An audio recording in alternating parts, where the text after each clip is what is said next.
market. Come on, you know it, can you feel it? We got some things to talk about. Pre-market, it's early, but not too early. Come on, wake up now. Pour that coffee down your throat hole. It's hot. Now you got a hole in your throat. Oh no, just call your boss. Take a crust from out your eyes. So tasty, not a coffee. What's up, everyone? Welcome to the show. It is Friday, March 6th. Ooh. I'm here with Jamal and Vanetta. Hello. Markets are flying around. Yeah. Things are happening. Yeah. You having trouble sleeping? Yeah. No, I slept fine. Jamal's like, I slept like a baby. Yeah. Whatever. Do you guys trade at night? Or like, are you doing futures or like what? Not normally, but sometimes. Like if I'm watching a show and then I get the itch, then I'll pull out the phone and be like, okay, let's see what these futures are doing. But not last night. I was at the driving range, so hitting some balls. Hitting some balls, man. Diversity? No, you went to the Dome. I went to the Dome. Yes, the Addison Dome. It's the best kept secret in Chicago, but it's anymore. Yeah, it's like 100-yard dome, but there's a bunch of greens out there, so you can it's like TrackMan technology. So once you are playing a virtual course, if you get within 50 yards, then you're just chipping on for scores. Right. So that's fun. It's very fun. It's very. Can you buy a membership, or you just gotta pay as you can? You can buy a membership, or you can pay hourly. But they have little punch cards, so that you blow through those and you save money doing that. So, and they have like $5 beers, $4 beers. So. Dangerous. It's Addison prices. I love that. You're getting ready. You're getting ready. I like it. Mm-hmm. I don't really. This is actually the time when I typically look when things are getting kind of crazy. But I don't know. Once I get home, like, I don't know, 5 something, 6 something, I kind of stop paying attention unless something draws me to it, unless something like comes across Twitter. Right. For the most part, no. So I really haven't. Like you tweet a lot during the day. Yeah. And depending on at night, if I'm watching a game, a really exciting game, maybe I will be too. But I don't know. I just last night I didn't. I worked out. I watched some TV. We didn't watch the latest episode of the JFK thing. We did forget to do that last. Oh, how is that? It's good. Yeah, it's good. It's on FX, right? Yeah. It's good. It's also kind of driving conversations around here. Like some people have no idea who that is and what occurred and what whatever. Well, I heard people talking about the other day. We got some Zoomers here in the office. Yeah. I heard people talking about it the other day. I mean, it's funny. Like that guy kind of dominated different conversations of people of a certain age for a certain time. I mean, I was never mad at a shirtless photo of John. Like I very much appreciated the 90s. Those are the good old days. Where, it's funny. Things could happen. You know? Yeah. I haven't watched that yet. But it's good. I've been talking to people, and then they'll be like, "Oh, who's Blink-182?" And I was like, "I can't talk to you anymore." I can't fathom how you don't know these things. So, what's my age again? Yeah, literally. What's my age again? Literally. No. Between that and the Beauty Show, we watched that Beauty. Have you guys seen that? No. Oh, that's a trip. Also on FX, right? Yeah. With Ashton Kutcher. You know what I'm talking about? I saw a trailer for it, but I didn't know that it was on FX. I thought it was like a movie or something, but it's like this drug that you can take, right? And then it like makes you a smoke show. Yeah. Huh. That'd be nice. It's the same guy. Is it Ryan Murphy? Ryan Murphy. Yeah. And I can't remember if he's doing the JFK thing too. He is. I mean, he just has carte blanche with FX, basically. He can write whatever the hell he wants. They're going to take it. They just backed a Brinks truck up to his house. And it's like him, Ryan Murphy, and then like that Yellowstone guy, Tyler Sheridan or whatever. Yeah. Actually, I heard something about him recently. I was listening to Smartless, and Jennifer Lawrence was saying that he told her she didn't need acting classes. Wow. Yeah. And she didn't even know who he was at the time. Obviously, she just some rando. She was nobody at the time. Yeah. And it was just funny. She was like, "Yeah, it turns out that was him." Like, oh. Mikey, have you heard from Nikki at all? Was he able to get out? It was foggy. It's been foggy here, socked in, and O'Hare probably. You know, I have not heard from him, and I don't have his location on my phone, so I can't even spy on him. Oh no! I gotta change. At least drop a pin, Nikki. Yeah. But I assume he's gone. Okay. Because I feel like if he didn't make it, he would probably be here right now. Right. He's got the love of the game in him. Sure. No, I'm sure that he is there. I was curious if he had any delays because it was foggy. But I am jealous of him. He's going on a golf trip, but Utah, Nevada, that little strip right there. Yeah, it's great. Magical. So good. Do you have any golf trips planned? Not right now. But we were just talking. I was with some friends last night, and we were talking about getting something together for the fall. We play like every weekend in the summer, so there's no reason to leave this area. But fall somewhere else sounds nice. How about you, Jamal? Are you doing a spring break? Because you still got kids, man. I still got kids. I got a kid. I mean, that's still spring breakable, if you will. Not going anywhere for spring break. No plans. I guess we got to gear up for graduation. My oldest is going to graduate. That's exciting. Yeah, it is. Where are they? Are they going to go to college? Or? These are tough questions to answer, Vanessa. I don't know. It's okay. It's not the path for It's my job everybody. to get him to college. He has to figure out the stuff after numbers. Sure. No. I'm not sure. We're not sure what he's going to do yet. I keep trying to tell him to still work in the sports arena since he works with the basketball team. We actually had a senior. I told him this. We had a senior night the other night. It was kind of cool. We walked out, on the floor at Wisconsin. It was cool. It was good. It was good. Yeah, it was awesome. It was pretty fun. So yeah, I don't know. Now the real stuff comes. He has to figure out. But we got that going on in May. I think I'm gonna finally let my youngest kid play travel basketball. We have held off for a long time. It's crazy out there, guys. It's so competitive and exhausting and expensive. Like my friend, her daughters do travel soccer, and like her Insta story, I'm like, why are you in Sarasota right now? And she's like, there's a girls soccer tournament, but you got to make like hype reels for your kids. I refuse to do it. Like, I don't even understand what is going on. People do that a lot. People feel they have to do that. I'm not going to get on the soapbox today about all this, but I just don't think you have to. But I've also been through this already, right? Like I also kind of get it. I've been through it a lot. I know the pressure a lot of people feel that they have to do X, Y, Z and all these other things. And you really don't. You really don't. But would you travel with your son or it's... Yeah, but we're not doing it that big. We're not traveling out of state. We're not really doing many tournaments. It's a really good program that this guy set up. I like it. And it's going to work out well without even like doing a ton of different travel tournaments. You don't have to travel far to play good basketball. You really don't. Did you do sports in high school, Mikey? I tried.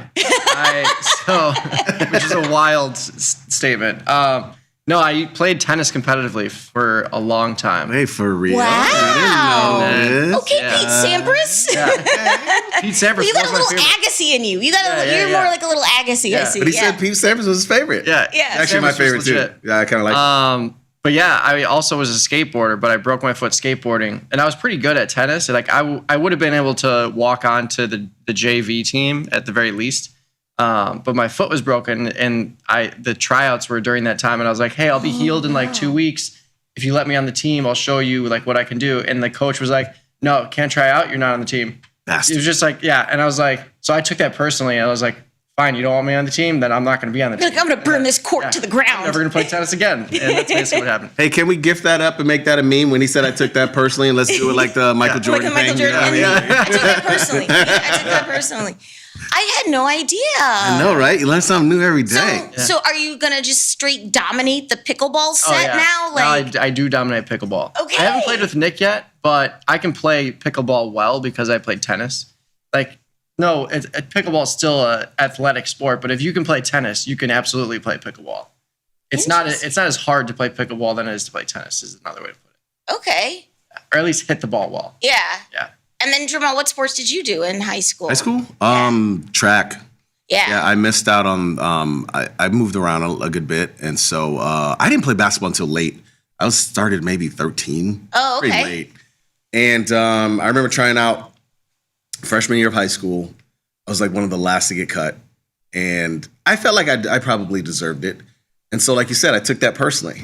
Just a couple of dudes with some grudges. And I worked out a lot. I played a lot. And then junior year, I had transferred schools and I tried out. And I remember talking to the coach, and he was like, "Yeah, come try out. We do these open gyms. It's not really tryouts, but whatever." And so I played well in those. I do remember messing up like one time. And then when they basically picked the team. They picked everybody from the year before, which again, I'm a new kid. I didn't know. Oh, sure. And then they added one kid. That one kid, his name is Anton Jameson. He's probably going to be in the Hall of Fame someday. And that's why I missed out on getting the team for. It was the right call. So I ended up just staying in track. So track and field is really what I did. That's cool. It's just interesting just how different things are, like from when we were in high school to like now, and how, crazy and expensive and, just high stakes it is. I refuse to play along, Vanetta. I'm telling you. You better believe that now that I love golf so much, I have had this conversation with my parents. I'm like, what were you thinking not forcing me into this when I was younger? There's so much money for golf. You don't have to worry about concussions. Like it's so good. Yeah. So my kids will be forced into it for sure. Oh, wait, you're having kids? I mean, not right now. Yay! Oh, I'm so excited. Oh, my God. Oh, I hope you have kids. Yeah. I love in this like for you. 5 years. I roped you into it. It's not easy to force kids into things, man. Oh, I know. The mental gymnastics I do. It's actually easier to get my youngest to do things, because a lot of times I just like point at my oldest. I'm like, you see him, right? You see how he looks? You see how he played? You want to be like that? All right, well, you need to listen to what I say. It's like, There you go. it's basically that. I've done He had that nothing to do with it. It was me. Yeah, I basically do a lot of that. That's amazing. They do have their own. He's at that age now, 13, starting to rebel a little bit. Well, can I go hang? Can I do this? Yeah, okay, but we always are trying to make concessions, like It's, all the time. It's always a negotiation. Always. Well, we have a great show for you today, and you don't even have to go to your room. A lot of good content headed your way on this fantastic Friday here, Tasty Live. The bats are out doing bat things, but we are so delighted to have Mikey and Jamal holding it down here on this Friday. At the top of the 8 o'clock hour, it's you. I'm just pointing at you, the weekend stocks. Yeah, it is. It is. I saw some bunch of stuff flying between you and Julia, putting some research stuff together. The research together, team definitely put something together. It's going to be awesome. It's kind of nice, and we're going to have a lot to talk about, especially after a week that we've had. That's Crazy great. week. Crazy week. And then we have Fast Market. So, of course, fan favorite. These are viewer submitted trades. Mike and Jamal are going to see what our viewers came up with. Obviously, volatility is high. Obviously, there's a lot of things that are going on, but it's cool when viewers submit trades because they see things that may not be on your radar. So you guys are going to do viewer submitted trades at 8:40, and then at 9 o'clock for market measures. Later in the day with zero DTEs. I think that's part of our zero DTE series. Yeah, it's going to be wild. And really, this is a very interesting time for 0 day to expiration stuff, just because markets are flying around, VIX has popped. You can cover really wide ranges. So excited for that. The people love the zero DTE. Yeah, They do. And then we have live from the trade desk. We have Quentin rounding it out here at around that 9:20, 9:30 timeframe. He's going to count down the top trending tickers over at Tasty Trade. And that's the run of show for today. But hey, in the meantime, and in between time, you really don't have a choice. You guys want your daily dose? Yeah. Here's my theme music. Let's go. Our leading story, breaking news, Across the wire, leading story, top story, just in. today's headlines. This just in. Breaking news. All right, everybody. Today's a fantastic Friday. It's March the 6th. This is the part of the show we like to call the Daily Dose, where we talk about today's financial news and headlines. My name is Vanetta. Are you ready for the news? Yeah, let's hear it. Hey, we're getting a jobs report today. I totally forgot about that, actually. I know, literally, I was like, Forgot oh, about there's that. just been so much going on. Or sometimes, like, parts of the government are shut down, and then they're like, yeah, we're just not going to do it. But we are getting a job report today. The Bureau of Labor Statistics will release the February non-farm payrolls this morning. Economists expect growth of 50,000 and stable unemployment rate at 4.3%. Let's talk about bonds, because it's the end of the week, and what a week bonds have had. Yeah, it's been wild. It's been something you've been keeping your eye on for sure. Bonds and notes. They've been ripping, they've been dipping, but it certainly has everything to do with this market, crude oil prices, gold, silver, dollar. What do you have to say? 100%. I mean, look, this is backward looking, but if it looks bad in the past, it ain't going to necessarily look good for the next jobs report. And I think, we've seen, the 10-year yield's almost at 4.2%. It was literally below 4% a week and change ago. So I think you got to watch and see what bonds do. It's I don't know. Well, in times of not super high, but in times of high, juicy volatility like we're in now, can these economic reports, will they even move the needle? What do you guys think? Yeah, I think it's hard to say unless you look at the SPX markets. That's what I like to do, at least, because sometimes you think there'll be some report and it'll move the markets, and then you look at the SPX 1-day implied move and it's 20 points, which tells us this probably isn't going to do anything. But to your point, this is a 68-point implied move for today, SPX, which is the highest we've seen in many weeks. So yeah, I think there's certainly implied volatility in general in the market because of what's happening on this globe that we live on. But yeah, it'll definitely have an effect, and we'll find out in 13 minutes here, 14 minutes. The number one thing that's moving the market right now is oil, right? Yeah. That's the number one thing. I feel like this jobs report, I don't know if it can help the market. I feel like it could mostly hurt it. Okay. Again, if it's bad and it's showing a bad situation, rates are higher. That's only going to create a situation where companies are going to start to pull back more because it's inflationary. And if this thing is bad, I feel like it could hurt the market more. I don't necessarily know how much it could lift the market per se. That's just what I think, but I guess we'll see. That is good insight. Here is a fun fact. If you're ever at a party, did you know we're doing daylight savings this weekend, right? So we're springing forward, but the Sunday that loses an hour is typically followed by one of the market's worst performing Mondays. When clocks spring forward, the stock market falls back. The shift to daylight savings time on average is followed by one of the worst days for the stock market. I did not know that this was a fact. That's pretty interesting. I love it when the market gives astrology and I love crystal vibes. I know. It's Mercury's in retrograde. This is daylight savings time. Yeah. I just thought it was a fun headline. So No, I think that is pretty hilarious. funny. It's like the world, our construct of time, we're shifting it, and it's upsetting the markets that be. I guess so. Yeah. I guess so. But just look out, I guess, for your positions on Monday. But I am I excited. bet you guys don't know who that guy's name is. This guy? Yeah. Is it Mo? One of the Stooges. No. Yeah, exactly. Yeah, Vanetta, do you know? Was it Buster Keaton? Good guess. That's Harold Lloyd. Oh, good for who? Those times would have been so wild. I don't know what I would have done during those times. Those times? I would definitely would have been like one of Al Capone's boys. I would have just been like, yeah. Straight up rum running, being a gangster. I have no consequences for any of my actions. Let's just do that. Wow. That's what it was back then. Like, It really was. shooting It people really in the street, was. and they're like, let's go get some lunch. Yeah, really. Crazy. Yeah. Straight gangster. Yeah. Well, the dollar is being a straight gangster. It's set for the steepest weekly gain in a year as the conflict in Iran is boosting the bid for the dollar becoming a safe haven. Let's talk currencies and where you see opportunity. Well, I've been violently long the U.S. dollar. Violently long. Yes, Yeah, as okay. our friend Glenn would tell you. But yeah, we've been kind of just layering into Tasty FX positions on the Taste Trade platform and just throwing on small tranches of like the US dollar over the franc, the Aussie dollar over the dollar, and shorting it. So we've benefited from this dollar rally finally, but the interesting thing is, like, will it be sustainable, or will it just collapse back down once things figure themselves out?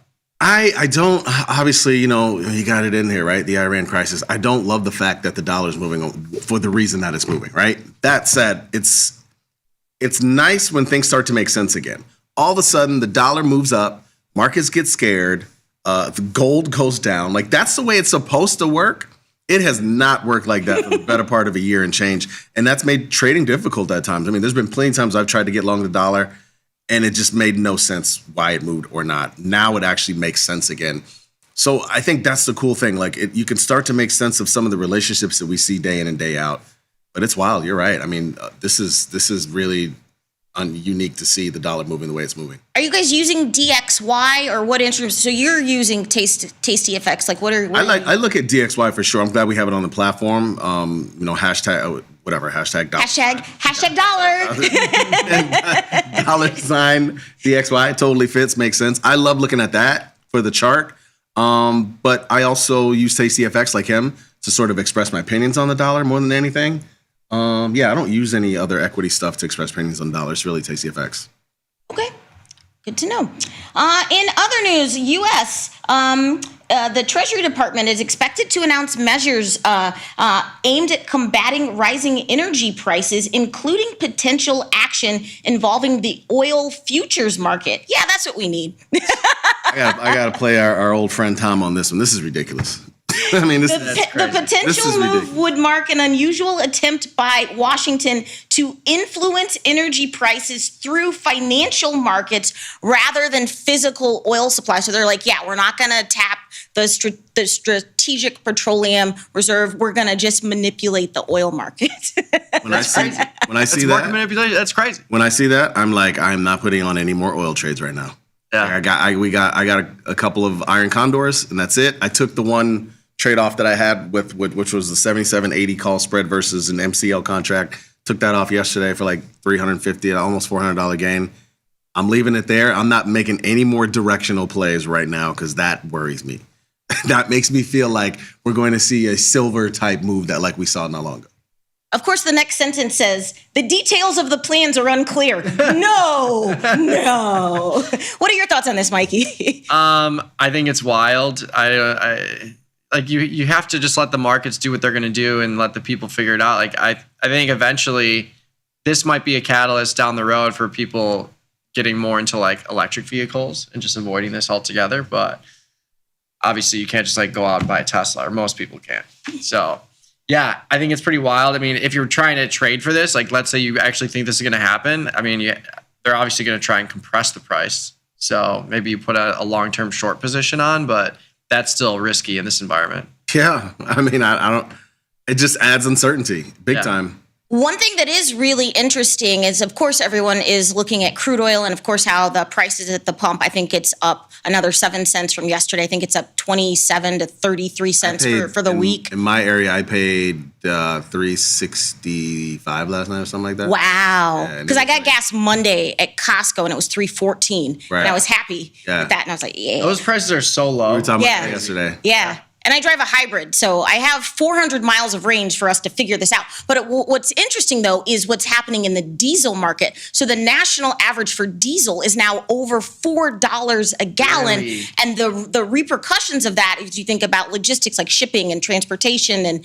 everything that like runs on diesel, hipsters in their Sprinter vans, like it's a lot. What is diesel again? Like, what is it made of? I'm always trying to figure this out because diesel? I forget. I don't know. Because it is a component of crude. It's a component of crude. I can't remember if it like contains more water. I can't remember the deal, but the chemistry behind it. I'm asking because I remember being a kid and I remember diesel was way cheaper than regular gas. Right. And then especially once the pandemic came, diesel became a lot more expensive because of the transportation issues and all of that. I just don't remember what diesel is made of, but it's just interesting to me how much that has shifted over, 30-year period. Yeah. It's crazy. Yeah, I'm in the same boat. When I was younger, I would look at the diesel prices and be like, why don't I have a diesel car? It's distillate fuel.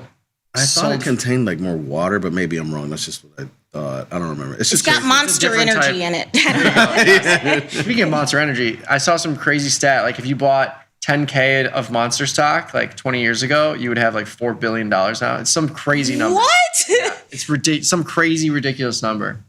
Oh, I'm in the wrong business. NST. Speaking of weird repercussions of this whole Iranian war, the world's farmers are facing soaring fertilizer and fuel prices because I guess most of the fertilizer has to come through the Strait of Hormuz, which I did not know. It's being shipped on the shipping containers, and they kind of need the fertilizer right now because it's the planting season. And I was like, oh, well, this is a big old mess.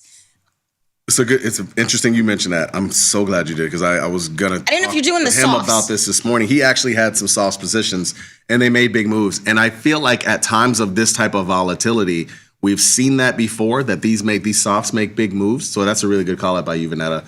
Like we've seen some of these really move more recently. We could probably see more of this. Yeah.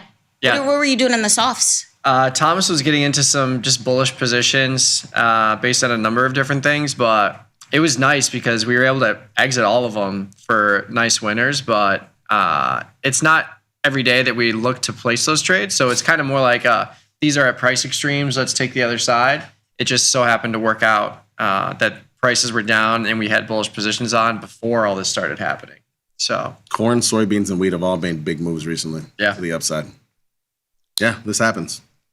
U.S. banking regulators yesterday clarified that banks should not have to hold additional capital against losses when dealing with blockchain-based securities, saying that their rules are technology neutral.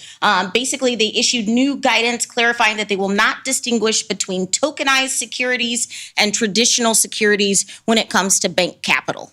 I don't even know what you just said. I was hoping you guys would explain it to me. But it sounds like it's good for crypto. Yes. And I think this was something that was kind of being discussed earlier this week with Coinbase. I think the Coinbase CEO was at the White House earlier this week, and I'm guessing this is related to that. They don't want banks penalizing crypto people, so that sounds crypto positive. And crypto's been hanging above 70K, so maybe it's going to break out of the funk. I love the Dogecoin right there. Yeah, I mean, I've been saying this for a while, and so is Ryan Grace. He has a lot of insight from the Tasty Crypto team. But I think the first thing that will sprawl across the globe in terms of usable crypto is absolutely going to be stablecoin. I mean, you already see it now. You can deposit and withdraw stablecoin on Tasty. Like, let's say there's a market moving on Sunday night. If you use a traditional banking avenue, if you deposit money, you have to wait for that to clear, et cetera, et cetera. So you'll miss the move, like for sure. Where if you have stablecoin, you can get it immediately in your account, immediately available to trade, and it takes like 10 seconds. Wow. So as long as you have it set up, it's really easy to do. Like you could use PayPal or some other avenue, but I've done that before. I've deposited money, withdrawn money on the weekends, and it's just immediately there. What you doing, girl? Did you pay for golf last night? Yes. In crypto? Yes. Okay. What is Coinbase doing this morning? Stock's been up, I think. I mean, it's actually been, at least early in the week it was. Yeah, it's still hanging out there. Over 200. Okay. Mm-hmm. Yeah. Mm-hmm. It's pretty good. How about IBIT? IBIT it'll be down 40? a little bit. It's around 40. Okay. It's hovering around those lower levels, but still a lot of room to go to the upside. I mean, it was all the way up at like 65, 70 last year. Okay. So, but to Jamal's point, Bitcoin has kind of lifted, even though the markets are chopping around and kind of leaning towards the downside. We've seen the opposite happen in Bitcoin. It's come off the lows around that 68 handle, and we're sitting around 70. Sailor saw this headline. He's like, "Oh, cool! I'm gonna buy more Bitcoin." more. Perfect. Yeah. Let's get to some of the earnings from last night. Marvell forecast fiscal 2028 revenue above Wall Street estimates, signaling robust demand for custom chips and interconnect solutions. I don't even know what that is. Marvell's data center revenue grew 21% in the fourth quarter, and they expect Q1 revenue to be $2.4 billion. They're looking at 2027 revenue growth of over 30%. So they're going to be talking about the data center revenue from now on, right? Is that that's the deal? It's just like how much money did our data center make? Mm-hmm. Wow, it's a metric going forward. Did you guys trade this for earnings? No, I'm kind of done with earnings for now. Yeah, Costco was the last one I think I had. Yeah, we both have bullish Costco positions naturally. I'll get into that. I got it. Yeah. But no, this stock, it's up 10 points right now, which is a huge rally. It's like up 15%. But this is another thing that Ryan brought to our attention. There's some other companies too, like TeraWolf and Iron.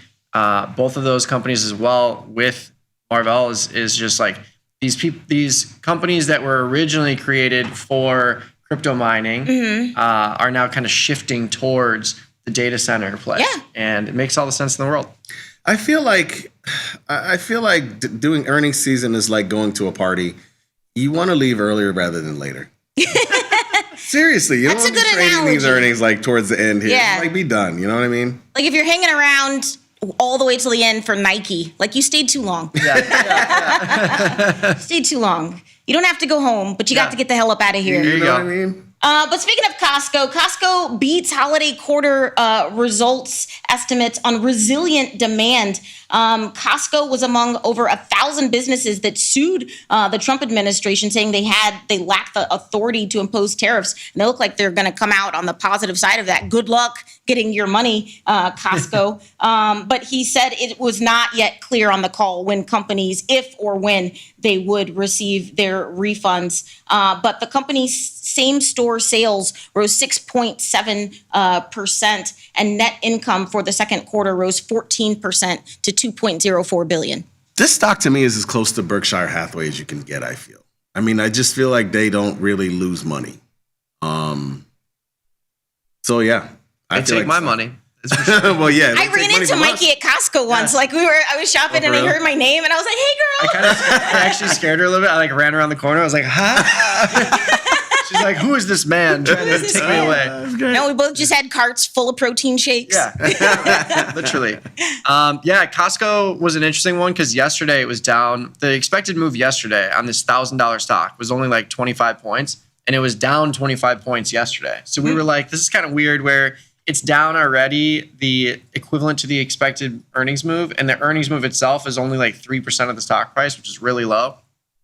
And it appears that the market had it right. I mean, it's basically flat right now. Oh, my God. Wow. Vanessa, it's a good time to talk about jobs. We just got the jobs report. Yes. It's not good. Yeah, we do. We're certified yappers. Non-farm payrolls minus 92K versus plus 55K expected. Unemployment rate went up 4.4% versus 4.3%. That is not good. That means craziness. Yeah, the market sold off about 20 points. Did what right I at thought it could. 7:30. It could only hurt the market, and it just did. You called it. Yep. I'm interested to see how that plays out through the FedWatch tool with some of these interest rate implications. Man, we ain't getting no cuts. Oh, we're gonna get rate raises. Yeah, there's now a 70% chance we stay through the June cycle at the current rate, and July still a higher probability that we have no cut. September is our only chance, at least the highest probability at 42%.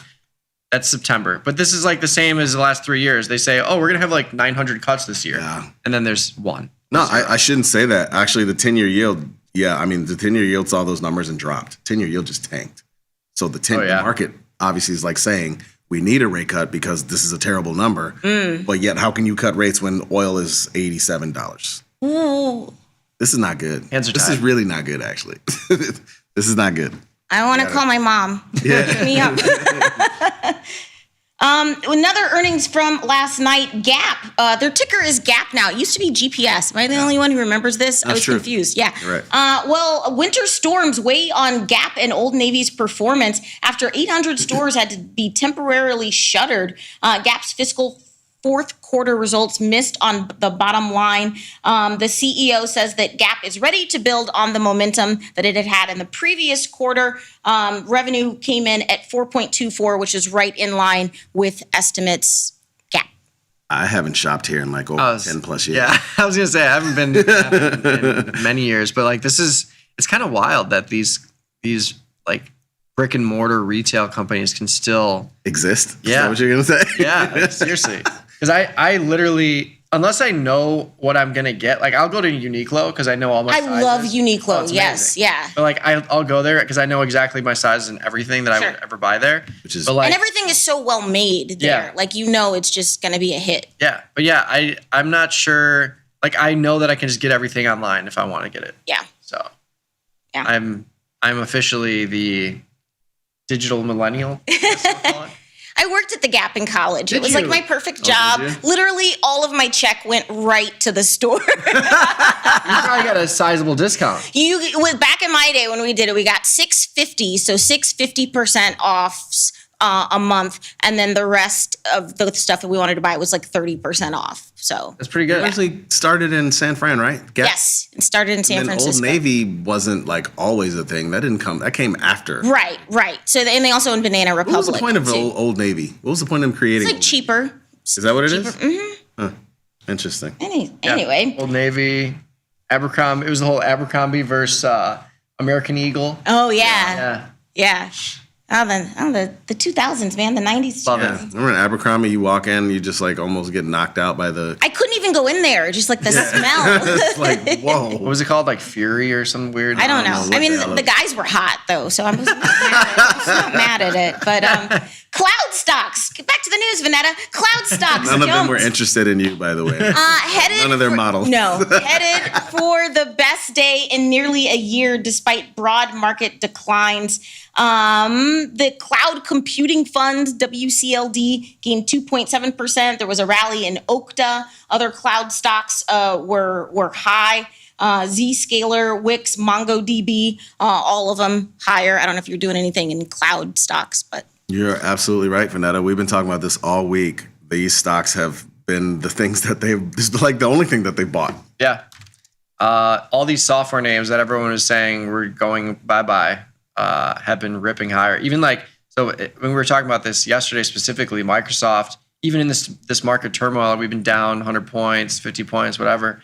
Microsoft has had a green day every single day this week. wow. So it's recovering nicely. And that's also permeated through Intuit, even Adobe. Mm-hmm. So, I mean, software's back, baby. Software is back. Yeah, Intuit. I mean, they've bought these stocks this week. I kind of hope. I guess I don't know how much. It's just been for some reason those are the stocks that are down. Most of the ones that they bought, but also I think in the last 24 to 48 hours, there's been this sort of conflict between Anthropic and the Department of Defense, right? Yes. And Anthropic was the main reason these stocks were down. So I think that has added to it. I guess I don't know. They got put on the naughty list. Yeah, right. Oracle, though, is planning to axe thousands of jobs among its moves to handle a cash crunch from a massive AI data center expansion effort. They're like, look, we need CapEx. Some of y'all have to go. But it's really sad. It's going to affect divisions across the company, and it could be implemented as soon as this month. What are you doing in Oracle? We have traded it a little bit late last year. So I had some positions in October and November.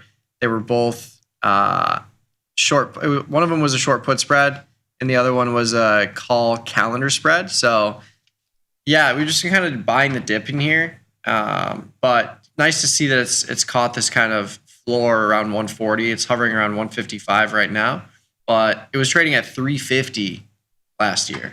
Oh, wow. So plenty of room to the upside if you think that this will fully recover.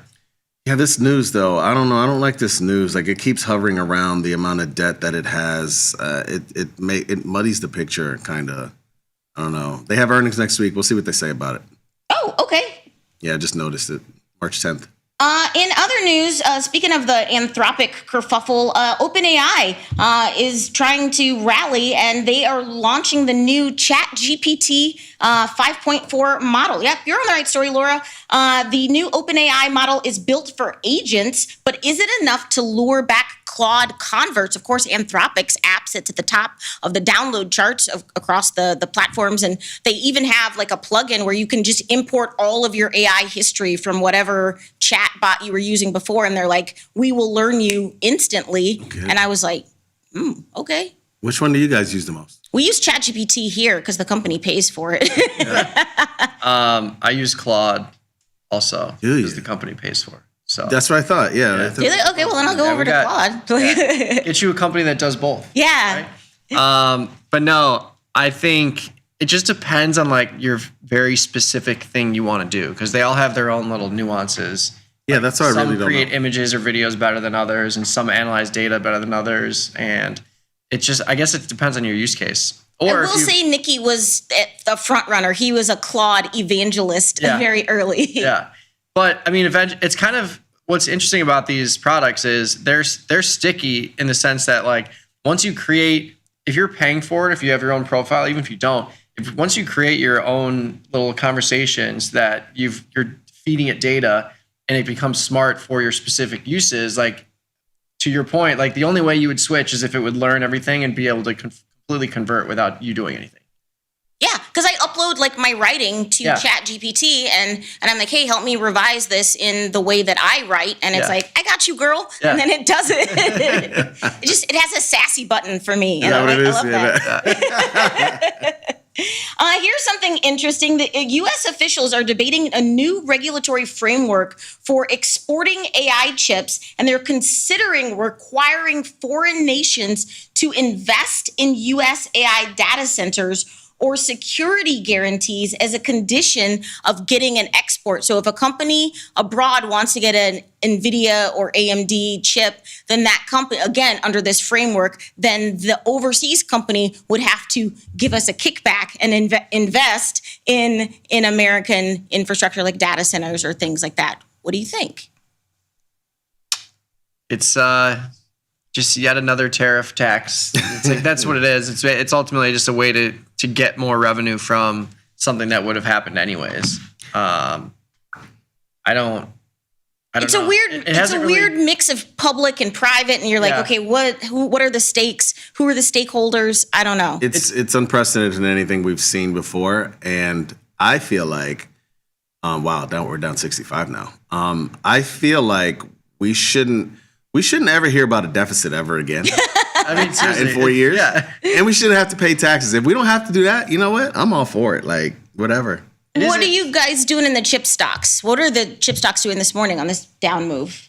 So NVIDIA's down 180, down to 180. It's closed at 183 yesterday. That's the only one I'm trading right now is NVIDIA. Yeah, I mean, it's kind of interesting to see because I saw this news and then I was like, ooh, this can't be good for these stocks, and they were just like not moving.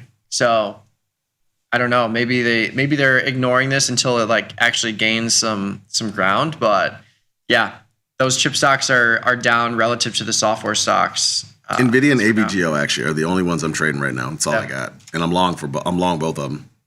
Amazon's website and shopping app had technical issues and was down for several hours yesterday. I was personally affected. I had trouble. I could not check out. The prices weren't updating, and I was like on down detector, and I was like, is Amazon down? And they're like, yes. And I was like, okay. But yeah, it was a massive outage. Amazon said it was triggered by a software code deployment. Love that for them. What are you doing in Amazon? I got nothing in there neither, but it does bring up the question of cyber attacks. I heard somebody say, I read somewhere recently that they expect an uptick in cyber attacks given everything that's going on globally right now. Well, one of Amazon's physical sites in either like the UAE or Dubai was hit by a drone strike. So you're right, two fronts. There's the cyber attack, and then they have physical, places that were also attacked. Get physical. Yeah, it's not good. I haven't traded this since February, but we had a call crab trade in there, which worked out very well. It was a really wide one into the basically big sell-off there, and then we caught that bounce. But yeah, I think that's how I'd play it. I mean, in my mind, there's no way I'm shorting these tech stocks that are down 20, 30% from the highs, because I think when the market settles down, like that'll be the first thing that gets the investment of the broader public. Sure. So something interesting, a week ago today, Netflix found out that they would not be winning the bid for Warner Brothers Discovery, and the stock popped. They're like, because they got $3 billion. Paramount paid the breakup fee, so they got just straight cash, as Randy Moss says. Straight cash, homie. So Netflix got straight. This was a week ago. So then the news came out yesterday that Netflix has bought a company called Interpositive. It's a startup founded by Ben Affleck. What? And it makes AI-powered tools for filmmakers. So basically, Netflix had two content strategies. They're like, either we're going to buy this legacy Warner Brothers Discovery. That didn't work out. They're like, okay, we're going to just find another way to produce content super fast using these AI-powered tools. The terms of the deal weren't disclosed. Was this the right path for Netflix? First of all, when did Ben Affleck get into AI? And second of all, now when we're watching Netflix, now I have to be It's like, framed is as this real? AI tools. It's funny you say that. Yeah. I literally just Googled, what are Ben Affleck's worst movies? 'Cause, I mean, immediately Jiggly comes to mind. That's the first one that came out. I was like, are there others? Yeah, Daredevil, Jersey Girl. Ugh. Rough. So it's just amazing. You can do that. And then, But he also has an Oscar. What do you he have? does. You're right. I was going to say something, but I'm not going to say what I have right now. The new one with That Matt was Damon's great. good though. I mean, good for him, man. Good for I heard him. it like on Netflix. I heard Yeah. it was good. I haven't Good. seen it yet. I What's it think- called? Was it called the I don't know. It was All so right. good. I don't I'll know. look movie it with up. him and movie with him and Damon? Yeah. Oh, It's like it's an action movie. yeah. It's called like the deal or the deal or the trap something. or the trap. I think The it's Rip. like that. It's not the trap. The Rip. The deal, the trap, the rip, whatever. We're a bunch Nah, of it's boomers. good. It was good. What's Netflix stock doing? It's actually been positive. It's been strong ever since this whole deal fell through. So Yeah. clearly, Very it's strong. going to work for them. Yeah, like literally it was all the way wow. down at 75. Yeah, markets are selling off now. Speaking of 75. Down 75. But yeah, Netflix was down to 75 and then this week jumped all the way back to 100. Wow. Big move there. And split adjusted, like if Netflix would have never split, that would have been an absolutely massive move. Yeah. Still is a massive move. But yeah, the market likes it. Hey, I have something for you, Jamal. Your son, he's going to graduate. He might need a career path. I have the job for him. Wendy's is looking for a CTO, CT. Hey, a chief tasting officer. It pays $100,000. okay. Not mad at it. Basically, you get paid to eat Wendy's. You're an independent contractor, and your job is to create promotional content for Wendy's, such as taste testing videos. They're going to give you $100,000. Tasting their product. Yeah, well, you got to eat a lot of Wendy's chili. Like you create your own videos? Uh-huh. Yeah, that's the part where he wouldn't do. He doesn't post anything to social. The contest. Actually, neither one of my older two The kids. contest closes March 30th. There's 3 ways to enter. You submit a video, explain why you need to be, and so you can enter on Instagram, TikTok, or through the website. This is super cheap marketing, right? Yeah. They're gonna get some crazy videos, let me tell you. Yeah. Because I mean, if their capital outlay is only $100,000, but they're getting all of this free promotion, like it's a no-brainer. Yeah. My sister-in-law is it's funny because somebody I don't know if you guys seen this type of thing on social, but a friend of hers created an account and she was always filming her, but she didn't know anything about it, and the account amassed like 50,000 followers. And my sister-in-law didn't know, and she didn't find out for like 2 months. And then finally, and they kept saying, this is our friend, Anna. It's our friend Anna. Like, she doesn't know about it. Don't tell her. And then finally, like, That's creepy. I know, right? That's so creepy. And then she calls my wife, and finally, until she finds out. First of all, she was mad at my wife. She's like, "Did you know about this?" She's like, "No, I didn't know anything about this." And so, yeah, she was trying to figure out, like, what do I do with this? Was it monetized so the person was making money? They weren't making money, and so it's interesting you asked that right away, because at first she was mad, but then she starts thinking, "Wait, should I try to monetize this?" But it was just had so many different feelings about it. Yeah. I was like, that bitch is crazy. Whoever created the account, I don't hang around with her. Right. But That is wild. It's like Jury Duty, that show. Yeah, there's going to be a new season. So amazing. I'm so excited. I was like, can they catch lightning in a bottle again? So it's like, I guess, a corporate retreat, but the company is fake. So there's one guy that's going on this corporate retreat, but he's the only one that doesn't know that my it's God. fake. I was like, I'm locked can't in wait. already. One final fast food story here, and then we'll get back to focusing on just the dumpster fire that is the American economy. McDonald's is partnering with Crocs to make Croc Happy Meals. Oh, yeah. what? They are celebrating the return of the All-American Games, the annual showcase of the best high school players in the nation. Of course, they play here at the United Center. Yeah. So it's going to feature a Crocs keychain toy with decorative stickers. McDonald's taking some heat earlier this week for that video. Their CEO just didn't look like he liked their food. I didn't see it. I heard about it. The product. What is this thing on the back? It's a keychain. hold it? It's Oh, it's a keychain. it's a thing for the keychain. Oh, it's just a keychain. It's not a real. Oh, It's not a real Croc. I'm sorry, Jamal. That was that. I mean, It's not the actual. they should size. make those though. But I'm not sure what MCD is doing. McDonald's there.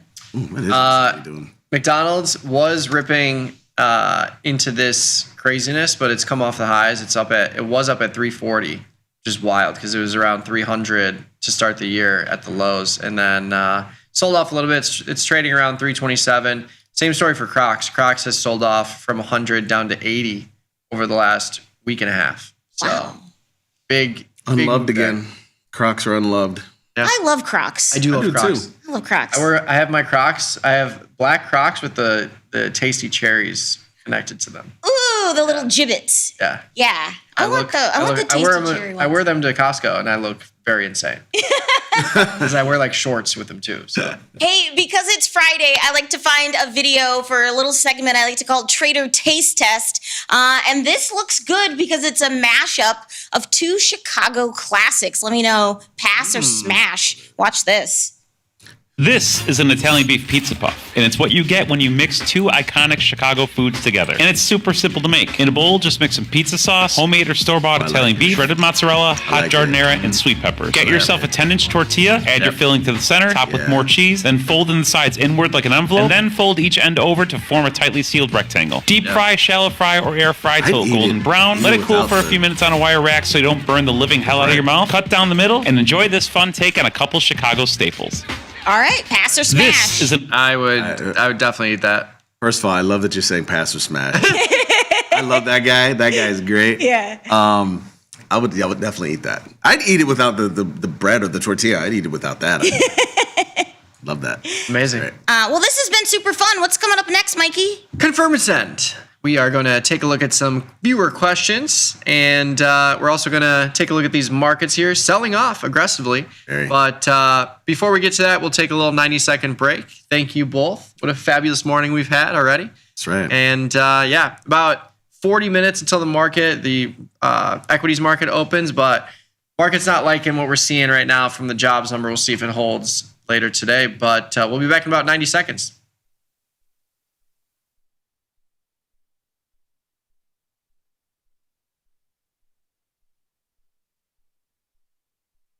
Global markets never sleep.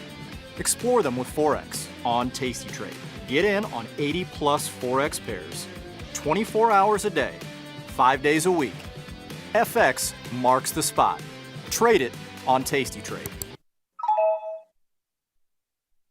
Gonna go to Florida. I got Rob. Rob in Florida. What's up? Hello, Tony and Nick. I am a big fan. My wife and I watch you guys for hours and hours every day. You can be very, very proud of your son. He is doing a great job. I really didn't know anything about stock prices or options or anything until I started watching probably 500 hours of Mike and his whiteboard from years and years and years ago, and learned all about it. And we've been trading actively since February and just couldn't be more pleased. Awesome, man. Thank you so much for the kind words. Thank Really you, do Rob. appreciate it. When the market moves, traders need to move faster. tastytrade Active Trader Tool offers full depth of market visibility, one-click order entry, and instant position management so traders can react in real time. While others charge for professional tools, tastytrade provides them for free. Opportunity can move fast. Seize it with Active Trader. Try it now on tastytrade.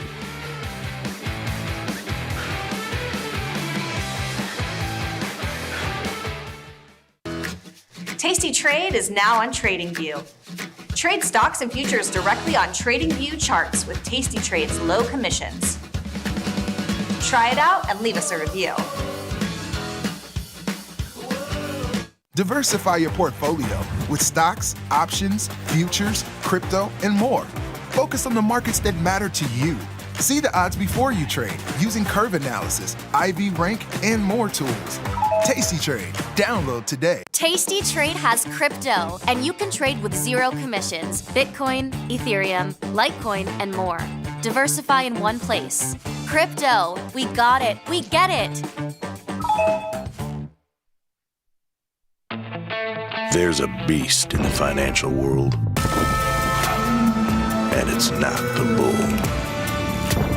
If that's you, join us on Tasty Trade. Genius loves company.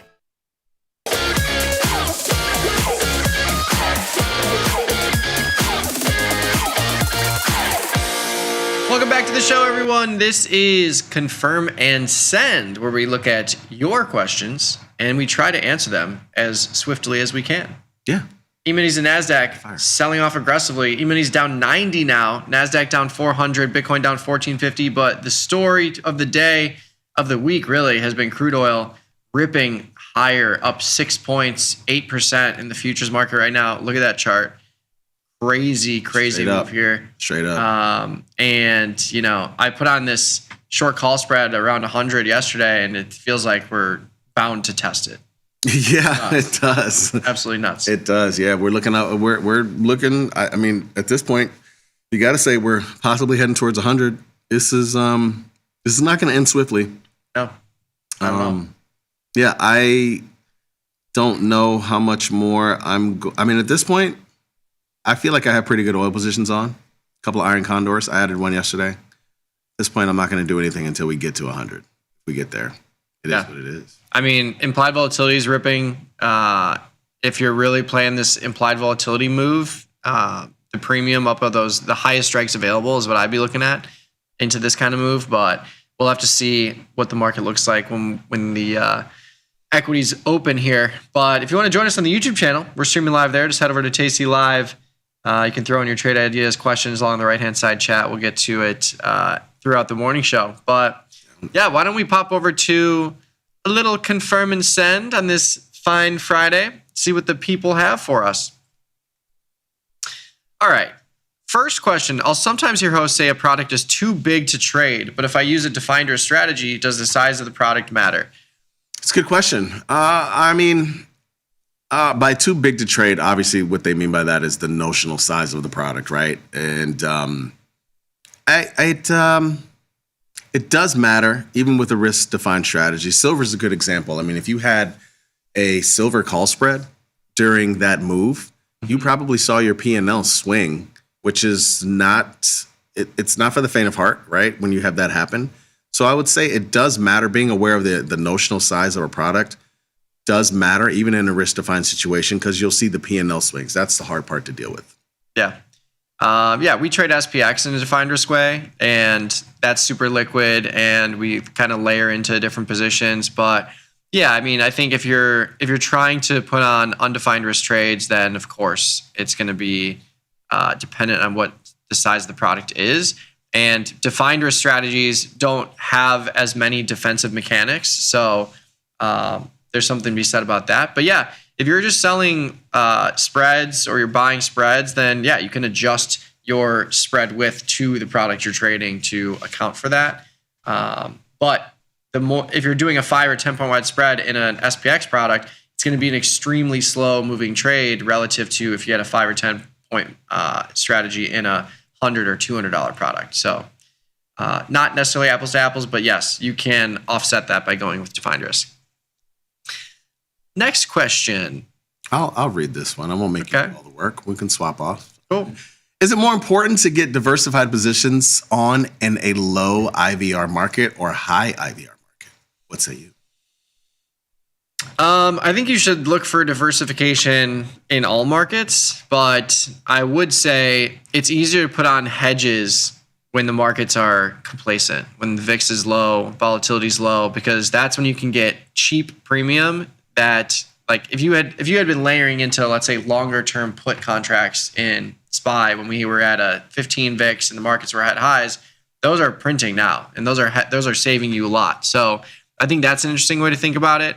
But we're always looking for diversification in these portfolios. And for me, like I will gravitate towards the tech stocks because I like to have, a pulse on what's going on there. But when there's price extremes, I'll throw on strategies in crude. I'll throw on agriculture products. Like, that's what gets me diversified, is when I see price extremes in products that I want to get involved in to get that diversification in a patient way. Mm-hmm.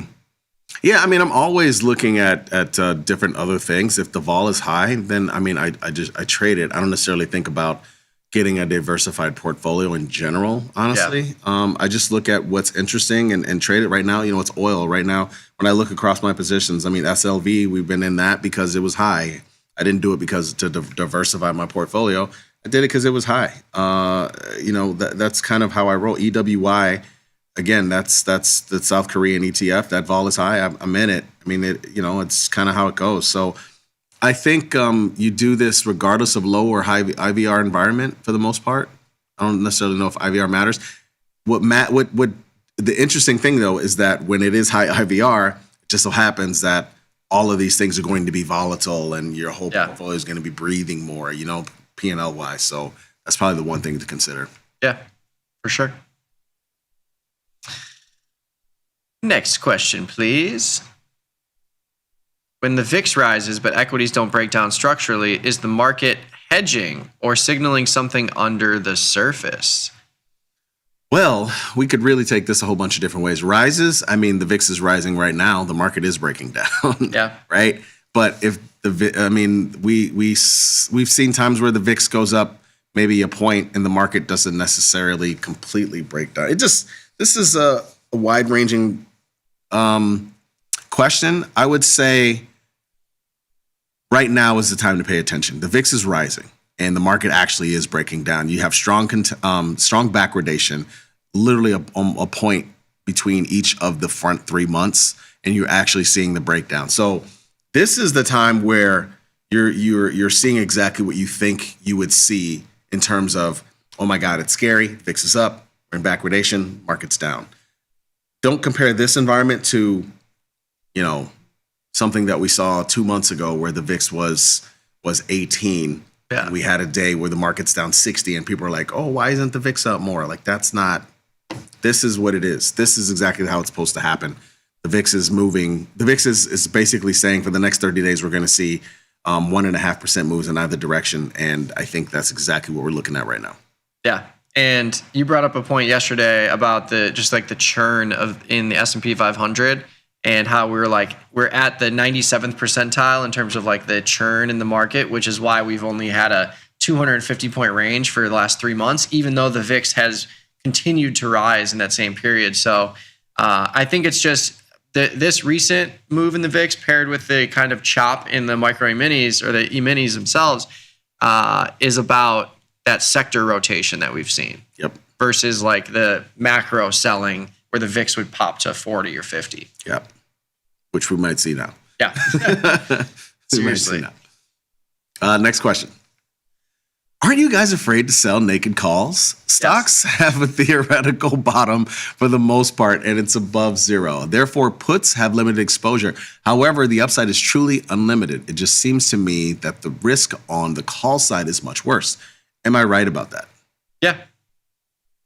100%. I don't like selling naked calls in equities for that reason. I think, yes, you can get a ton of premium. You can have really nice trades. But what goes up doesn't always have to come down.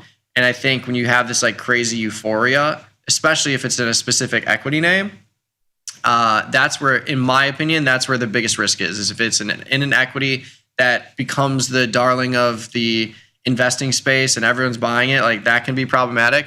I have no problem selling naked calls in products like silver or SPY or QQQ because those products, your worst day against you is 3%, 4%, 5%.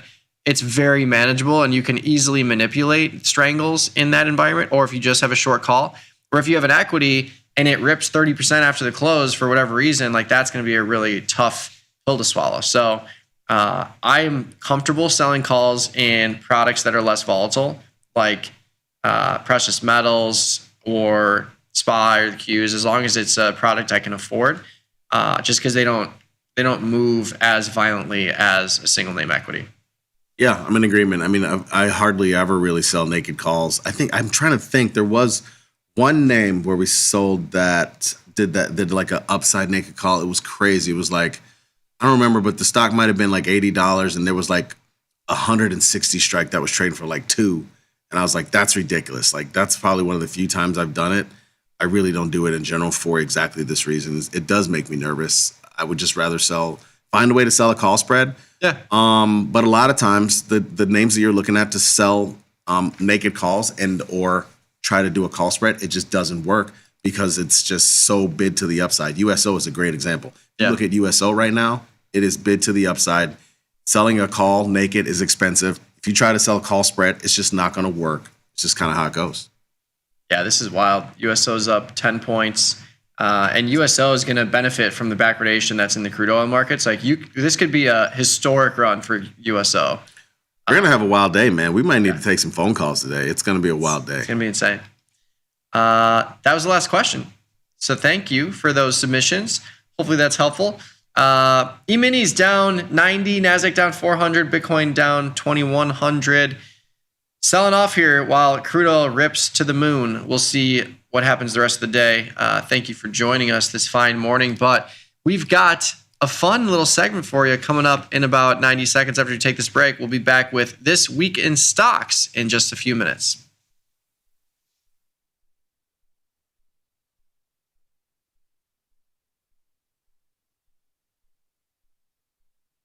Forbes called us best online for options trading.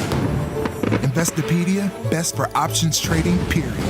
With stockbrokers.com, we're number one for options and futures trading. The Motley Fool really likes us. And so does Business Insider.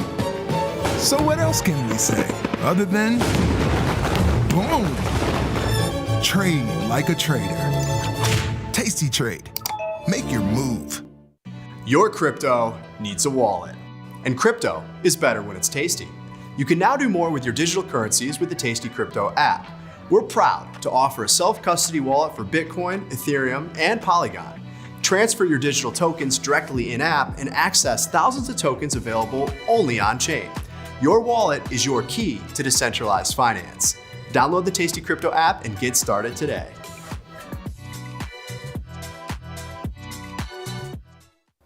I'm just gonna wait for the stock to dip, then I'm a buyer. Buying into weakness is a phrase used to describe the action of getting long a stock into a down move. It's a contrarian trade. Most people want to buy what's hot, the stuff making huge upside moves, the chart line moving up and to the right. Nobody wants the stock at lows. But it's hard to buy high and sell higher, rather than buy low and sell high. There is a phrase for this. When the time comes to buy, you won't want to.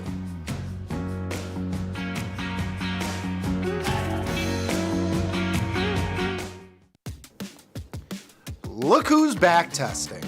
Tasty Trade now has options back testing for free. Test your trades with over 10 years of data for the most popular symbols. See how your trades would have performed in the past. Look back at profit and loss and take the guess out of guesswork. Oh, did we mention that it's free? Get back testing at Tasty Trade. Global markets never sleep. Explore them with Forex on Tasty Trade. Get in on 80 plus Forex pairs, 24 hours a day, 5 days a week. FX marks the spot. Trade it on Tasty Trade. Got the need for speed? No problem! At Tasty Trade, you can turn smart ideas into real trades with just a few clicks. Wow, that's fast. Tasty Trade, make your move.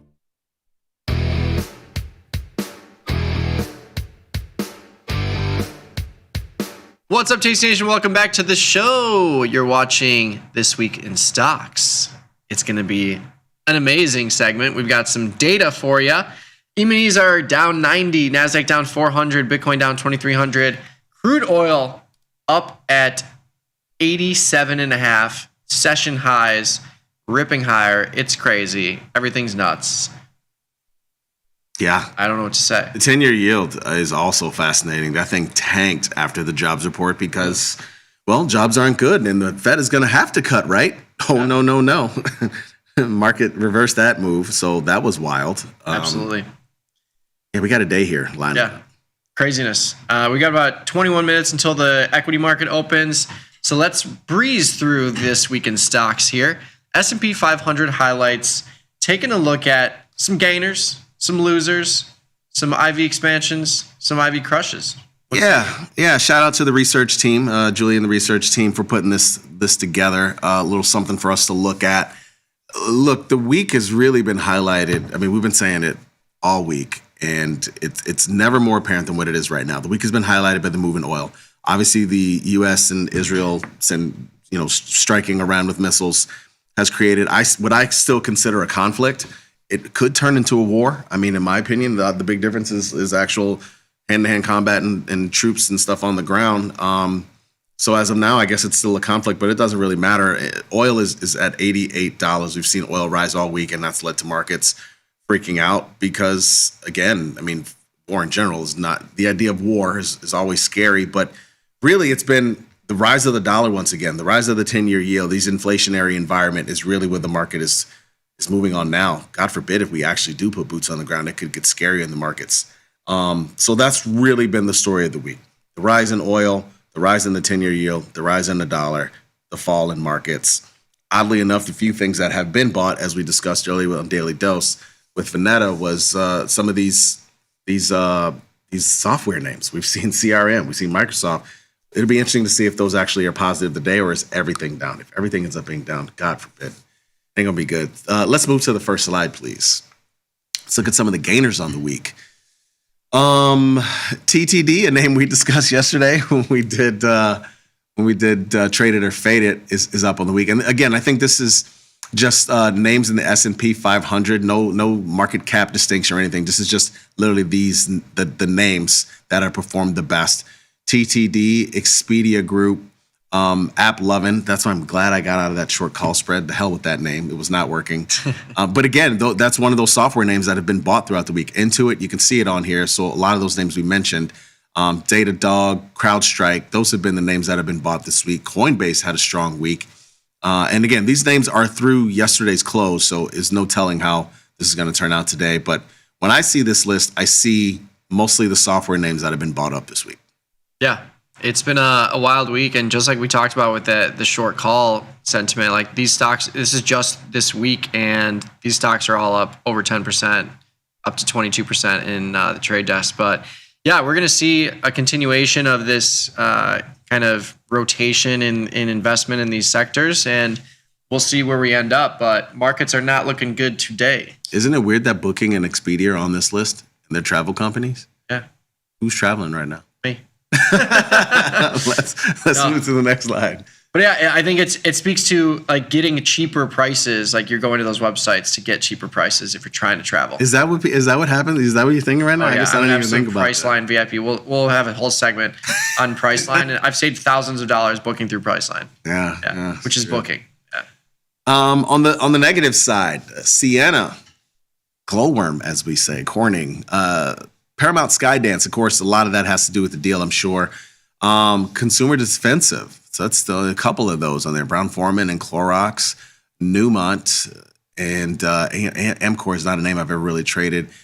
I got to be honest with you, a lot of these names are not fully making sense, but you could extrapolate what it's trying to tell you here as far as obviously Paramount Skydance from the deal. Consumer defensive names have been hit this week, oddly enough, and I think that's been one of the reasons why we're seeing the market down more. We've seen, for a lot of weeks, we've seen that rotation out of the tech names into the consumer defensive names, the Cloroxes of the world, the Procter & Gamble's, the Walmarts. I put Costco in that group too.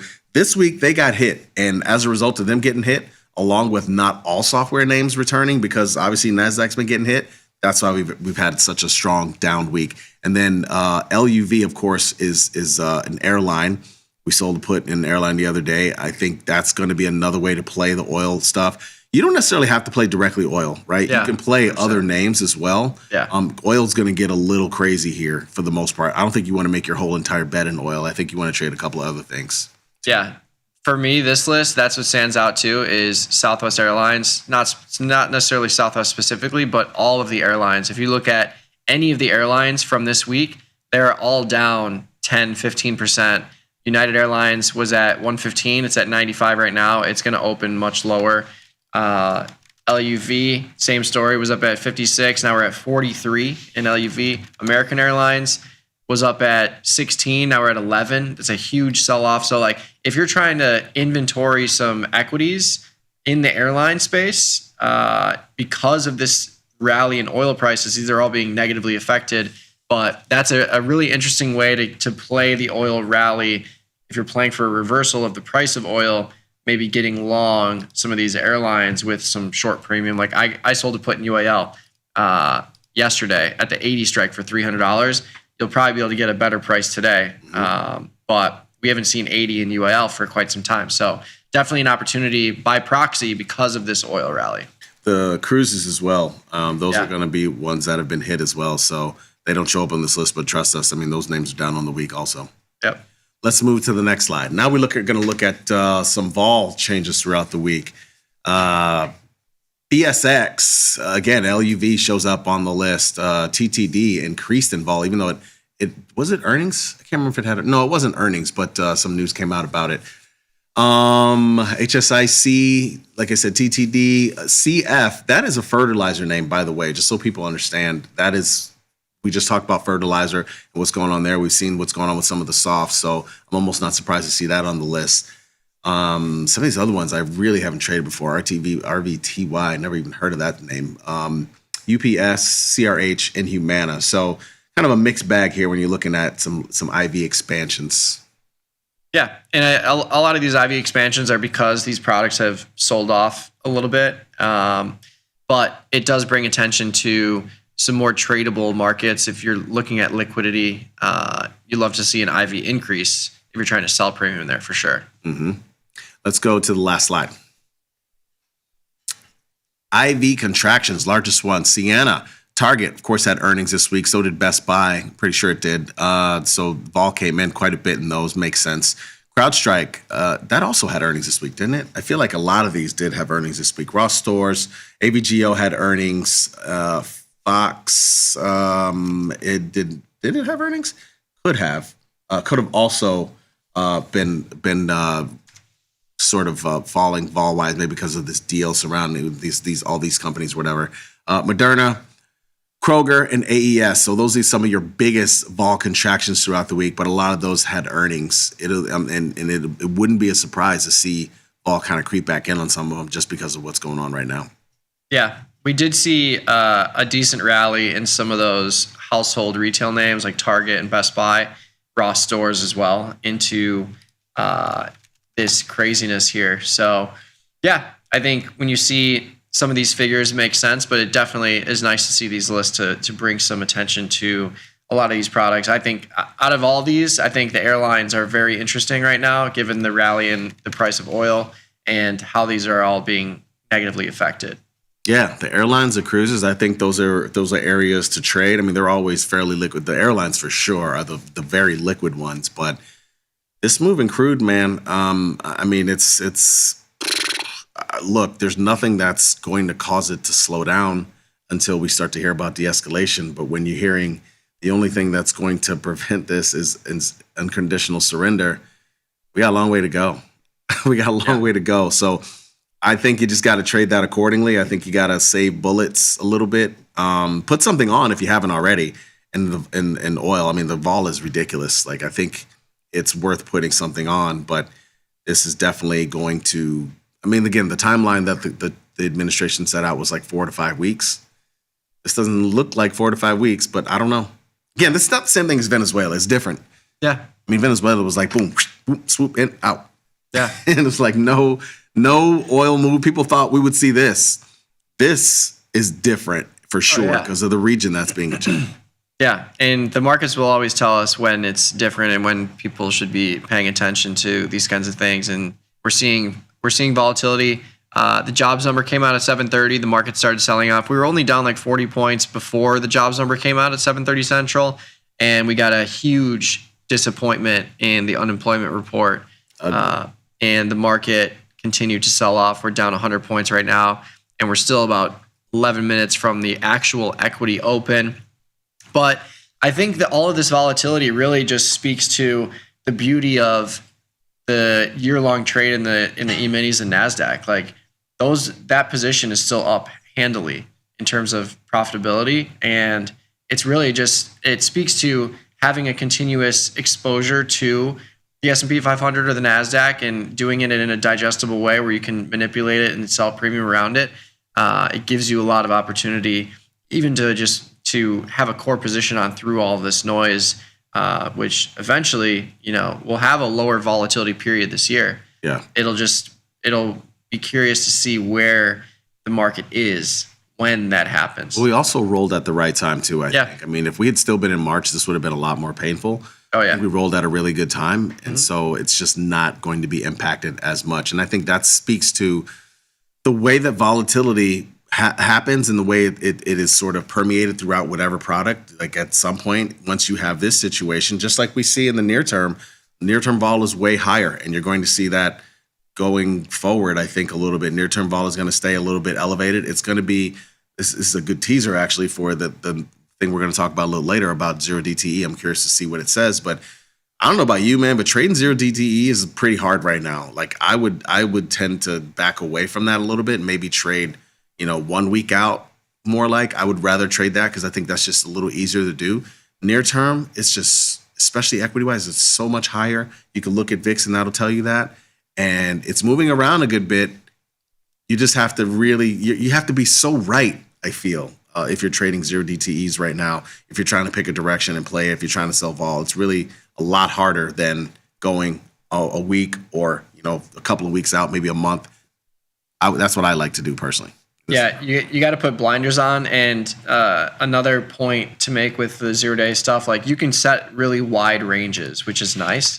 You just can't you have to keep your risk in check to the point where if you get tested or you go 50 points in the money, like I wouldn't be closing that because you could see that completely reverse an hour later. Like that's the market we're in. And you're also not going to get, the big vol crushes that result in 50% profit quickly. Like you're going to have to, if you put it on at 8:30 in the morning, you're probably going to have to wait till after 12 p.m., I would assume, because vol is going to hold on where historically you could put something on at 8:30, close it at 10 o'clock for a 50% profit in the low vol environments. But yeah, great points. Great job with This Week in Stocks. Thank you. Thanks, research team. Yeah, absolutely. We'll be back in just about 90 seconds for the opening bell. We've got about 9 minutes-ish until the equity markets open. If you want to join us on the YouTube channel, we're streaming live there. Just pop over to Tasty Live. You can throw in some trade ideas, questions along the right-hand side chat there. We will look at them as the markets open. But yeah, we'll be back in about 90 seconds for the opening bell. You're listening to Tasty Live.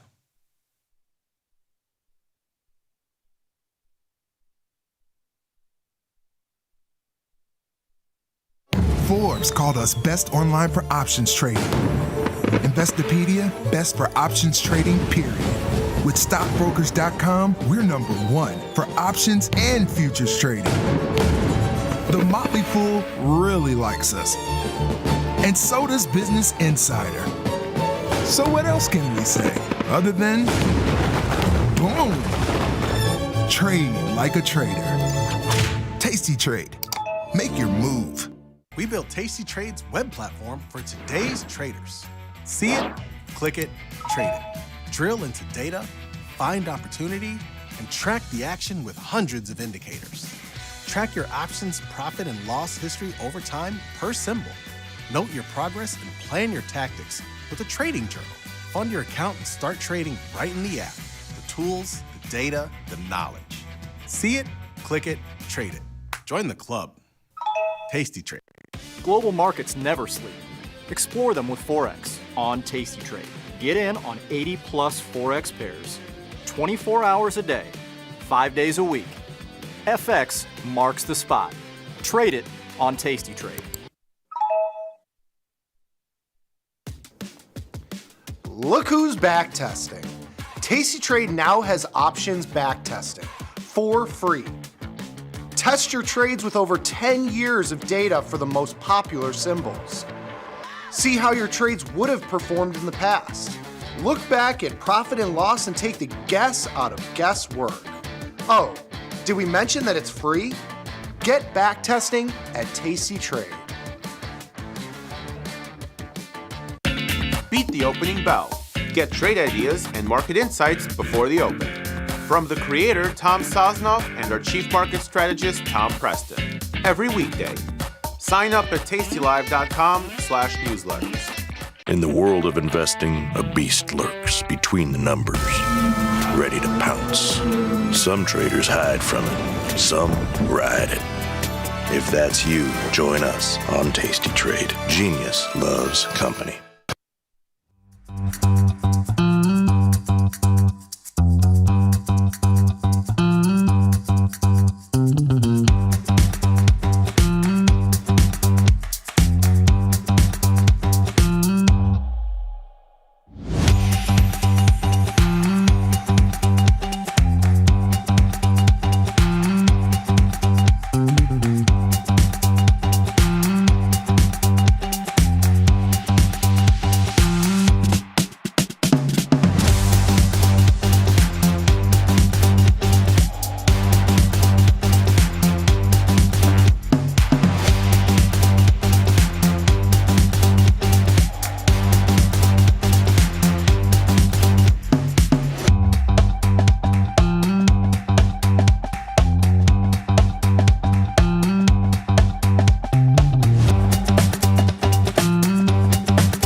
What's up, Tasty Nation? Welcome back to the show. My name is Mike. I'm here with Jamal. This is the opening bell. We are 3 minutes away from the equity markets opening. E-mini futures down 90 points. NASDAQ down 400. Bitcoin down 2,300 now. And crude oil continues to rip higher. Up 9% right now. Up 7 points. Continuing to press through new session highs. I see a lot of chatter in the YouTube chat related to creating new oil positions, how to take advantage of implied volatility. I think we can spend some time talking about that because really, like, when you look at the futures here, everything related to energy is ripping higher. Crude oil is up well ahead of everything else. And really, the only things moving to the downside right now, outside of the NASDAQ E-minis, is Bitcoin and ETH. So crazy moves to the upside. We already have some positions on crude oil futures, but we can talk about, like, if you had no position on right now, how would you approach this with crude oil or maybe USO or micro crude? Where would you go? Right now, it's funny. I'm sitting here analyzing whether or not to take a quick shot in MCL because, you know, it's going to breathe. I think it's going to breathe. And I'm curious. If we get to 89, I'm going to sell one real quick. That's what I'm going to do. But that being said, I think the easy way to dip your toe in, I think, is Iron Condor. I think, again, you're going to get in better prices than we've got in with the one Iron Condor we did. I added one yesterday, further upside. But I think you can get even better now. You can take advantage of the skew. There's real strong upside skew. You can probably, I don't know. I mean, as we're looking at it, you're at the 110 now. Look at that. You're getting $160, right? 110, 111. And that's just 1 point wide, right? Which I think you want to be. I don't think you want to get too carried away. I don't think you want to be 2-3 points wide in here. I think because oil is gapping big time. Yeah, you got to be careful. I think also too. Again, like I'm serious. I mean, if it gets to 89, I'm going to sell one real quick, knowing that we could see 90, and I'm going to give it $2. I'm going to give it a quick stop. And I think at this point, it's best to be kind of tight on how you do these, because this is really moving fast in real time, especially when you're seeing headlines like there will be no deal with Iran except unconditional surrender. I don't really like look at a lot of news on this stuff. Most of the stuff that I'm learning about this is every day I come in and I pay attention to the market. I'm not like watching CNN at nights or whatever else is broadcasting it. So it's probably people who's clued in more than I am. I'm just watching the market to determine what's going on there. And obviously this is a very developing situation. Yeah. And the vol futures are telling us that as well. We've been talking about this many, many times where like the markets will sell off 100 points and then the next day we're up 100 points and it just completely reverses.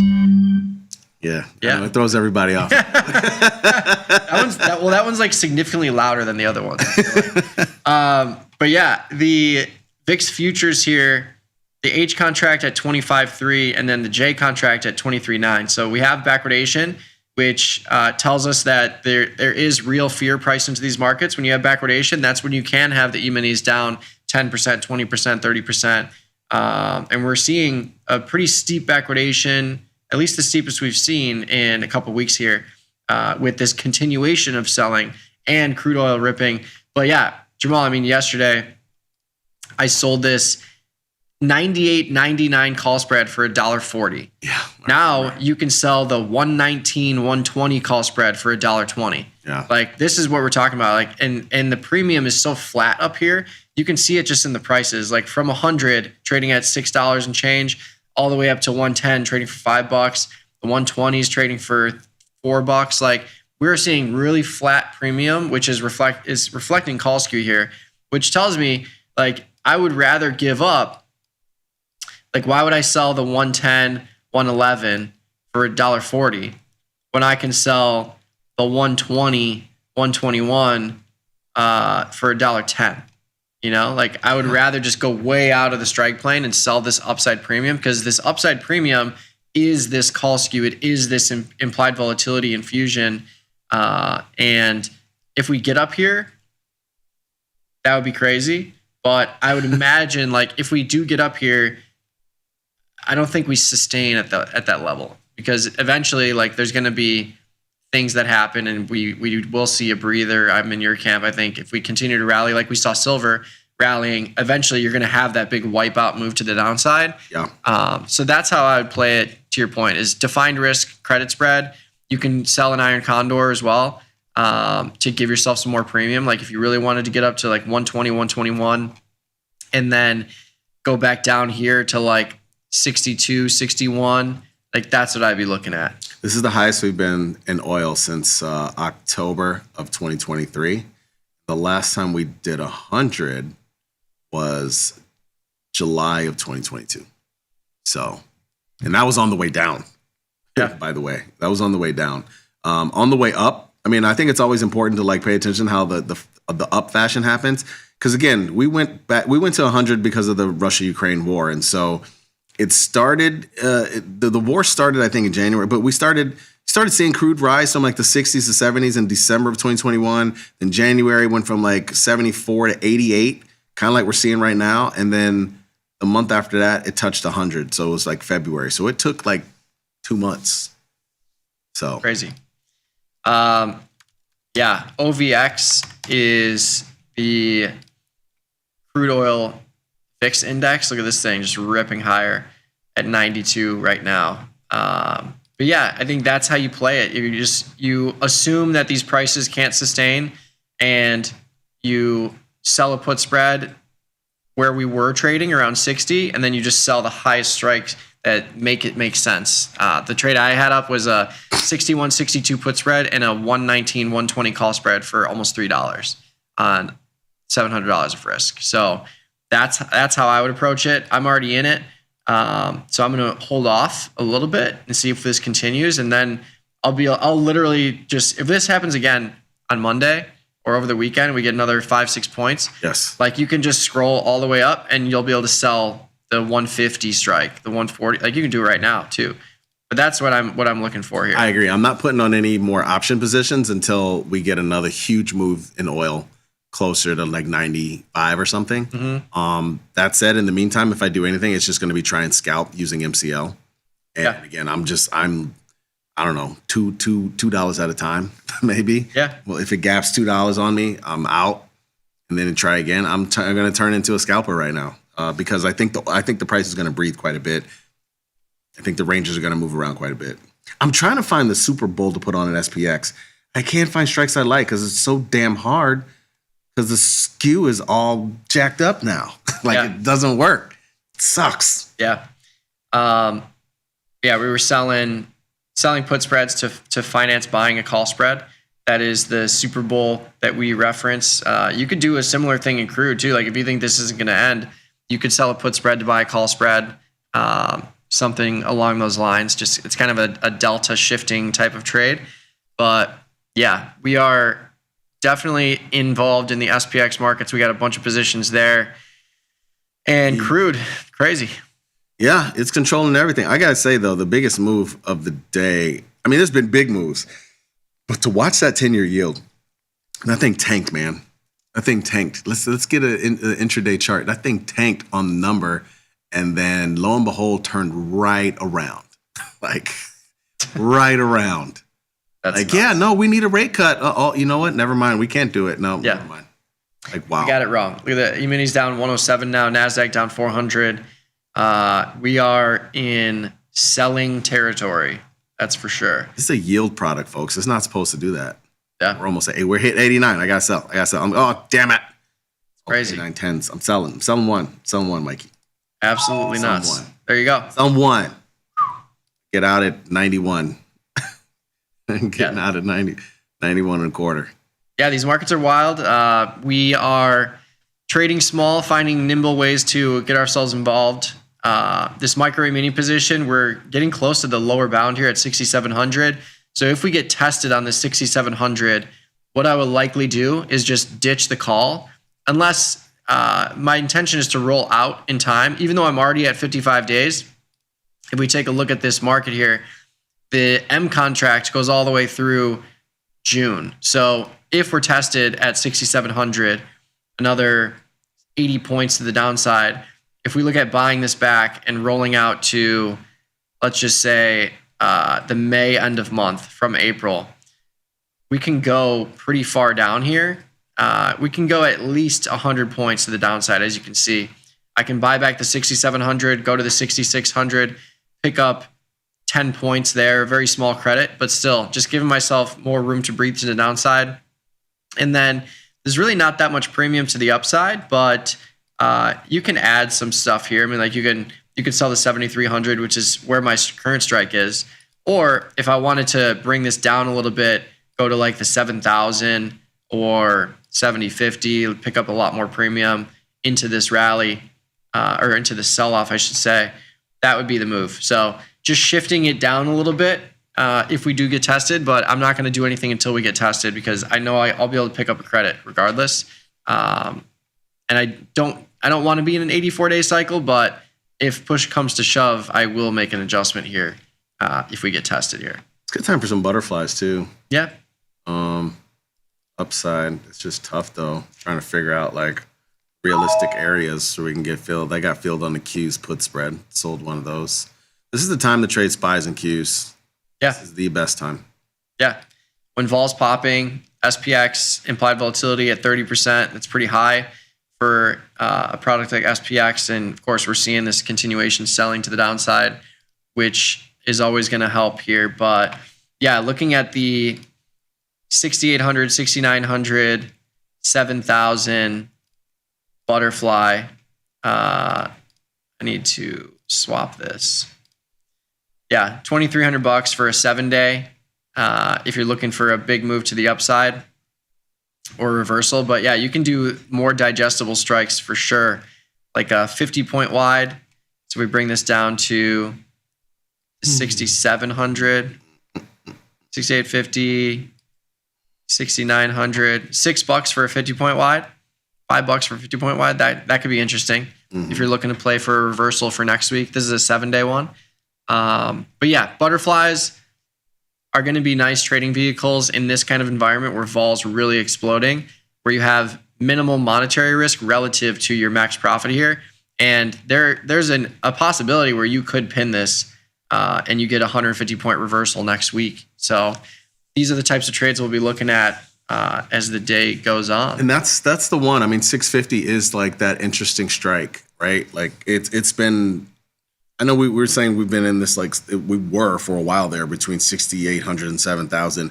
The range got tighter this week, and then obviously it's been broken to the downside now. But I feel like the range was basically like 68.50 to 69.5. I don't think we've been above 69.5 in most of this week. And 68.50 seems to be that number that I think it's going to be the magnet, I think. Yeah. So it's a good call out. Yeah. I was just filled $5.20, 7-day butterfly to the upside. Just playing for a little movement did you do? here. The 6,800, 7 days out. 6,800, 6,850? Yeah. 6,850, 6,900, 50-point wide butterfly for $5. Now, let's say you're looking at downside movement here. You can go probably much wider because there is plenty of premium to the downside now. You're getting that tail risk premium being priced into a lot of these options, and you can see that in real time. Let's see what we're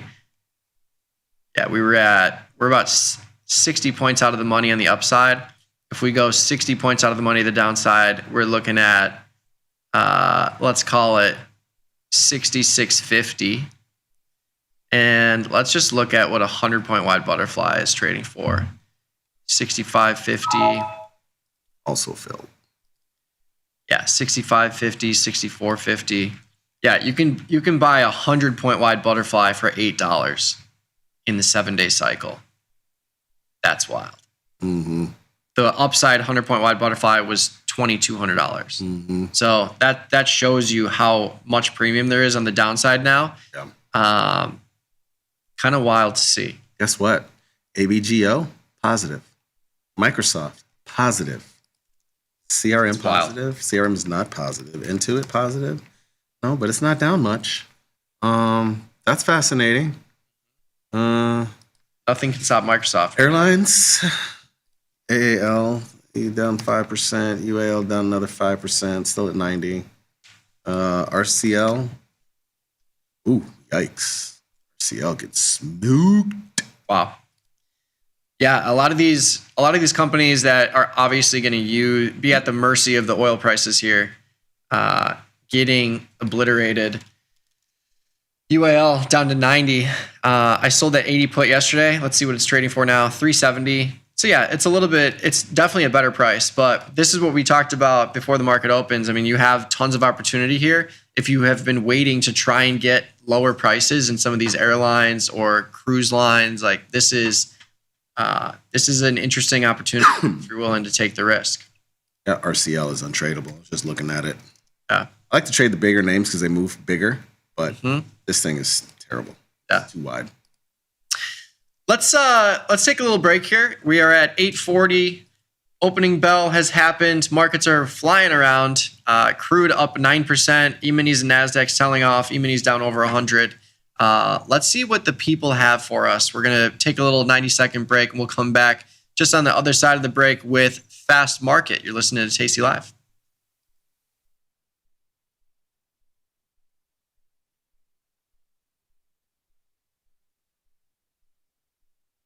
Looking for market insights you can count on? Check out Option Trades Today, your go-to podcast for timely trading analysis and strategies. New episodes drop every Tuesday and Thursday at noon. Available on YouTube, Tasty Live, or wherever you listen to podcasts. Don't miss out on the trades that matter. Stick with the bat, stay ahead of the market.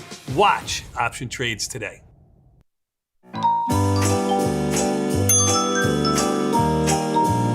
It's the day that when you write dates in the American system of month, day, year, which is a little bit funny, looks like 3.14, which is one of our better approximations. And actually this year is even better because it's 3.1415. I've never before, but this year there's a couple other math people who just got a pizza oven, and so they're bringing everyone over. We're gonna make a bunch of pizzas.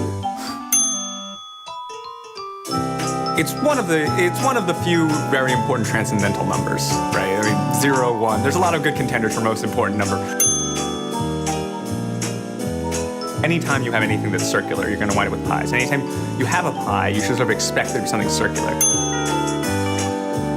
I can do one more than the date on Saturday. I can do 3.14159. Rational numbers are fractions, and pi just is not a fraction. 22/7 is pretty close, but that's not what it is. It's the ratio of a circle to its area, right? And so that's not an integer ratio. It just isn't.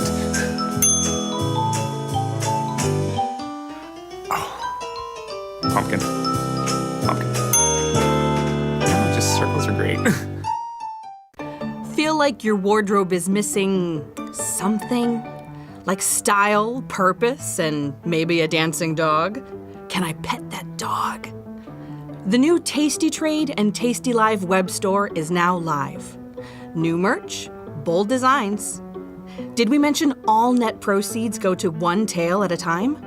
Invest in the real bull market, dogs. Go to tastytrade.threadless.com. Grab some gear and help some pups. You get merch, they get a home. Forbes called us best online for options trading.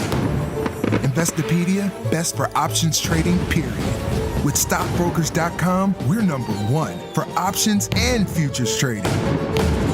The Motley Fool really likes us. And so does Business Insider.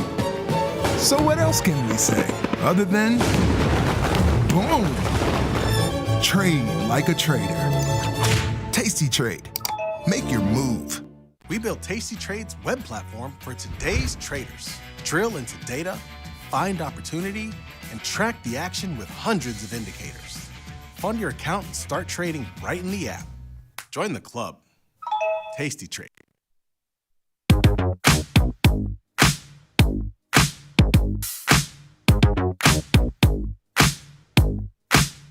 What's up, JC Nation? Welcome back to the show. This is Fast Market. Market is fast right now. E-mini's down 109, NASDAQ down 360, catching a bit in the tech stocks there a little bit. Bitcoin down 2,600.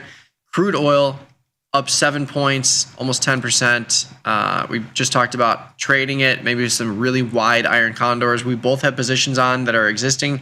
I think you got filled on a short micro. Is that correct? I got filled on a short micro, yep, at 89.25. Cool. And then, during opening bell, first 15 minutes of the market session today, just got filled on a butterfly in SPX. 7 days to go. I bought the 6,800, 6,850, 6,900 upside symmetrical call butterfly for $500 with almost $5,000 of max profit. And I think that's going to be a nice way to trade these markets if you're playing for reversals or continuations, because it's not going to cost you a lot, but you have a nice max profit. You can make them wide. You can make a 100-point wide butterfly to the downside with 7 days to go for like $7-8 if you think it's going to continue this craziness. And that can be a huge hedge against any portfolio for the monetary cost. You can make 10 times your debit paid here.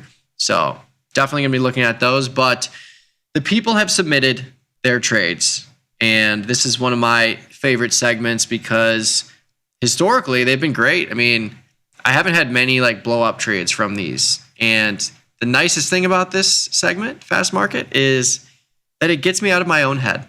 Which, That's true. It's always nice to see the perspective of other traders, and that can be good for you sometimes. Absolutely. No, it's true. Yeah. So let's dive in. Fast Market on this fine Friday. What do we got first? Shopify. Shop rallied too quickly and feels due for a pullback, setting up a 20 delta strangle in April. Thoughts from Jared in Tampa, Florida. Must be nice, Tampa. Nice and warm, nice and humid. I actually looked at this for a strangle, I feel like the other day. I feel like we were talking about it. This is one of those names that was sold off in the great software sell-off of 2026. Yeah. I kind of like a strangle in here, honestly. No earnings. Applied vol. Yeah, 20 delta. 20 delta puts you around for April the 110 strike and the 155. So you could go to the 160, give yourself a little more room, a little more liquid market here than the 155. And the bid-ask spread is a little bit better, but That's the only thing here. Like the only thing that I'm hesitant, you are getting a lot of credit relative to buying power. $6 on $1,200. That's a 50% return on capital potential in terms of buying power use, which is really high. But these markets aren't that great. 60 cents wide on the downside, $1 wide on the upside, resulting in almost a $2 bid-ask spread. But if you work your order, you can get filled here. I don't really see an issue that's too crazy. It's just you got to be careful with your pricing here. Yeah, that 155 is like stupid. That doesn't even make any sense. Yeah. So yeah, I'd move it to the 160 rather than getting involved in this super wide market at 155. What say you? I like the idea. I'm trying to fix the market for them. I just offered at 370. There you go. Let's see if it changes. Fix the call market for you. There you go. Fix it a little bit. Yeah. I think you're right. I think we did look at this, but yeah, given the nature of this market and the sell-off here and down 4%, I'd rather go to that 160 over the 110. With the 110, I think is fine, but I would go to the 160. Give yourself a little more upside room. I'll say this. I love the idea, actually. The idea of selling Strangle in here at 35 IVR. I think it's interesting. I personally want to put money in things that are doing more of what we've talked about now with, things related to the dollar, oil, equity markets, SPY queues, whatever. You can't trade everything all the time. So if you have the ability, cool. I think this is a good idea. But the only reason I'm not putting it on is I got so many other things that I would rather trade right now, given the environment. Fair. Next trade, please. Rivian. Super bullish on Rivian around 15. Sold in April 16 in the money put from Dave in Phoenix, Arizona. I feel like we get so many people that love to trade Rivian. Yeah, we do. This one's nice. This is a $15 stock, so selling a 16 in the money put. I got this question via email. So selling an in the money put, is it a covered call risk profile because you're selling the intrinsic value of the in the money put plus the extrinsic value of the out of the money call if you bought shares? I think that was actually the exact email. But the answer is yes. When you sell an in the money put, slightly in the money put, you are still picking up extrinsic value that's equivalent to the out of the money call, but you're selling $1 of intrinsic value here, which is why this put is nice and premium heavy. So it's a blend of intrinsic and extrinsic value, but this risk profile reflects a covered call here. So yeah, I'll bite on this. Instantly filled. Hate it. No, all kidding aside though, picked up $1.80 and happy to throw this on in this little sell-off here and see where we go. Small position. It's a good trade. Yeah. 2 good trades so far. Yeah. Next one, please. Apple has been range-bound for about 6 months, leaning bullish but cautious. Looking at a March-May 270, 280 call diagonal spread from Ty in OKC. How about those Thunder? They just decimate. They just decimate any team they play. Yeah, was that last night they played or the night before? They played last night. I think they played 2 nights ago. Yeah, 2 nights ago they played in a tight game. They won something. But their entire bench, doesn't matter who plays. Yeah, they absolutely dominate everyone. They are going to be one of the most dominant teams that you will not remember. True. This is the best way I can put it. I mean, 10 years from now, you will not. 5 years from now, you will not remember that the Thunder won. They got to win again to cement their place in history. I digress. Yeah. I mean, it's just for lack of better terms, it's a team of not really recognizable names other than SGA. If they win again, they'll be be recognized. They'll be remembered because you did a back-to-back. It's like the first system that works so well. It reminds me of the triangle system with the Bulls. This is the next system where it doesn't matter who plays as long as you know the system, you're golden. True. But anyways, Apple. I like this idea, but I would personally like to. I don't know. Almost want to go a little more closer to the. Well, I guess if you're going May, it's cool. Actually, now that I think about it, it's fine if you're going May. I thought they were going March, April. I would still probably do. Yeah, it's 255 right now. I'd probably still do 270 in May. Yeah, the 280 call for 30 cents just doesn't do it. Yeah, I think you got to go. 260, 270. You pay a little bit more here, but You don't need Apple to rally as much. I like going 270 in May versus the April 285. I think May captures earnings, if I'm not mistaken. I would imagine it does. Yeah, it looks like there's a little boost there. And you could sell April. You could sell 285. You could do that for under $7. So you did 260, 275? I did. I was just looking at the 270 in May. Yeah. And the 285 in April. Kind of like this. Throw this on. Oh yeah, for $1. Yeah. Yeah, I think if you're going long May, I think you got to go April, just to get some premium involved. Like selling the March 280 for 30 cents. There's no reason to even have that on, because like you're picking up 30 cents, but if you actually do get a huge rally in April, that call's only going to hurt you. So yeah, sounds like you were filled. Yep. 270, 285 for $6. Yep. 675. I got it for 680. Cool. Get it cheap. I'm in as well. So we're in with the May 270, but we moved the short option to April to pick up some more premium. But 15 points wide for $6. Love to see it. Next one, please. EWY. EWY's IVR is the highest on the Tasty Trade list. Worried about whipsaws, so running a neutral iron condor in April, 95-105 put spread and a 150-160 call spread for about 360 in credit. From Liam in Boston, Mass. Wicked trade, Liam. Wicked trade. It is the highest on the board. That's for sure. That's crazy. It is crazy. Yeah. Yeah, this thing's whipping around. It's even higher than it was yesterday. It's in the 70s now. Yeah. 95-105 put spread. 150-160. Yeah. Yeah, I like with these iron condors, and I do this a lot with like the SPX 0 days too. I like to collect more than less, just because like if you're right, you're right. You're going to have a nice profit because you collected more. But if you're wrong, the bigger credit offsets your max loss here. So I like this idea of picking up a little more premium, reducing your pop a little bit. You're coming inside this expected move on the downside here. You're right at the expected move on the upside. But yeah, I think this is a fine trade if you're willing to take the risk. And you basically you're covering this whole range that it's dropped from. So if you believe it'll chop in here, I think it'll be a nice setup for you.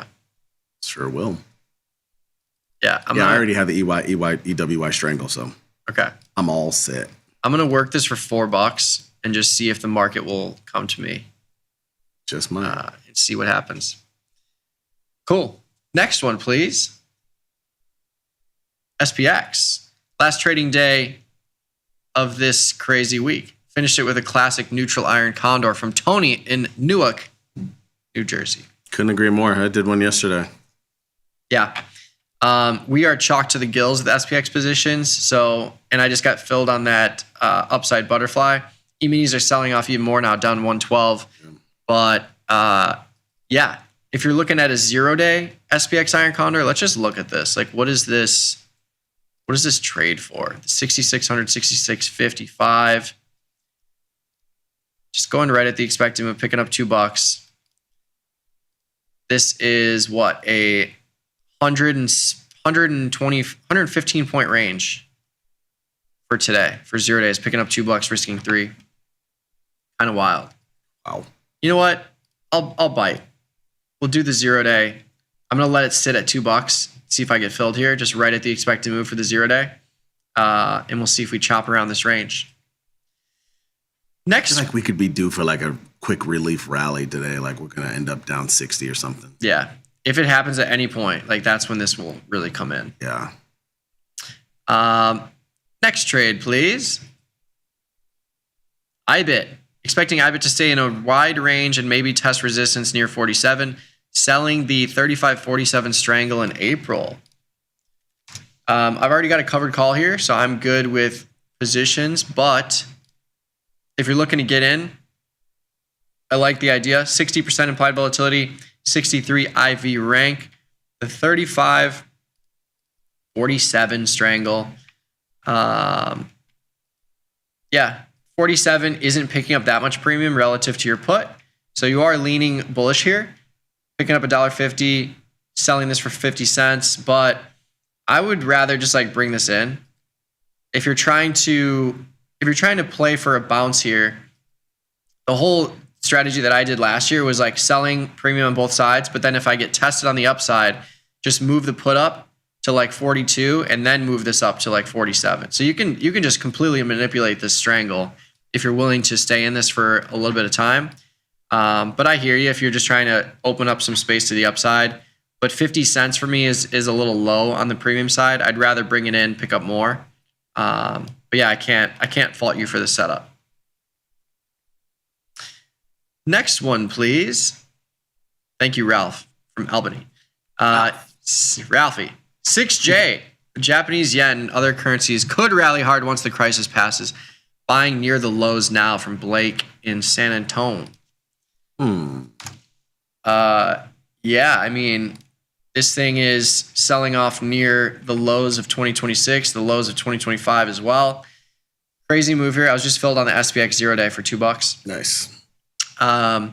Yeah, Japanese yen selling off here. I think you can get involved in this market. You can trade this market with options if you want to. The next active contract is the M contract, which has 3 different options expirations. If you're trying to create like a calendar spread or diagonal spread, that could be interesting. If you're looking at just having this thing rally higher to like 6.5, buy the 6.5 in the May cycle, sell the 6.5 in the April cycle.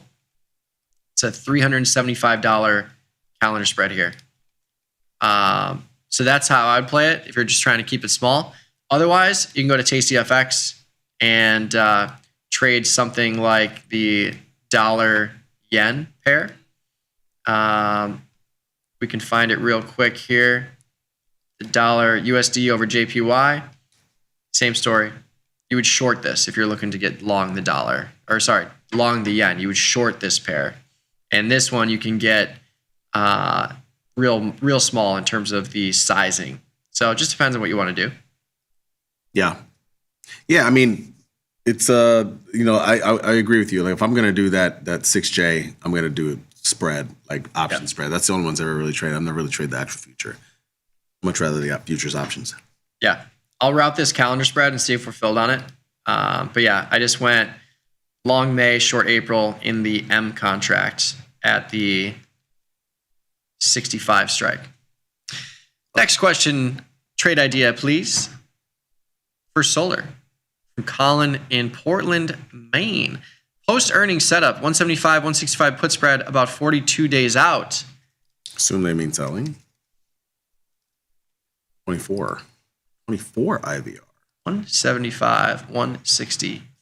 Stock's down on its butt a little bit. Yeah. Yeah, I don't mind this.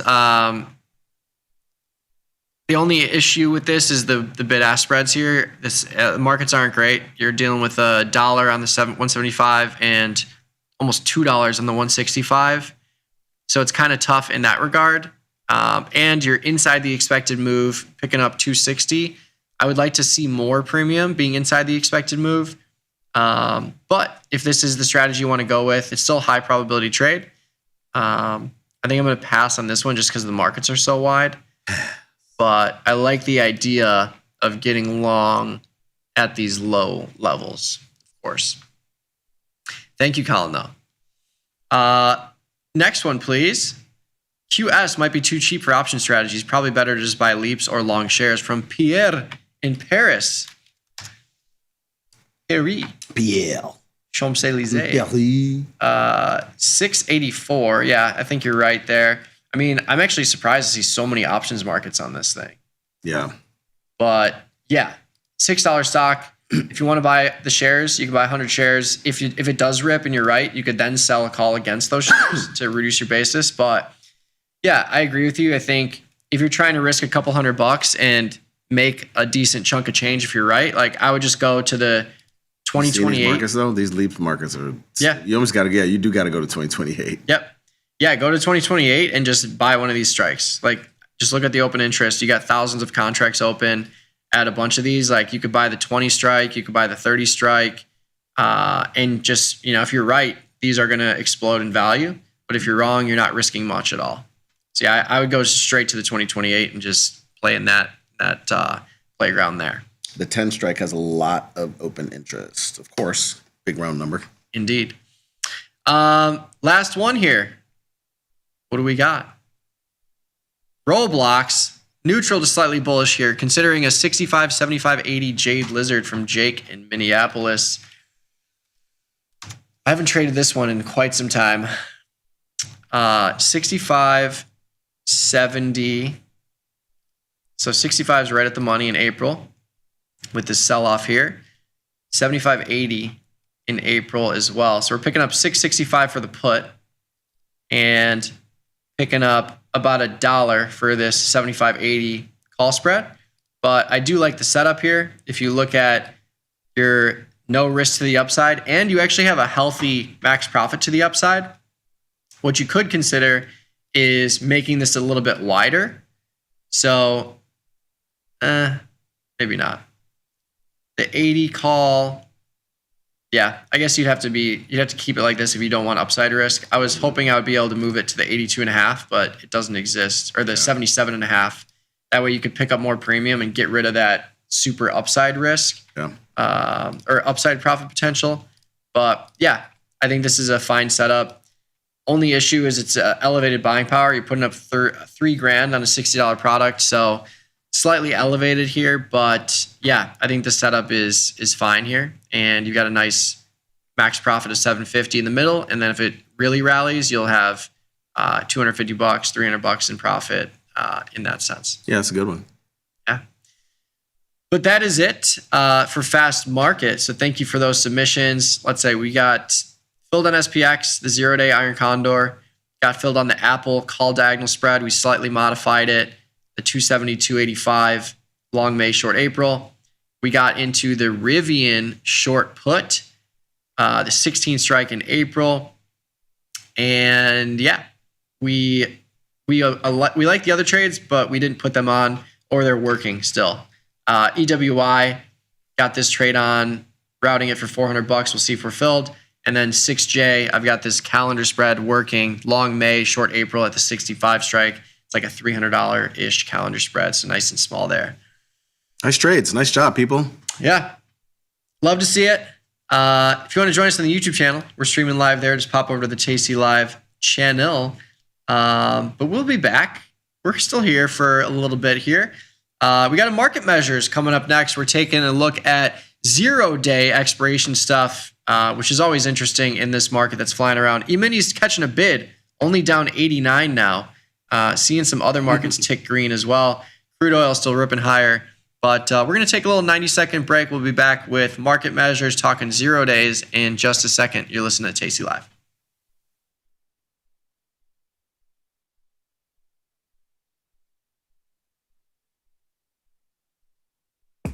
Ready to take your trading skills to the next level? Dive into the world of stocks, options, and futures with Tasty Trade courses. Whether you're a beginner or more advanced trader, our courses can empower you with the knowledge to succeed. Watch as our team in Chicago shows you how to use the Tasty Trade platform and go over the basics of trading. Perhaps you'll learn about a new strategy or a potential product for your portfolio. To find our courses, go to the Manage section of our web platform or head to courses.tastytrade.com. Start taking control of your financial future. Visit our courses today. It feels good to get smart. Get even smarter with the ultimate how-to guide. Learn 31 different option strategies, cover calls, iron condors, jade lizards. Become a trading mastermind. Get the guide at tastylive.com/guide. Tasty Trade is now on TradingView. Trade stocks and futures directly on TradingView charts with Tasty Trade's low commissions. Try it out and leave us a review. Global markets never sleep. Explore them with Forex on Tasty Trade. Get in on 80+ Forex pairs, 24 hours a day, 5 days a week. FX marks the spot. Trade it on Tasty Trade. Grow a strong community with Tasty Trade's referral program. When your friend joins Tasty Trade, you'll both receive $100. As your community grows, you get more bonuses. Only at Tasty Trade. Today's episode of Market Measures is brought to you by SIBO. SIBO is partnering with tastylive to provide educational opportunities for traders at all levels. Did you know index options like these can provide opportunities for diversification, lower volatility, liquidity, and other benefits? To continue your education on some of the mechanics learned in today's Market Measures, check out SIBO's Retail Trader Suite at www.sibo.com/minis. Tasty Trade has crypto, and you can trade with zero commissions, Bitcoin, Ethereum, Litecoin, and more. Diversify in one place. Crypto, we got it, we get it.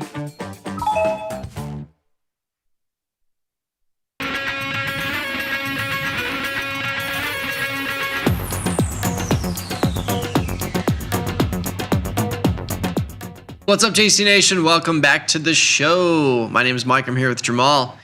Markets are selling off again. We've had a 20-point sell-off in the last 30 seconds. It's been crazy.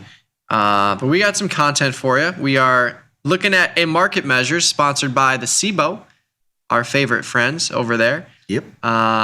Later in the day with 0 day to expiration options. What do you think? What do you think that means? What do you think happens here? Well, later in the day, there's only one thing that happens. There's a big buy button, the green buy button that the market hits at 230, 250 in SPX. You just see the market rip. But yeah, I think it'll be interesting to look at the data here. Always love the research that comes through the wire, but let's dive in. Later in the day, you're either in the money or you're out. That's true. Technically speaking, the market will be up or down. You will be in the money or out of money. Oh, man. Yeah, let's pop to the first slide, and we'll get right to it. So 0-day option sellers looking to collect large credits have reason to look to get into trades as early in the day as possible. As you might imagine, I was just filled on this Iron Condor in SPX. You pick up a decent premium because you have the most implied volatility and time value for a 0-day option if you're placing it right in the morning.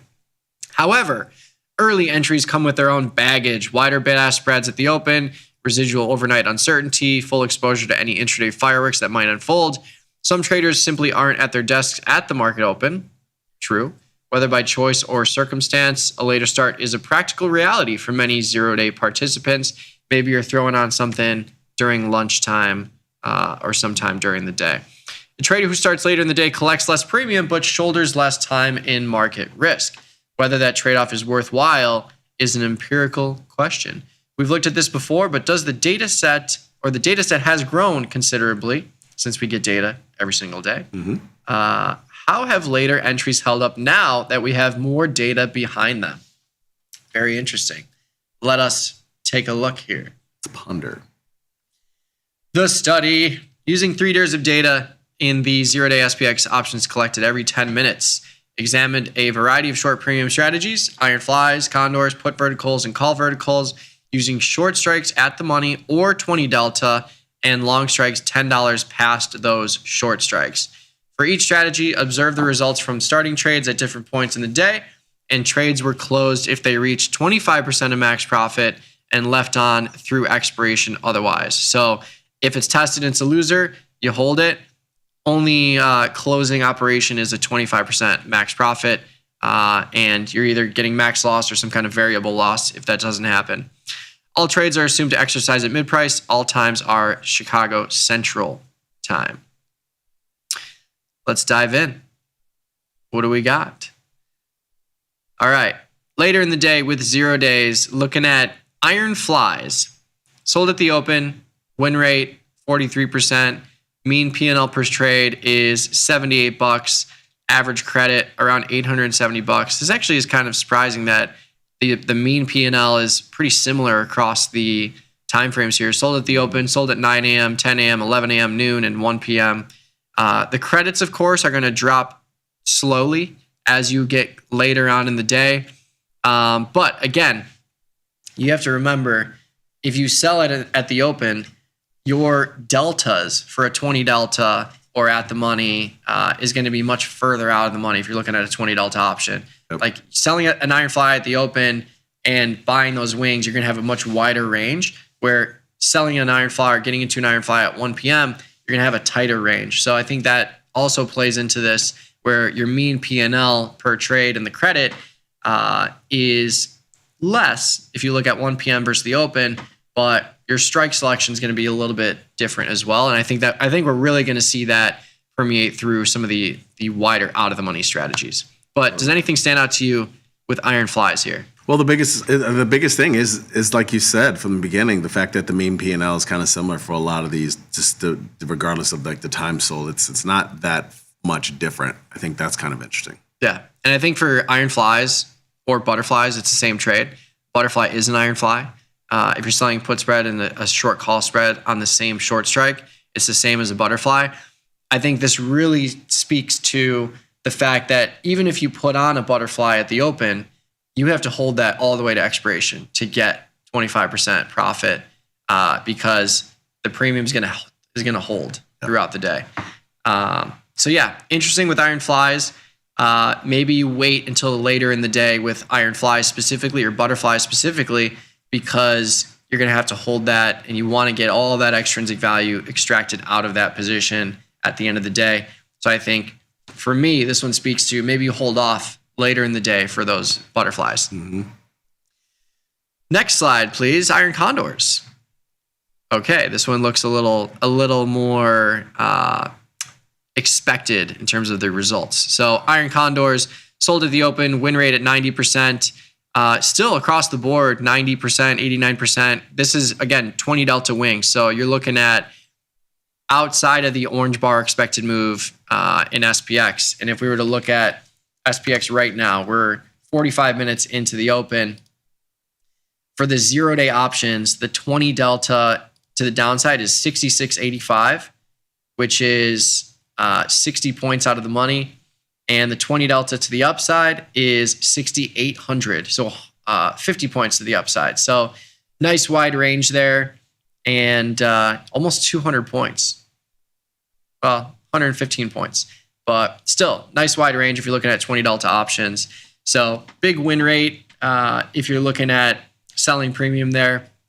The mean P&L per trade, this is what we were talking about with getting more expectation out of this. You have a higher mean P&L if you sell near the open, and a lower mean P&L if you're selling later in the day.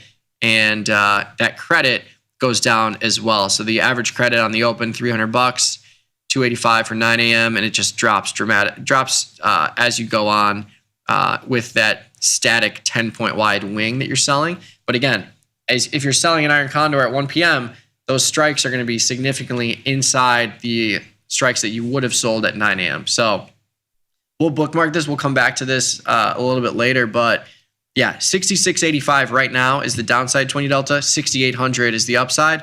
Let's see what that is later today. It's going to be much more narrow. Yeah, this one totally makes sense. I mean, you look at the average credits, they go down as the day goes on, and you can see your win rates are essentially all around the same. This one easily makes sense given the structure of an iron condor. Yeah, indeed. Next strategy, please. At the money put verticals. So pretty static win rate across the board between 85 and 90%. Mean P&L per trade, kind of volatile here. But this one is, again, going to be pretty much more volatile because you're just dealing with the put vertical on one side. And the credit is going to be the same because your average credit, if you're just selling an at the money put spread that's 10 points wide, you better be collecting around $500. Like if you're collecting $1 or $2 for a 10-point wide at the money put spread, it's not a trade that we're going to take. So this one makes a lot of sense as well. It is kind of interesting though, seeing that 10 a.m. sold at 10 a.m. is kind of the outlier here. Yeah. Compared to the rest. Yeah. What's up with 10 a.m.? Great question. That's when Liz and Jenny come on the show. So maybe it has something to do with them. All right, next strategy.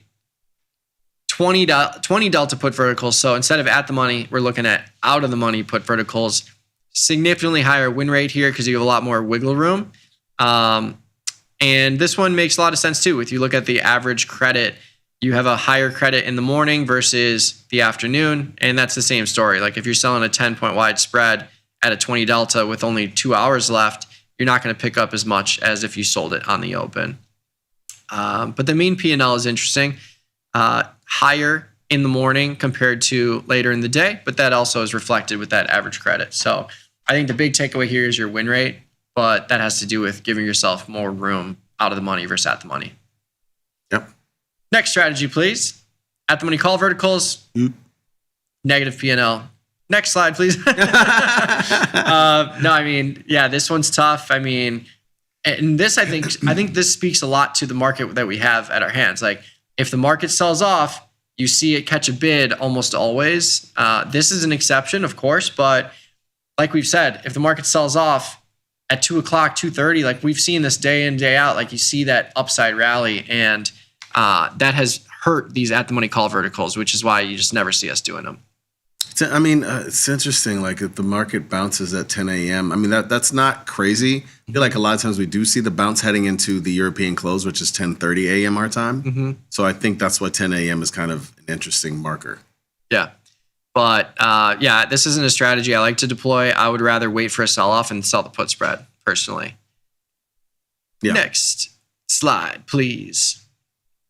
20 delta call verticals, a little bit better. Wow. Look at the mean P&L at 1 p.m. This is the buy button I was talking about before the show, when the show started. Minus $200. That is nuts. Yeah. And that's kind of crazy, but you're not only at the mercy of the 2 o'clock window where you tend to see that rally if it's going to happen, but you're also not picking up nearly as much. It's all risk, and you're not picking up anything else. So that's kind of crazy. But yeah, this isn't necessarily a strategy I like to deploy by itself either. I'd rather just go with an iron condor, pick up some of that premium and offset some of that upside risk if it's going to come into play. Wild. Insane. Last slide, please. Takeaways. Strictly call selling was unsuccessful. Unsurprising with SPX climb over the course of the study and just like during the intraday sessions that we tend to see. A delta neutral at the money approach performed comparably to pure put selling. For timing, 9 a.m. entry tended to be best. And I think that works out when you think of like the narrower bid-ask spreads too, because you do see the chop in the morning right on the open. You see the widening, you see the markets fluttering around, and then they kind of settle as you get an hour or two into the day. As the long wings get cheaper over the course of the day, credits received did not decrease as much as one might expect for some of those strategies. And relatively consistent results were to be had from 10 a.m. through early afternoon. But even if you are ready right at the market opening, waiting until 9 a.m. might be wise just because you get that narrow bid-ask spread. And of course, there's always going to be opportunities throughout the day. I mean, this doesn't really surprise me that much. It's a great study, by the way, done to kind of confirm a lot of things that I think about. I mean, I feel like 8:30 to 9 is kind of amateur half hour, right? Like it starts at 9 Central Time. 30 minutes into the day, I think, is usually probably when I put maybe my first trade on, 30 minutes to an hour in the day. Yeah. And I think it's an exercise in patience too, where you see what's happening in the market, you see if it holds. Like this morning, we were down 90, then we got down to 110, 120. And if you're looking to buy that dip, you have 40 points of a better opportunity in that situation. And it would have already worked out. The market's only down 80 now. Yeah. NASDAQ down 260 only. That's a big rally in the NASDAQ. But Crude continuing to stay afloat right above that 87, 88 level, up 7 points. Yes. Let's take a little 90-second break here. Join us on the YouTube channel. We're streaming live there. Hop over to tastylive. You can join the chatter. Lots of activity there today. We appreciate you all watching us and listening. But let's bring in Quentin in a little bit, live from the trade desk, and we'll take a look at these markets again. And then at 10 o'clock, we got Liz and Jenny. So yeah, let's take a little 90-second break. We'll be back in just a second here. You listen to Tasty Live.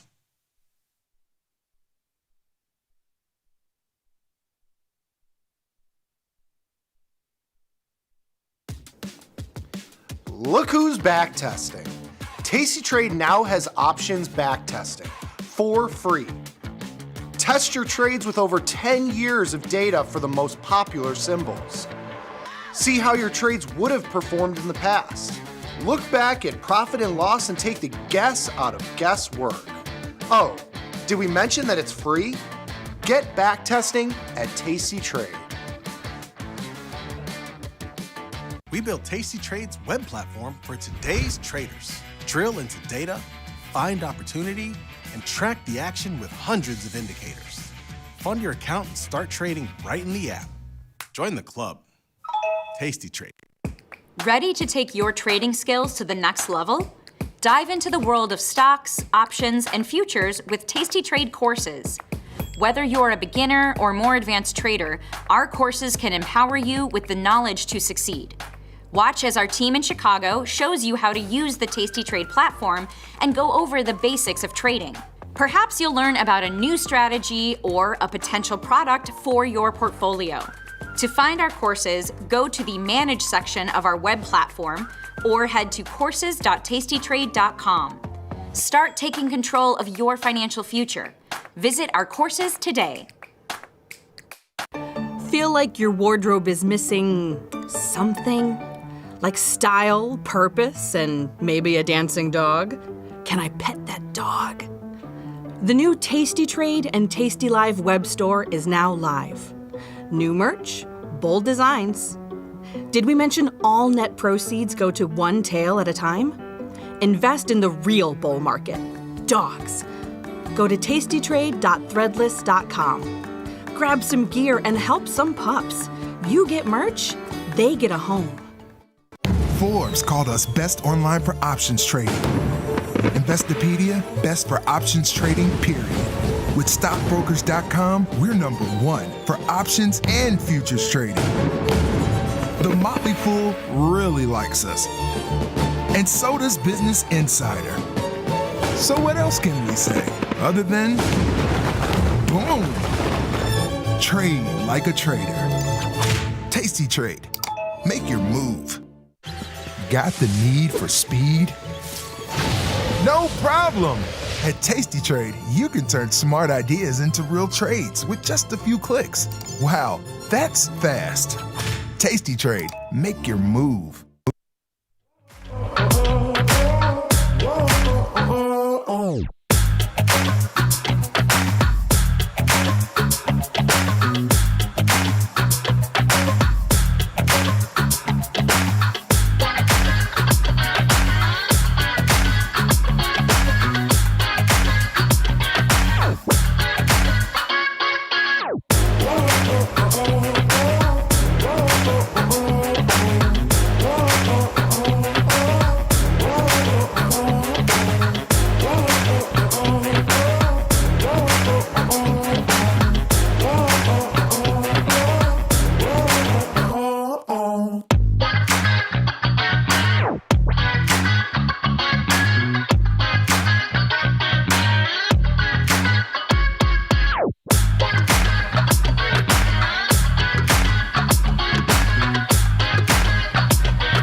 What's up, Tasty Nation? Welcome back to the show. My name is Mike. I'm here with Jamal. We are taking a look at these markets this morning. We've had quite the bout of volatility. We came in at 7 a.m., started broadcasting. We were down like 40, got down as low as like 120-ish, and now we're only down 78, 77. So E-minis are catching a bid here.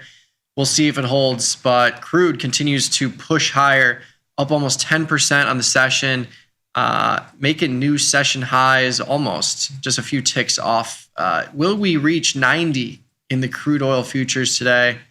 It's the question. What do you think? I mean, it's possible. Yeah, I mean, again, I sold the MCO contract this morning. Yeah. I'm going to close at 91. Yeah. We'll see. There has been a shift in the energy of this room, though. We do have a special guest. I did it. Yes, I finally did it right. Quentin, how you doing? Fellas, how's it going? What's up, Q? Good. What's happening? I like that Happening. shirt. Nice OG shirt. Thank you. Yeah, shout out to Marty for this one. Yeah. Oh yeah. Yeah. How you trading these markets? You feeling the pain? You feeling the gain? What is it? Yeah, so some positions for sure feeling the pain, but this is where like a lot of the opportunity lies for a lot of our customers when that volatility spikes. Yeah. A lot of customers have probably already had positions on that they're now managing. That's what we're getting a lot of calls about. Also a lot of calls about like assignment on like put spreads and things like that. Yeah. And then a lot of calls about /CL positions. Because like the requirements on those, the way that span works, the requirements are like you get a lot of leverage, when you open the trade, but if volatility expands, that can really go against you. And so you got to make sure you're sizing those properly. And then people will ask about like how to manage those. Typically, what we're seeing a lot of customers do is buying shorter term out of the money calls to hedge some of that risk because they're less expensive than like longer term. And then they can still keep the position on. But of course, those hedges do cost, right? Like I actually had a funny conversation with my mom the other night. She was like, yeah, hedge your bets, like just about like something like random. She's like, oh yeah, I'm just hedging my bets. And I'm like, well, as traders, we know that hedges cost. Yeah. Right? And so you can't always just be hedging your bets. Yeah. Yeah, that's what I always used to say to people. I'm like, the idea of hedging something is it's a tricky thing because at some point you got to decide whether you want to win on your hedge or do you want to win on your original trade. And so, yeah, if you do feel the need to hedge, you might want to hedge lightly. Just remember which one you really care about the most. Is really the question. Yeah, like typically when we see customers hedge, like you always under hedge your deltas because you still have that overarching position that you're looking for. Yeah. And it's interesting when you look at the crude oil markets themselves, like I'm just looking randomly at the 11-day J contract. If you sell a call in there, it's going to take $1,200 or $12,000 in buying power for $5,700 in premium collected for the 94 strike. And to your point, like let's say you go and buy the 105 strike for what is it, $400. That does reduce your buying power by about $3,000. You could look at, bringing that in and reducing that buying power more. But to your point, it does cost money. But interestingly enough, if you go from the J contract to the K contract, just one day later, that buying power goes down dramatically. And I think that is reflected in the big backwardation we're seeing now. We have almost 4 points of backwardation in the J contract relative to the K, which is nuts. Yeah, so if you're trading calendar positions or like different structures in these futures contracts, not just CL, but anything really, you want to be careful about that. In equities, it doesn't really matter, like ES, NQ, doesn't really matter so much. But in the, like the oil futures or corn, things like that, you got to watch out for the backwardation because it's all different deliverables that you're getting, 100%. But yeah, that's the nice thing about the Taste Trade platform. You can see here on the screen, like the lighter shade is the J contract, the darker shade is the K contract.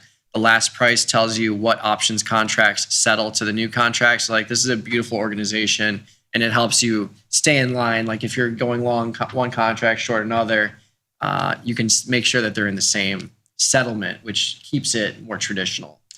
Yeah. Yeah. And you just want to make sure you're aware of that before you're like putting those positions on, because then you could get caught in backwardation and then lose more than your debit for a calendar. 100%. Right? Yeah. Hugh, I don't know what you did, man, but from the moment you walked in the room, markets have been flying higher. Speaking of, what are the people looking at today? What are the people trading on the desk?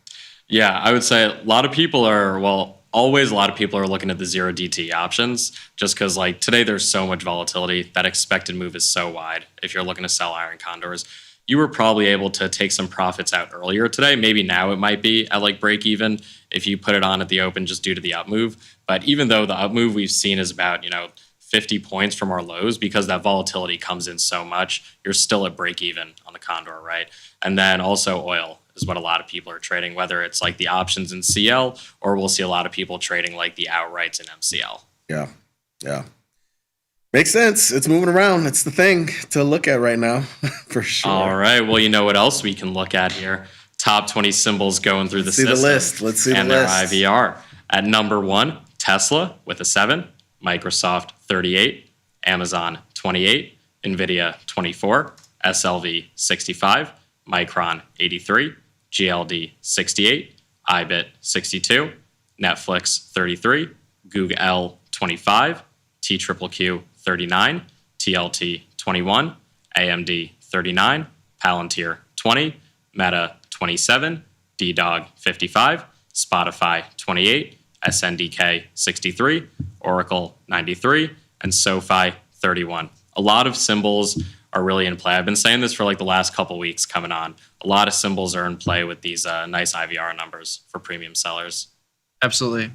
I'm shocked that Tesla's number one. I am too. We haven't talked about it's number one every day. Yeah. It's number one every day, except during like the silver craze. Yeah. It's been number one every day. That's funny to me. Yeah. Oh. We haven't talked about Tesla at all this morning. No. Which is wild. But yeah, TQQQ. That one is always on our list too. Yeah.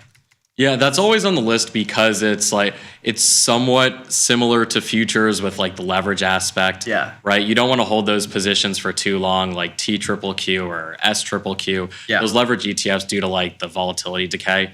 Right. Yeah. You don't want to hold those for too long, but you can size a lot more appropriately than you can in futures. So I think that's why they're heavily traded. I've totally forgot. Was SPYs or Qs on the list? Well, no. So no broad-based indices and ETFs. Oh, God, right. Okay. Come on, Jamal. No futures as well. I'm just trying to remember. He's just testing. Oh, well, because then it'd be the same like top 10 symbols every single day, like ES, NQ, SPY, QQQ, stuff like that. So yeah, gotta have a little. I figure people are trading those even heavier now than normals for sure, just because the IVRs are so high and they're so liquid. So. Yeah. There's a lot of opportunity in like the bigger products, like just like the regular SPYs and Qs for sure. Yeah.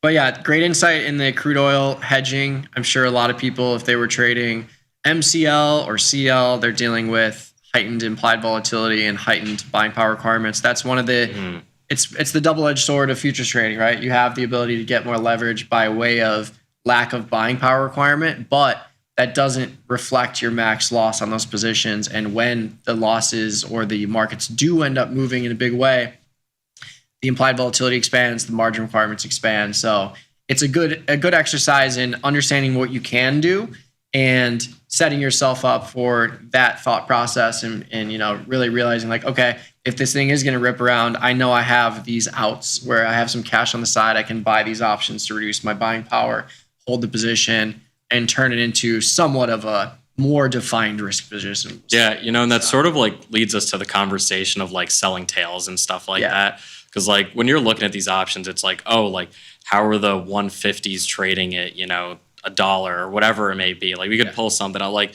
you're looking at 160, it's trading at $1, or 150 trading at, $1.50, whatever you're looking at. The big thing that I really like to caution customers about, because let's say we're looking at 41 days out, you're like, oh, no chance CL is going to 160 a barrel, but it doesn't need to go to 160 a barrel for you to be down 100%. It just needs to go up to like 100 a barrel. And then that option's now trading for $2. Yeah. And then you're down 100% on your position. And then the requirements really expand. So like a lot of people will say like, oh, like no chance it's getting there, but it doesn't always have to, And so that's something I always want to caution customers of for sure. Yeah. And that's a great point. Like, just like we're at 88 right now, looking at the 100 strike, this 100 strike is an $8,000 buying power requirement at a notional of 100. So to your point, if I sell this 160, I can't even scroll because it's so far up. It's so far up. You sell the 160, you say, oh, this is amazing. It's going to be a smash. Only $2,400 in buying power. If we get up to 140 or 150, that buying power is not going to be $8,000. It's going to be 16 grand, 20 grand, because now you're not basing your buying power off of a notional of 100. You're basing your buying power off of 50% higher than 100. So you would literally go from a $2,400 buying power to, I would guess, 13, 14K. Yeah. Something like that. Yeah, if not more. Yeah. Honestly, especially because like the volatility will really expand to the upside. And then the span margin requirements will also really expand based on that. Like going from the 8 delta to like the 30 delta, in span margin, that's a massive buying power. 100%. It's going to be a long weekend. Yeah. It's going to be a long weekend. There's going to be a lot of things said over the see, this is what makes me so upset about markets not being open like 24/7. I was like, this weekend would be a great time to trade. A lot of volatility. You need a weekend to decompress, Q. You can't be looking at a screen the whole time. I completely disagree. You got any real thing to do this week besides trade markets? You got to do that. No, I've got nothing else. But no, got some. This weekend I've got some friends' birthday parties. Actually, Nice. I feel like this is a very common time for birthdays. Yeah. It's like we're getting into the spring season. Birthday time. Well, you know why that is. Well, yeah. Just do the math. Add 9 months to where we are now. You see, Quentin, there's these storks that fly above us, and around November, December, January. Yeah, I haven't had the talk yet, so if you guys want to give it to me, maybe over lunch. Yes. You see the honey downstairs that our building gave out, those are made from bees. Yeah. And there's also birds that, Yeah, that's how it goes. Yep. Add 9 months. And then, there's also like, my friends are going. I'm debating on going. There's Bagel Fest, like in Lincoln Park, I think. Bagel Fest. Yeah, Bagel Fest. I'm not because I'm from New York. Everyone's like, oh, what's the best bagel and stuff. Like, I'm not a big bagel snob. Neither am I. I do think New York bagels are better than Chicago bagels. New York bagels are definitely superior. Yeah. But I'm not like a bagel snob where like, I'll only eat that, or like I need someone to like send me packages of these bagels. I love to mess with New York people about everything they think is better. I actually don't have a problem with you saying that one. I don't care about bagels one bit. Like, I really don't. People can go crazy about it though. They really do. Sure. They're kind of boring to me. There's a place like right down the street from here. Yeah, it's like, come on. Is that like your main personality trait, that you love bagels? Right. That is true. But there is that place down the street. Have you been to this new place? No, it isn't. It's called like Toasty or something. But it's like a high-end bagel place, and there's like a line out the door every day. I mean, first of all, that's just funny to me. High-end. What's high-end about this hard bread that we're talking about? Just curious. Oh, wait, you know what I'm going to do? I'm going to tell Luis about it. I think he's going to be like, oh, yeah, I'll order all for the office. Tilly Bagel. That's what Tilly Bagel. Tilly Bagel. Oh, wait. Have I been there? They do like if you get an everything bagel, it's like all the way around the entire bagel. Oh, that's pretty cool. Yeah. Like basically a sandwich. I mean, that's basically what they do eventually. Like when they go really high end, they turn the bagel into a sandwich essentially. Yeah. Then it's not even about the bagel. It's about like it's like stuff on it. Just give me a little lox and a little schmear. I just don't really care about bagels. I don't. The truth comes out. I just don't. I don't. Hey, I get it. Bagel Festival. It's a little early for a fest in Chicago.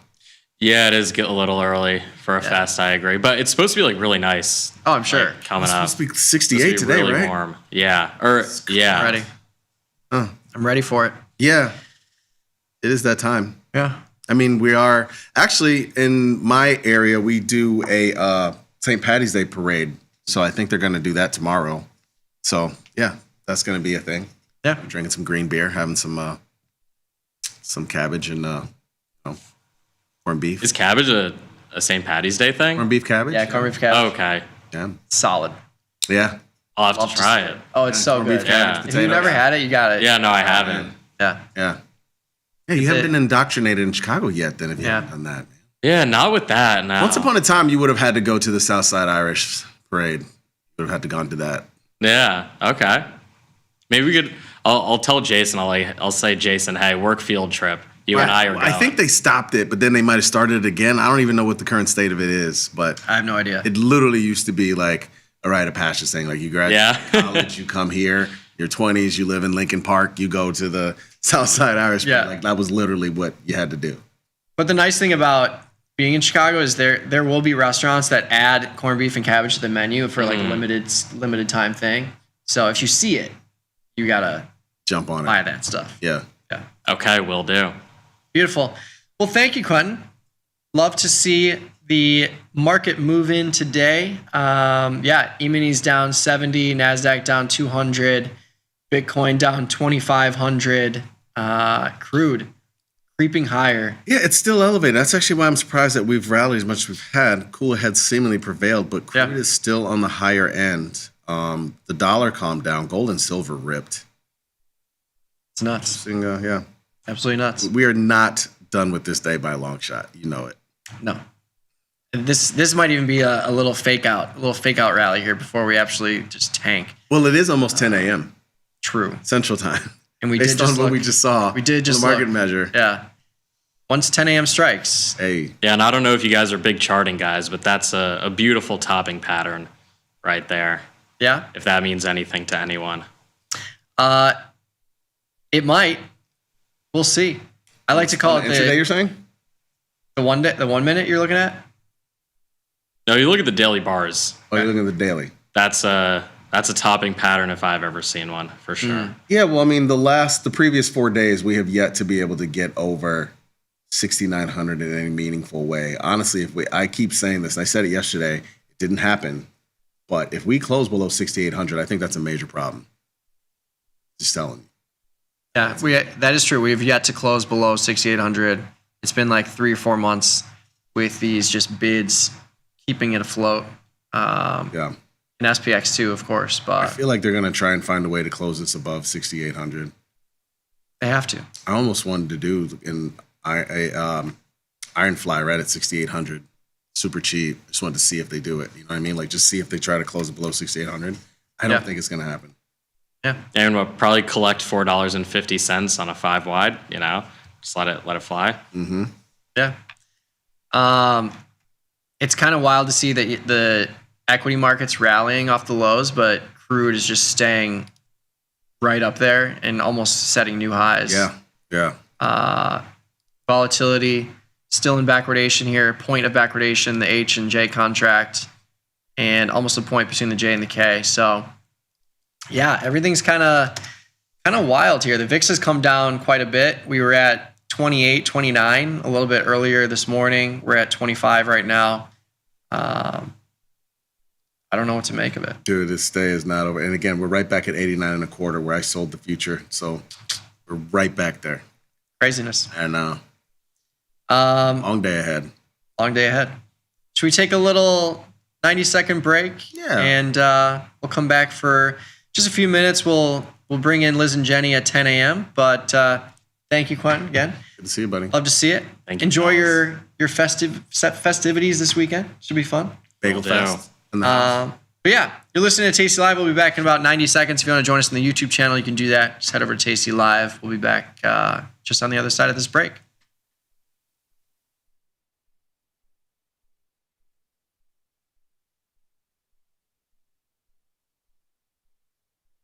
Forbes called us best online for options trading. Investopedia, best for options trading, period. With stockbrokers.com, we're number 1 for options and futures trading. The Motley Fool really likes us. And so does Business Insider. So what else can we say other than boom? Trade like a trader. Tasty Trade. Make your move. Look who's back testing. Tasty Trade now has options back testing for free. Test your trades with over 10 years of data for the most popular symbols. See how your trades would have performed in the past. Look back at profit and loss and take the guess out of guesswork. Oh, did we mention that it's free? Get back testing at Tasty Trade. This is Chicago. We invented the skyscraper, the Italian beef, and the standardized options market. Cboe is not only the birthplace of options, it's also where Liz and Jenny got their start. In an industry first, 2 female former floor traders broadcast live from the floor. Hear the sounds of live market action and feel the electricity as they present real-time trade ideas and research-backed market studies live from the Cboe's SPX pit. Watch Liz and Jenny live from the Cboe, only on Tasty Live.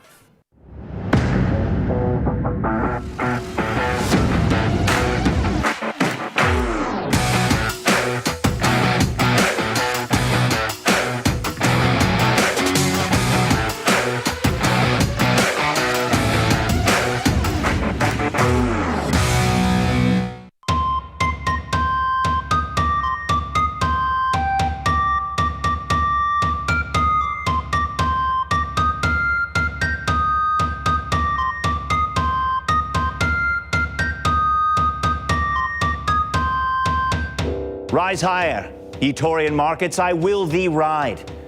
Oh, let the horned bull now be thy guide. Increase the yield, as the longs have long planned. Be not inert in flowery field like Ferdinand. Reward the longs, their bulldog-like persistence. Like Lord Michael of Jordan, soar beyond resistance. Reward those who see upside positivity, as if in some ill-advised Pamplonian activity. Trip thy hooves o'er trading streets most stony, cobbled with the confidence of masters Tom and Tony. Climb with ease the line of Tim Knight's profit chart, and with thy rise make proud Slim's technical heart. Gore the matador of pessimism with thy horn. Let red capes of resistance now be torn. This market yoke to wagon now could pull to follow up the thundering of the bull.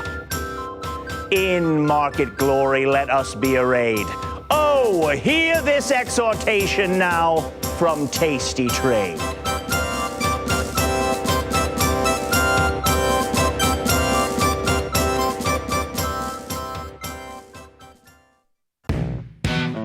Got trader's block?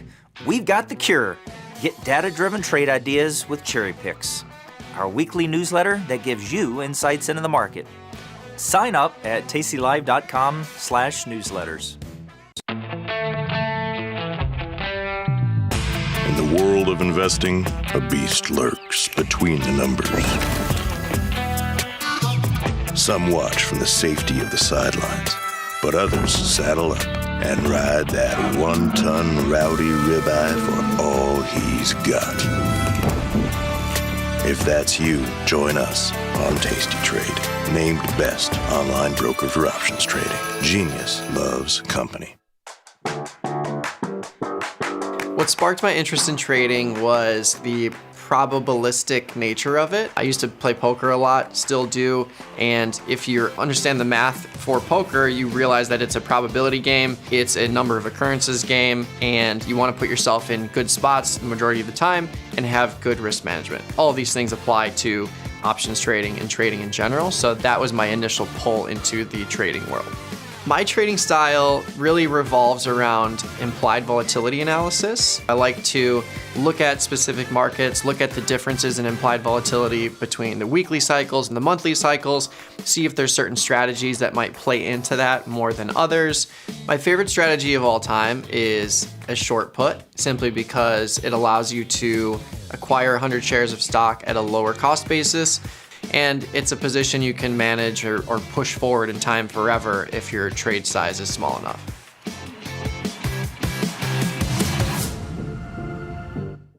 Global markets never sleep. Explore them with Forex, now available on Tasty Trade. Get in on over 80 Forex pairs, 24 hours a day, 5 days a week, with the Forex platform that adapts to your style and speed. FX marks the spot. Trade it on Tasty Trade.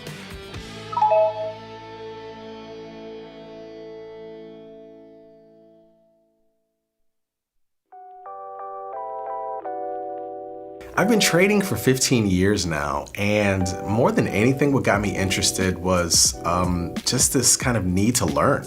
Really, I started off as a chemist and engineer, and I love those fields. But sometimes when you're doing an experiment, you can go months without anything changing, and materially, I should say. Whereas with trading, every day is different. My favorite strategy really has become selling put spreads.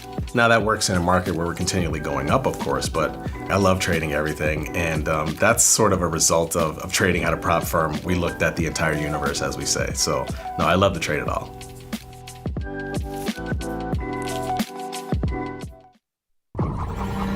Golf putt, normal distribution, reduce speed, increase standard deviation for a wider angular strike. If you think like a trader, we've got your back. Tasty Trade. Join the club, genius. Got friends? Get $250.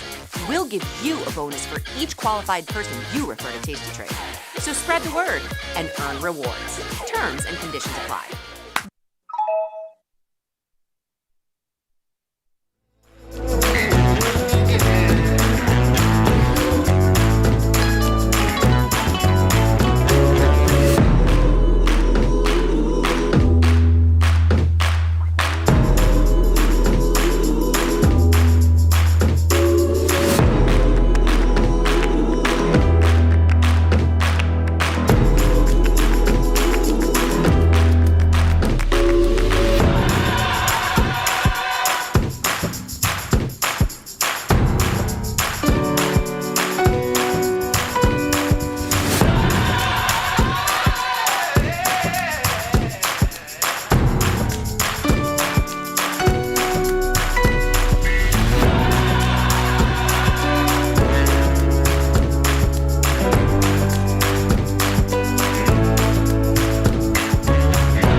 They wanna buy me, baby, I'm too pricey. Yeah,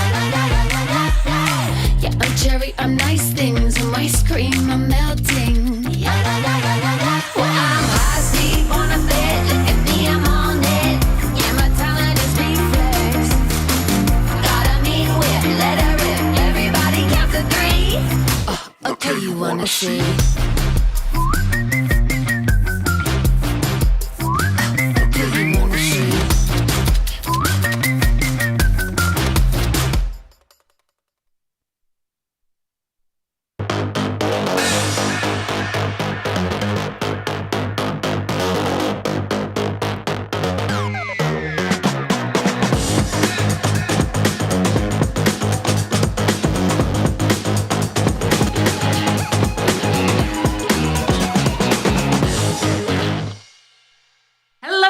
And welcome to the Friday edition of the Liz and Jenny Show. My name is Liz Deerking. That beautiful brunette, also in green, and we didn't call each other, is Jenny Andrews.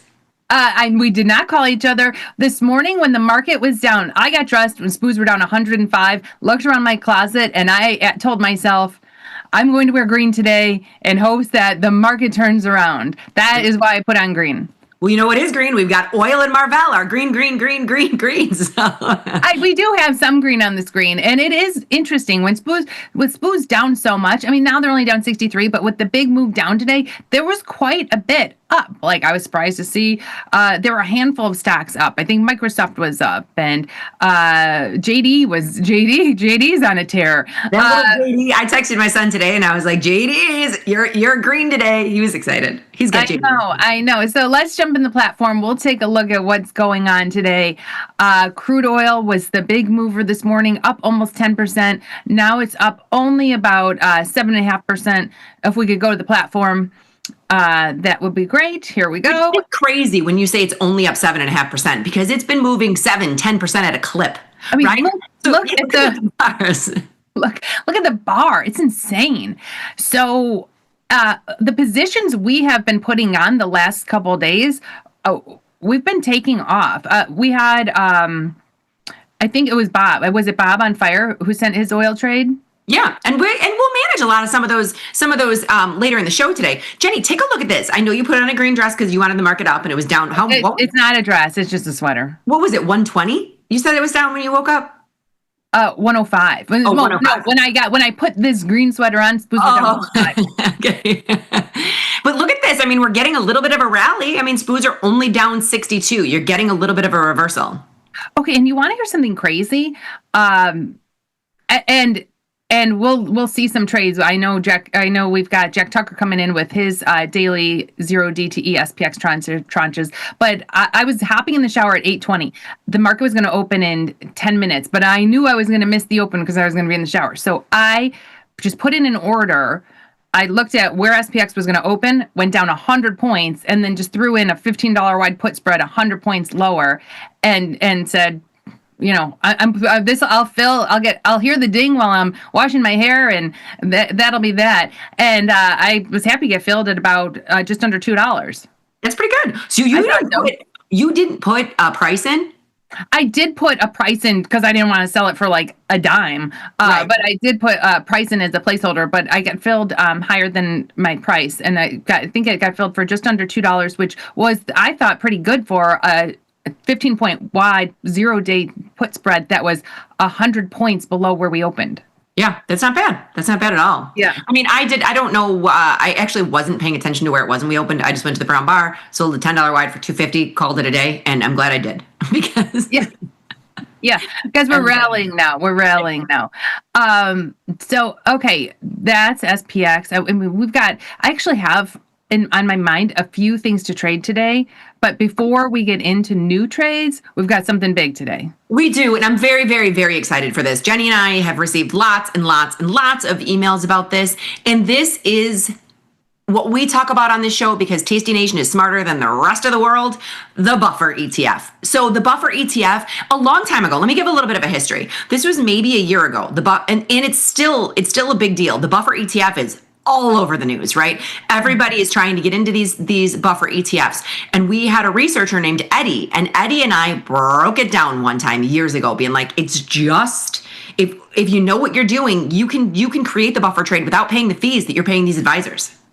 Right. So the buffer trade is how do you participate on the upside move, but protect yourself, give yourself about 10% in protection to the downside. So you've got room, the market could fall 10% or whatever underlying you're using for the buffer. It could fall 10% before you would start losing, but you're going to participate on a move to the upside. And I'm gonna read you something so you can tell this isn't me talking. This is the sales pitch for the buffer ETF people, and just from AI, okay? So I went into Google and said buffer ETF. Talk to me about it. Talk to me. And this is what came out. Buffer ETFs or defined outcome ETFs use options to provide a specified level of protection against market loss. Example: the first 10 to 15% over a set period, usually 1 year, while capping the maximum potential upside. They're designed for risk-averse investors seeking to maintain and remain invested in equities while mitigating downside volatility. Now, sounds great on paper. Sounds great on paper. And to get into these funds, these buffer ETFs, you're paying fees. So what is nice about Tasty Trade or Tasty Live, here on Tasty Live, we provide education for free and teach you how to do it yourself. So instead of going out and paying fees and paying someone to put your money into one of these buffer funds, we will teach you how to do it for free. And the option fees are so minimal, $1 in, $0 out. It's very inexpensive to put these trades on yourself. It truly is. Okay, so for all intensive purposes, Jenny, let's jump into the platform and talk through exactly how I use these quite often in my own account. I use them short term, I use them long term, but for this segment, let's show exactly what they're doing by 1 year out, 10% cap. Okay. Or 10% mitigation down, sorry, not cap. So I pulled up IWM, which is the Russell, and that's down. It's down today. We've got the Russell. What's the percent down today? We've got Russell down almost 2% today. Almost 2% today. So not a bad day to get in on the buffer, and coming off of being down yesterday quite a bit. So so we're going to use IWM. This is the ETF, and Liz, you said we're going to go a year out. We're just going along with what AI said. They go about a year out. Yes, and like I said, I use these. I've done them short term. I've done them medium term. But we're gonna walk through exactly how they're selling these to you. So go to December 18th, just because those are more liquid. Yeah, and it's 287 days. It's a December monthly, so it'll be off at the end of the year. It's not quite a year. We could go to the Jan if you wanted a little bit more. Yeah. No. Let's stick with December, just because. It's close enough. I actually looked at the December 31st, which was the end of the year, and they weren't as liquid as these. So let's just stick with the monthlies are more liquid, and sometimes those Januaries are more liquid because they're the leaps and they've been around. Like those Januaries have been around for years. Yes. So if you're finding it hard to find tighter markets in the monthlies that are months out, you could always use those Jan leaps. Right. Right. Okay, so now by their mechanics, you are going to protect against market losses 10%. Let's do 10%. So $250 ETF, 10% is $25. So we go from $250 to $225. That's where I want my protection. So we could walk through this a couple different ways. I'm kind of going through it backwards. I want my protection 10% down. There it is. You're selling that though. Selling that one. Yes. So you're buying. So in order to get that, you buy the just out of the money put, which would be the 250, and then 10% down would be 225. This is very easy math. It's not that hard because it's a $250 product. You're buying the 250. You're selling the 225. That put spread would buffer you to a 25% down move. We're paying for this though, so we have to figure out how to get not a 25% down move. A $25 down move. $25, 10% down move, $25. We're paying $8.25 for this. The second portion of the buffer trade. I'm sorry, go ahead. I just wanted to show. So this would move your loss. This would move your risk down to 225, the end of that put spread, the end of that long put spread. So 225 here, if you take a look at the crosshairs on the chart, 225 is where we wouldn't start losing until that level, which we haven't seen that level since August of 2024. Right. No, August of 2025. August of 2025. Now, how do we pay for this? So the buffer trade, we know, uses a covered call. That's how they cap it. So they are long stock and sell a call against it. In the traditional sense, they would be long IWM and selling a call to cover that cost of 824. So they would sell the buy stock and sell the 290 call against their stock, and that 850 here would cover the cost of that put spread that's giving them the protection. Meaning this trade has profit potential all the way up to 290. You're capped at 290, but you've got profit potential up to 290. IWM hasn't hit those levels yet. So you've got profit potential for it to go up to 290, and you would participate on the up move 1-for-1. Yes, you would. Now, we as Tasty Nation know that buying a stock and selling a call against it is synthetically selling that same in the money put. So Jenny's just going to slide it over. I'm just going to slide this short call over to the puts, and we're going to sell the 290 put. So again, Liz, right on. That short 290 in the money put replicates a covered call as if you were long stock and short that 290 call. It's the same trade. So this will replicate long stock, short that 290 call, collecting that 850 to cover the cost of the put spread. It's the same trade. Now, for intensive purposes, Jenny, only because I can see that brown bar or green bar, either toggle it down to the 285. Sell the 285 or keep moving it because I want to make, there we go. There we go. No, make sure the green bar goes all the way. Go to the 280. And I just want to explain what you're doing here. We can see the green bar. The green bar is your P&L and where you start to lose. And if we see brown here, we're going to start to lose. It's a very small. It's minimal. Why is that not setting up? Because interest rates are also priced into these options. So that's why we're seeing a slight difference in, that 850 covers that put spread, not necessarily when we switch it over. That's just because the interest rates are all priced into these options. We've got that priced into these options. So that's why we would have to move it down. But I don't know that we have to. We can take just because I want to go to the curve view, just go to the 280. Now, because what's happening right here. So what you're giving up, now this is profitable. You will make money from 250 to 280 with this stock. So it also said in the definition that you're willing to give up, you're willing to cap your profits. And here you're capping your profits at almost about 20, what is it? 10% up, 10% to the upside, 12% to the upside. Yeah, more than 10%, right? So up to 280. So if we get a 10% up move in the market for the rest of the year, you get to participate. You'll participate on that. Here is the graph of this. If people want to look at this visually, even going to the 280, you don't. What we are trying to get is all positive, but you can see as you move your strike, if you do the 280 or 285 or 290, you've got a slight. This very go to the 275. I want to show where it goes green. I just would like to show where it goes green. It's something. There you go, 275. So you don't lose anything to the downside. You don't lose anything to the downside.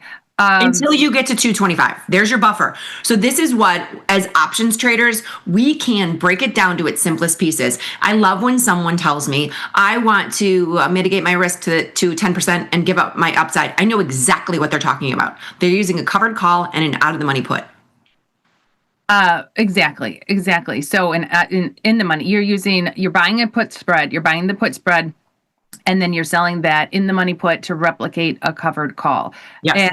And it's not bad. It's not bad for someone who just wants to participate in the general market. You want that profit potential to the upside, but you're willing to cap your upside in order to move your risk and protect yourself from a 10% fall in the market. But after that 10% fall in the market, your losses would start. Then your losses start, and then once again, your stock picks up. So if you take a look down here, your max profit on this trade at expiration in the full year would be, you have $2,000 in profit potential, and you're putting up $3,400 to do it. That's a pretty decent return on capital for the year. Oh, for sure. Using 3,400 to make 2,000. You're only making 2,000 if the market goes up. If IWM goes up on the year, and it goes up all the way to 270, that's how you make that 2,000. The risk, how do options work compared to stock? How does this buffer trade work compared to having the long stock? Well, if IWM fell and we have a continued downturn in the market and we're down 10% at this 225 level, basically, you would end up long stock. You would end up at the end of the year, at the end of December, if we were down trading lower, you'd end up long 100 shares of IWM. But again, your break even's 225. Yeah, so it's trading 251. You'd be long it at 225. A lot of investors would say, I will take this downside protection and still get to participate a little bit on the upside. So it's a pretty good trade. And I think what I love about this is I think that you and I have, and the research team, and even, Tony from Mexico, and we would sit with the greatest trading minds. And I love saying you can come up with any strategy and risk profile if you understand your options. Right. There are four things that you can do in this options world. Buy a call, sell a call, buy a put, sell a put. If you can learn how to use those pieces and put them together into trades, you can come up with some amazing strategies that give you high probabilities of success or reduce your risk rather than just outright being long the market. And people can tweak it, right? So risk is I think a personal thing. So maybe I want more of a buffer and I'm willing to give up more of my upside. And maybe Jenny wants more upside and less of a buffer. You can tweak these when you understand how to layer them on top of each other. You can tweak them and manipulate them to anything that you want your risk parameters to be. So, all right, Liz, I think that was a good explanation of the buffer. We have a lot more trades to get to today on our hour show. So we're going to get to that. But hopefully this was helpful to all those people out there asking for us to explain the buffer trade. I know, it was kind of fun. Okay, but we do have to manage some trades. So do you want to pop into the positions page? All right, I mentioned CL. I mentioned that the CL trades that people have been putting on, that we've been putting on, that Bob on Fire put on, where we have a much wider put spread and a narrower call spread, we've been taking off. You can see we did a mini version, a $10 wide MCL put spread and a $5 wide call spread. We looked at it and we were, Bob on Fire was doing this in CL, which is 10 times. We did this in CL 10 times. So 10 times this MCL, we'd be up $660. And I think we would take the trade off. I took my trade off. You took your trade off. So, yeah, I mean, honestly, you could put this trade on and put something else. You could take this off and put something else on. Well, you're right. This was, when we have it in CL, this would be a $668 win.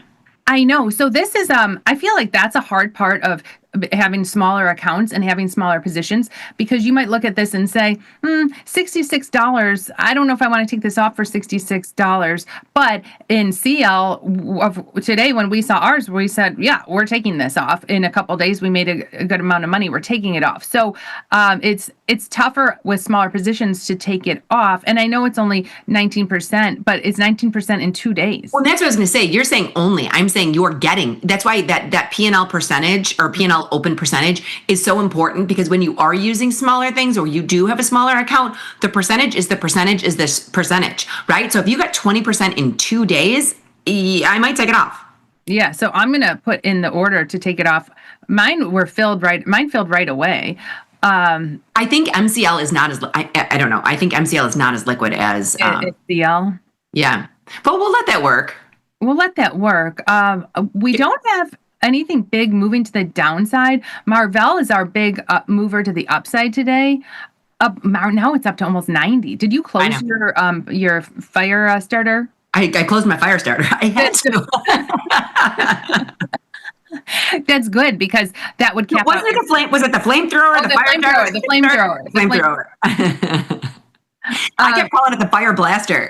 I don't remember, but so we have this is interesting to see, and I want to talk about this here. Here is Bob on Fire. This is Bob on Fire trade. It's a January trade. It's a 315-day trade, and so the question is, do you take it off for $500 or do you keep it on and keep it as a longer term trade?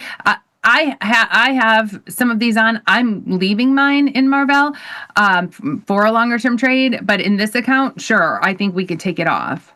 So I don't, it's pretty interesting. I like this because what it does is why would we put it on if it's an overnight earnings trade? You're mitigating some of the risk if it goes down. We talked about this yesterday. If it went down, we would have lost less than if Marvel was down, what percentage? 20%. But it's up 20%. Let's take our $500. I don't mind getting into something in Marvel if we wanted to, or we could look at it another day. I'm happy taking $500 and walking away in this.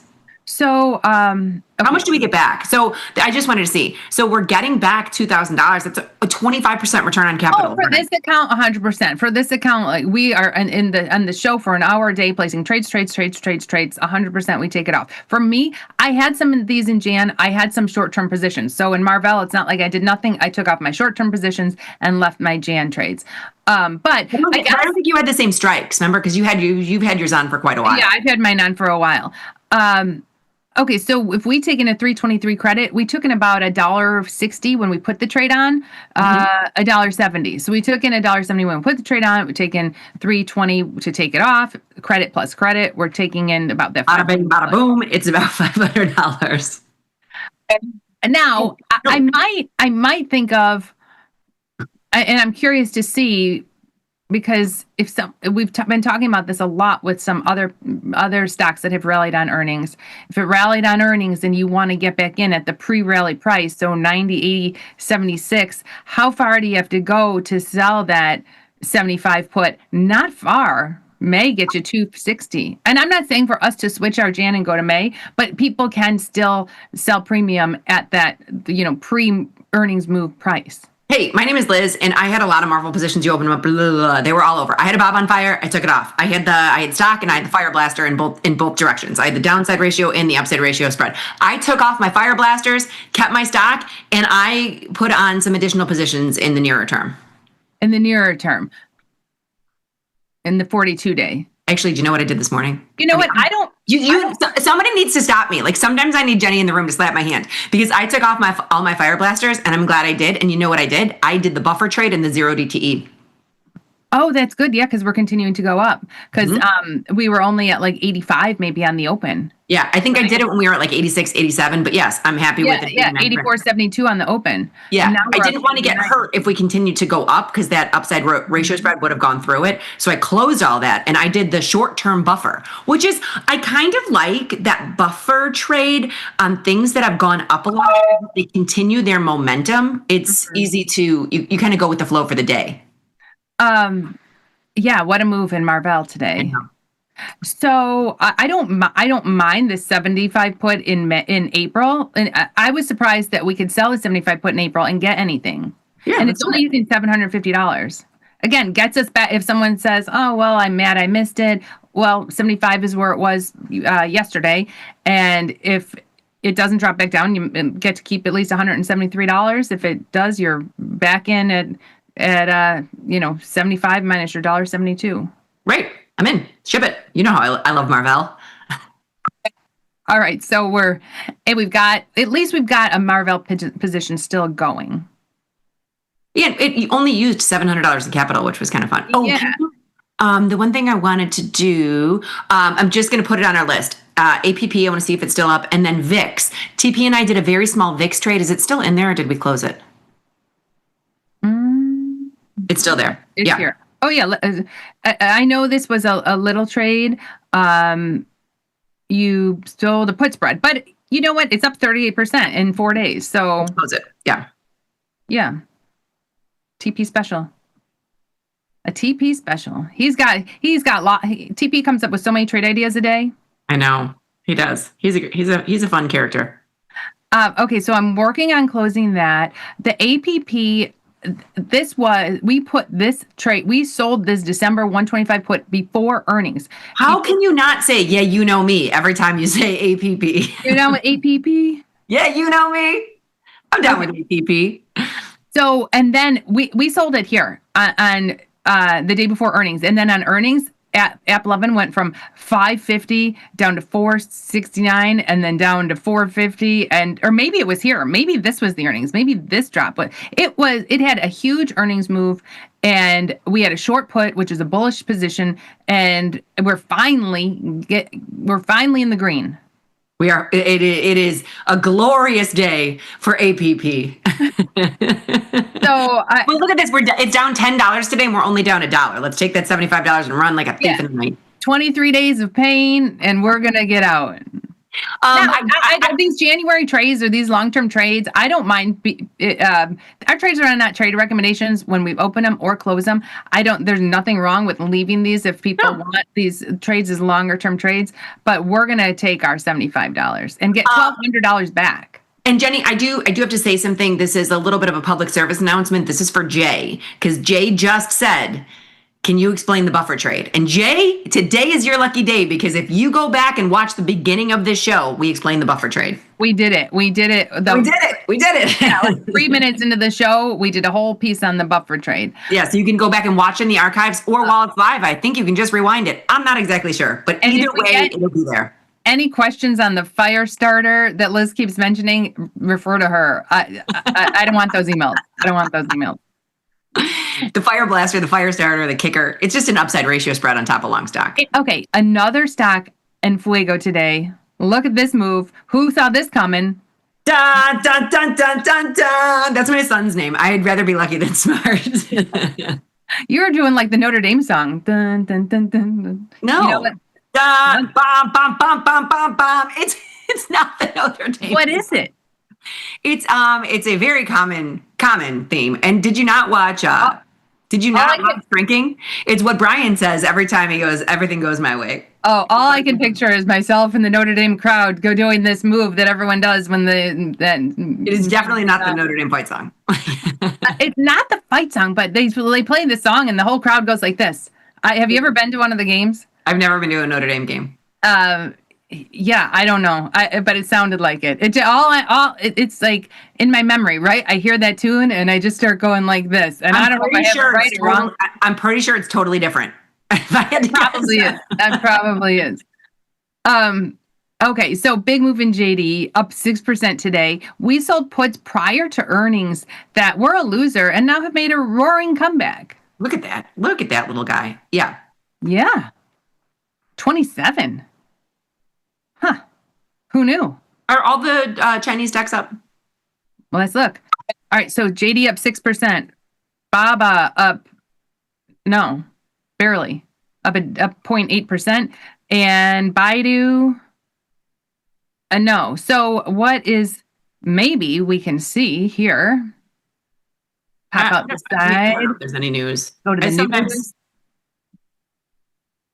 No. They a new CEO. Yeah, I mean, Pro CFO Remco to replace outgoing CEO. Maybe. Who knows? Maybe. You know what I mean? Yeah, that came out today. Yeah, but I mean, we don't know. I don't know if that's the news that moved it. Maybe there's more buyers than sellers. Hey, who doesn't like a new CEO? So JD on the move. I want to show you this. Put us on full screen if possible. I've got to show you this. Because I want to look at this stock. I don't know if you're going to be able to read this. I don't know what you're doing. Okay, someone gave me this for my birthday yesterday. I can't see it at all. You can't see it? No, can you explain it to me? I really can't see it. So it's the exact pattern and like logo of Bath and Body Works, but instead of saying, and you would think it says Bath and Body Works, but it says Back and Body Hurts. Oh my God! So you think you're getting this Bath and Body Works candle, but it says Back and Body Hurts. Hey, you're 50. I know. 50, this is what happens. That's pretty funny.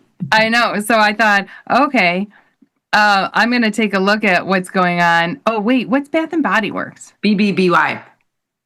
No, that's Bed Bath and Beyond. Oh, then there is no Bath and Body Works. Bed Bath and Beyond. There is a Bath and Body Works. Here it is, BBWI. It's got to be the most illiquid stock in the entire world. BBWI, Bath and Body Works. $20. Doesn't look crazy. Give me the stars. How many stars does that bad boy have? Rank. BBWI, Star Power. Hang on. Star Power. I don't know. I don't know. I don't see it here. I gotta go all the way over here to get it. If it's 3 or more, we're in it. 2. Yeah, no. We don't even need to know the stars. We can do the option test. Oh, that's not bad. 20 cents. $1.10 at $1.30. I know, but do you really want to get in this stock?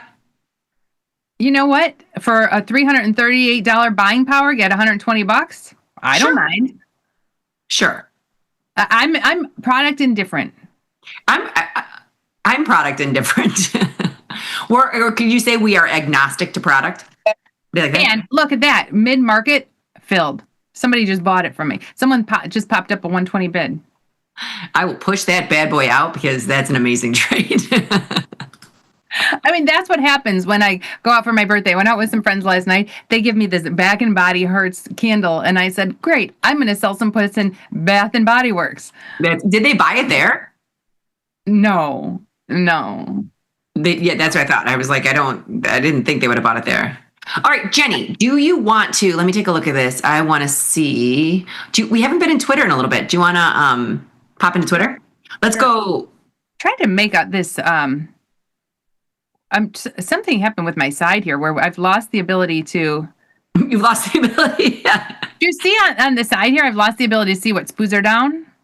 Keep hitting that little arrow. Hit the arrow. No, I know. What on 72. I know that, but usually we can see both. We can see where they're trading and what they're down. This space here has shrunk on me. And it will not allow you to move it. No, but that just happened. It was like a recent development because I had it in the beginning of the show. Well, this is what happens. Okay, so let's pop into Twitter and go top down, if you don't mind. All right, I'm going to go top down. Not that we don't love you, Jack. We're on there too. All right, happy Friday. Thanks for another great week of laughing and learning. Thank you. Yeah, BJW, we love it. Thank you very, very much. And then this is what I was talking. I actually responded to this. Can you explain the buffer trade, Jenny and Jay? The beginning of this show, we walked through a buffer trade. 5 minutes into this very show, you can either rewind or wait until it's afterwards and go into the archives and watch this exact show. We're explaining the buffer trade. But I know we put one on in this show in IWM. We looked at it. I just want to say it's a good thing. Like on earnings, Liz had what was it, Marvell up, and she took off her positions. It's a good thing if you had positions and take some off and take some risk off and replace them. It kind of like JD here. JD is up 6%. And it's got to be a little bit more expensive. Go to Marvell. I'll show you what I did. And let's just go a little bit further out. No. I want to show how I did it in the 0 day. Okay. Because I don't like, I like them either far out or not far out. So open it up, buy the 89, sell the 87, and then sell the 92 or the 91. So now I would go down farther because I just wanted to make an extra couple $100. So sell the 92 or the 91. No, you're right there. No, I just wanted to explain to him how we're getting the strike we're selling. So if we're buying a put spread to give us some protection to the downside, and we're trying to cover that cost. Yeah, so you can go 83 or 82. I'm sorry, 93 or 92. And she's just looking at the prices of those calls. So then selling one of those puts, selling this put here gives us this profit potential for the day, $236, but protection down to Marvell at 87. I mean, I don't mind. I will put some of these on in an earnings in the very, very near term because sometimes they continue their move up. And if it doesn't, great. If it pulls back a little bit, I have no harm, no foul until my put spread is done. And I know we just sold the 75 put, but if we were to do the buffer, it might look something like this in April, where we buy the 90, sell the 75, and that's expensive. They're expensive, and you'll notice you're selling that. You're not even selling that 95 put. You're right there. I think they work long term or very, very short term. Much longer term. In the example we gave in IWM, we were all the way out to December. Yeah. Okay, and then if you want to pop back into Twitter too, because we do have quite a few to get to. Okay. All right. Blue Wackadoo, happy Whippy Friday. IVR over 40. Just opened 2 lots of the put side on my standard 16 Delta Iron Condor, and of a call side lot working now. So, yeah, good luck. It's been crazy. I know Mike and Jamal were talking this morning how they've kind of been staying away from the 0 day with these whippy moves, but I don't know. I still like them because of also how you can get so far. Yeah, vol is high. You can get so far. I mean, I this is my personal opinion. I like to stick with just the puts. Right. I mean, if we have a big reversal, which today, again, we're only down 76. We were down much 100. further. So, and Jack Tucker, meetings on Thursday kept me off the platform, starting small on Friday with volatility high. And you can see how far these and how wide these are. So he had Let's take a look at his strikes, if you don't mind. 6670 put, which if you look at, it's not far from being almost 100 points down. That's not far from the put I had. So if you look at the open today was I can't see 67.69. Yeah, exactly. It was so we opened at 67.69 and he had the 66.70 put. So 100 points down. So a SPOO's down 90. That's I think where we opened. SPOO's down 90. You're giving yourself another 100 points in room to the downside. So in order for that put for it to be through that put at the end of the day, we'd have to be down another 100 points. We'd have to be down 190 on the day. And I want to see his upside, but I will tell you what I find fascinating is that Jack Tucker I looked at that 9:09 a.m. So it wasn't the morning. 9:09. Okay. I mean, it was the morning. It wasn't the open. But it wasn't the open. Yeah. But that's the same strike I think I sold on the open with my little spread. But his is wider, 70, 60, 50, 40. You know, his is $25 wide. I was only doing $15 wide. He's pretty typical $25 wide. And then he's got the 68.10, which, you know, we've got another 60 points, 45, 55 points, 55 points in room to the upside. And yeah, it's very wide. Yeah, those have been pretty wide lately. Well, with the implied volatility higher, the wider you can get. That doesn't change the fact that the probabilities are the probabilities. Although TP said that there's 0 DTE, those probabilities aren't always as accurate. Oh, but I do like this. I mean, Jack collected 293,000. Sounds good.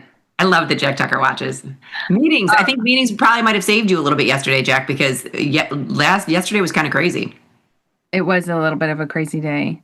All right. I don't think, as far as the earnings. Well, there was the big number that came out at 7:30 today, and that was the jobs report. Right. So that's what that's what kind of took us down a little bit.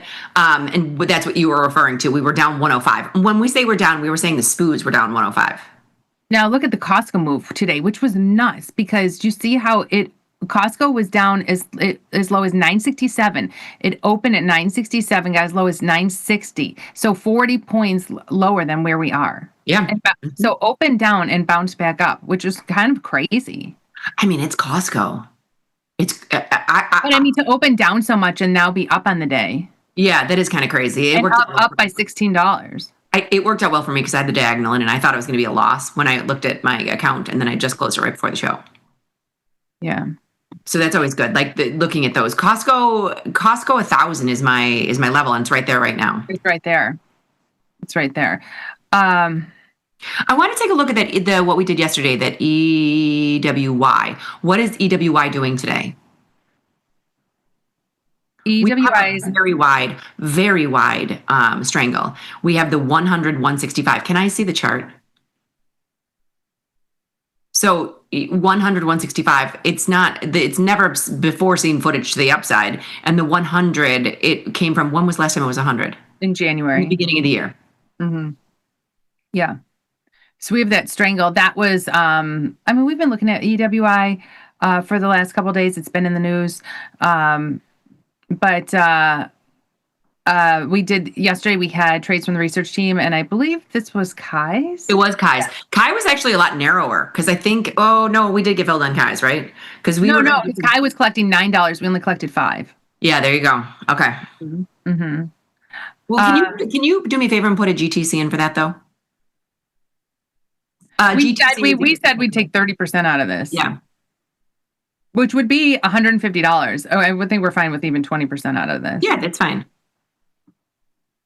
Because that's one, and I'm not saying it makes me nervous, because nothing should make me nervous. It shouldn't matter what it is, because like Jenny said, we are product agnostic. But that one, sometimes when things are too good to be true, they usually are, right? I know I said product agnostic, but if there's something that gives you a bad feeling, then don't trade it. There's plenty to trade. I'm not plenty to trade. Just like in general, there's plenty to trade. If there's something that gives you a bad feeling, don't trade it. For years, you don't want to trade win. You don't know why. It just gave you a bad feeling. It did. There is something about it. And to be honest with you, it's never even taken money away from me. I just didn't like it. Isn't that weird? I mean, DocuSign was one of my biggest losers of all time, and I really don't trade it anymore. But every once in a while, I'll look at it and see what's going on. Yeah, that's great. That's look great. At DocuSign. Thank God I've been out of this dog. Oh, you don't want to jump back in now? Maybe if I loved it at 150. Now it was DocuSign. It was in the beginning of the pandemic. All of our friends are like, "Should we get in on Zoom?" We're like, "You missed it." And what is Zoom doing now? It's back. It's back. Tell our friends they can get in now. Now they can get in. Because here, where are we? Gosh, can you believe it's so far back? It was so far back. I mean, it was out of control. Well, the world was on Zoom. So it was, I thought it was right around 70. Yeah, exactly. So it's back. It's right back to its pre-pandemic price. So it's trading in the 70s. This seems more of a normal price point for this type of technology. I mean, not that I know, but that was inflated because of what was happening in the world. Right. So then, March 17th. I only say March 17th because I was at the day that everything was kind of shutting down. Which is, we're almost there. We're almost at St. Patrick's Day. We're almost at March 17th. But what day? You're right. Because that was when we went to Arizona. We went to Phoenix. We did a road show. Me, you, and Vanetta for our one and only Ladies on the Move show. That's what she said. Or that's what she said to her. Had one night only. And we were there.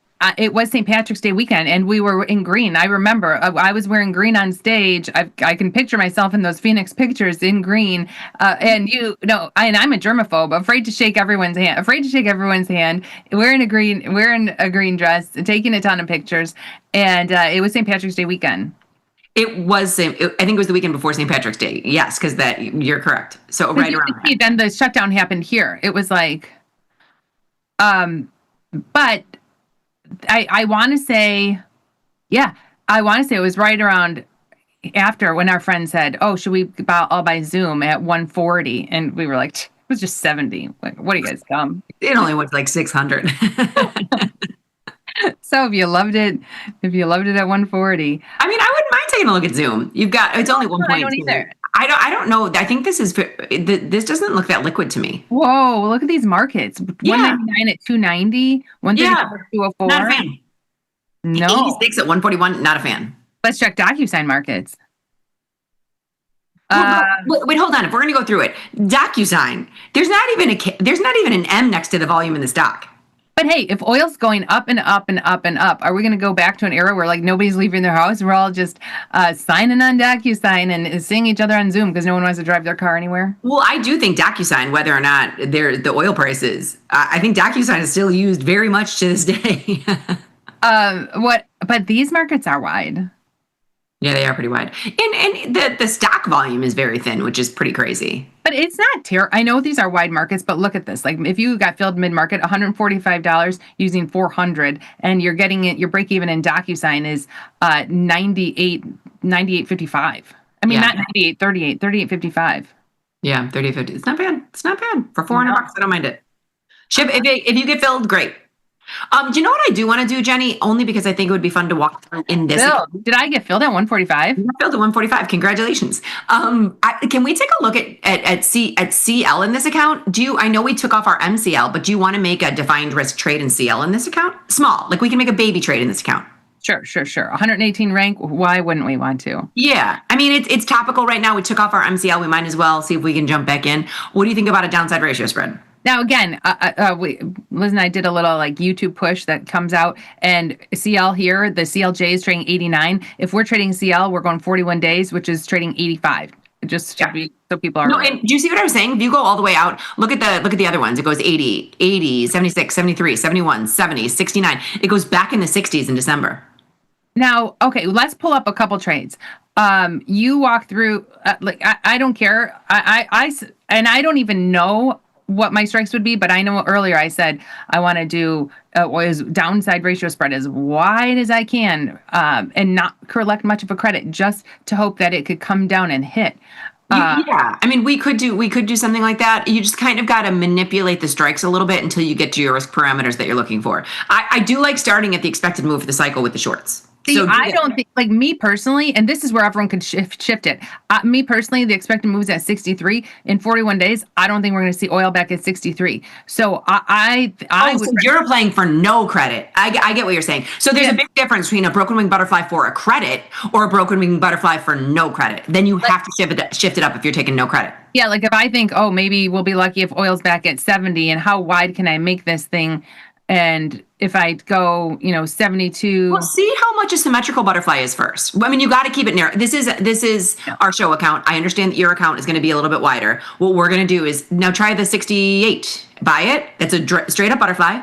It's $90. Do not be disillusioned. What I want to say here is, if this was MCL, this would be 9 cents. This is $90. I don't necessarily know that I want to pay $90 to $80 for it.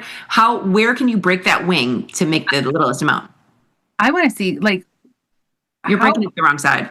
Well, I know. I just wanted to see how much. So like 75, 70, 65. This is like $640. $640. That's expensive. And so this is what I'm thinking. You can break this wing. Keep going. Till you are not paying a debit. You're moving the wrong side. Oh, no, there you go.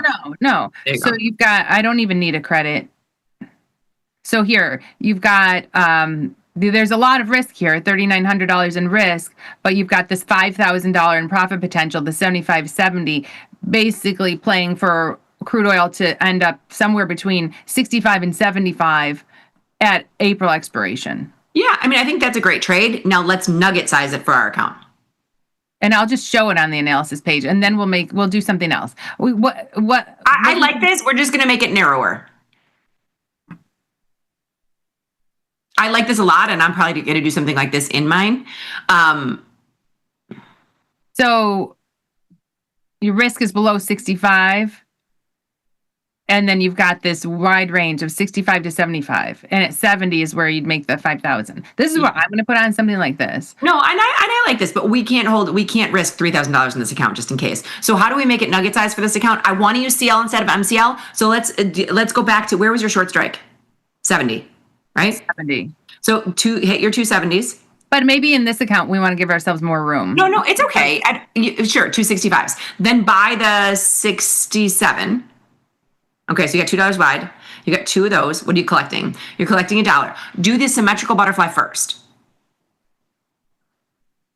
Okay, so 9 cents. Now we're going to break this wing until we're not paying a debit. And honestly, there we go. Yeah. So $940 in risk. You make $60 anywhere to the upside. Yep.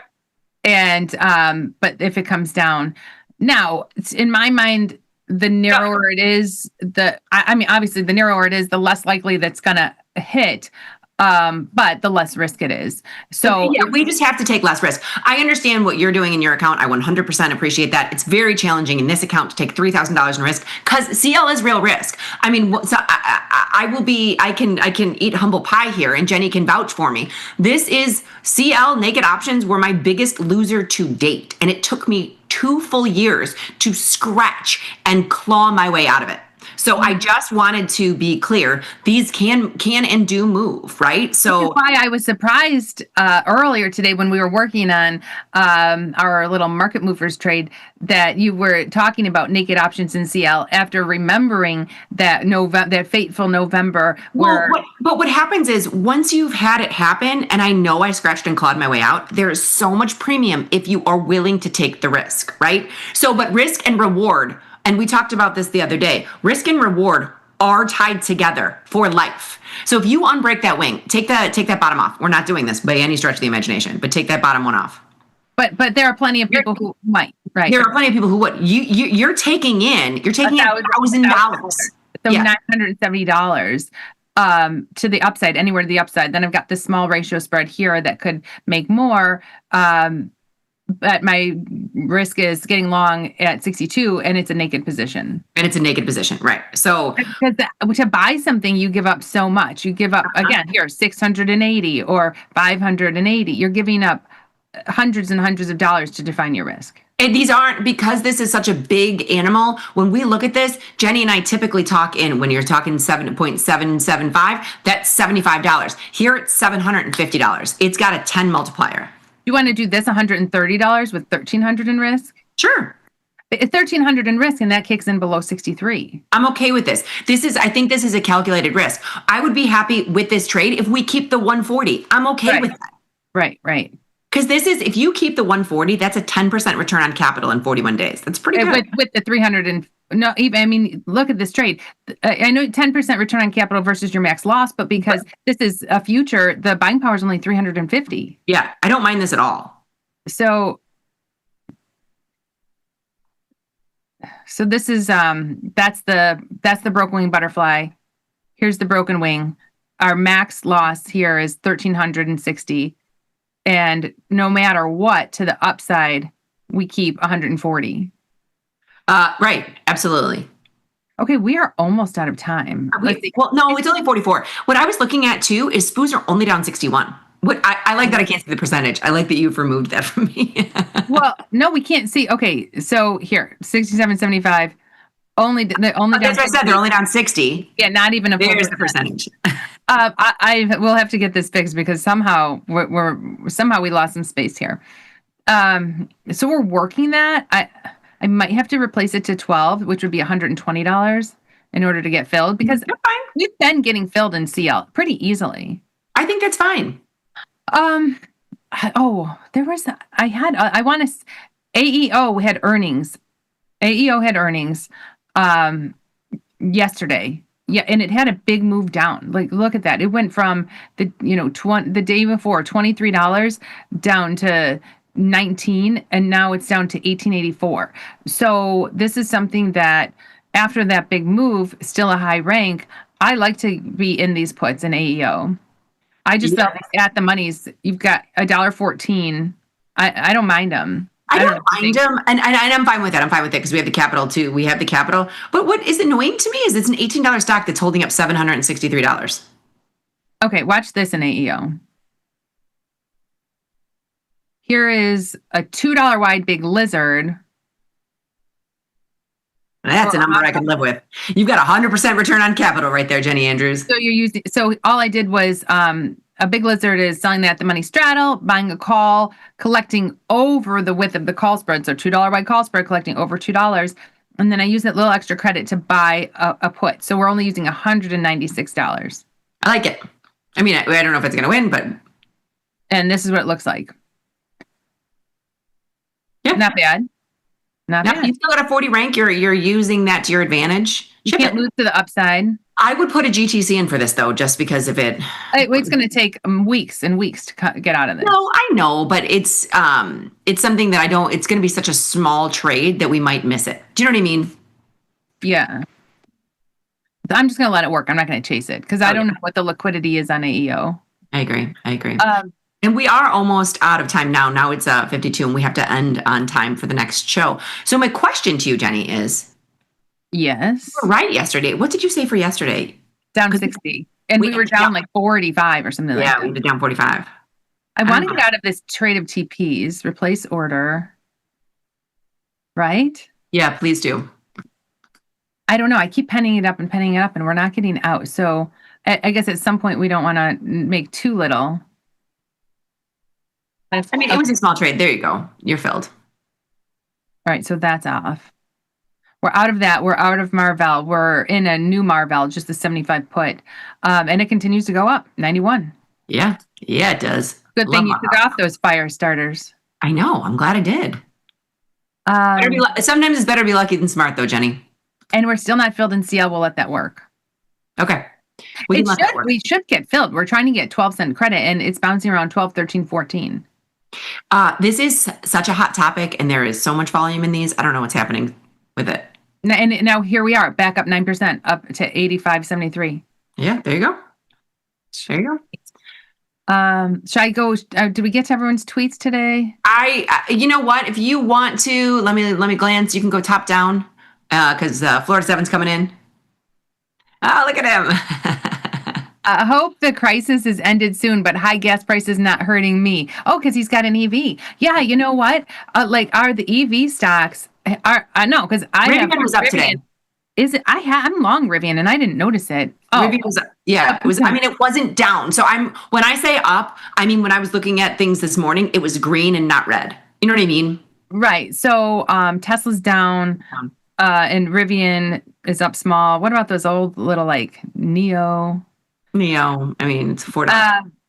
And then I thought, I've got a lot of nuclear in my account, SMR, Oklo, and Oklo has been getting hit. But I thought at some point people need to realize that there's got to be other energy than just oil. So I didn't. What about Bloom? Can you look at Bloom Energy for me today? BE? I think that's down today too. Yeah, that's down, but but that that's a mover. Yeah, but it's been, like I said, Bloom Energy stays within its. Yeah. It kind of stays within its little channel. It has been for since January. Yeah. It's a big channel, but it's channel. All right, Liz, I'm getting notification after notification after notification. I am on my way to a dance competition. Who's notifying you? Everyone's there. The first dance started at 10:30. Okay, this tracks. I was like, what is happening? But we were supposed to be there at 10:30 in Lake Geneva, and I said, I am not taking off the show. And I don't want to be mean, but to go watch somebody else dance at 10:30, like we'll show up. Your daughter doesn't dance until later, and I agree with you. But if you had nothing to do, you would have went. So if they're watching, my phone is blowing up. She would have loved to have been there. Yeah, my phone is blowing up. Where are you? Dance started at 10:30, and I'm here doing my show. I mean, it's 10:55. Are they still dancing? It's only 5 minutes. No, nobody can find us in the hotel. All right, everybody have a wonderful weekend, and remember to trade small, trade often. Laugh with us, learn with us, and watch the Liz and Jenny show. We'll see you on Monday.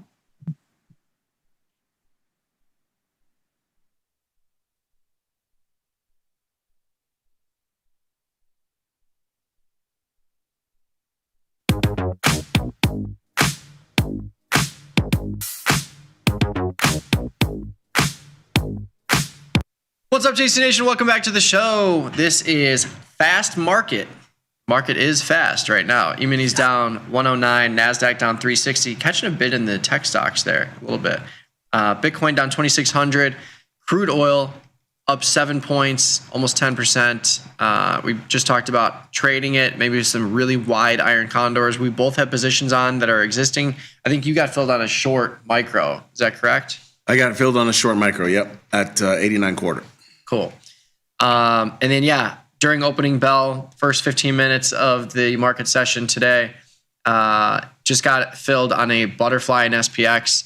7 days to go. I bought the 6,800, 6,850, 6,900 upside symmetrical call butterfly for $500 with almost $5,000 of max profit. I think that's going to be a nice way to trade these markets if you're playing for reversals or continuations, because it's not going to cost you a lot, but you have a nice max profit. You can make them wide.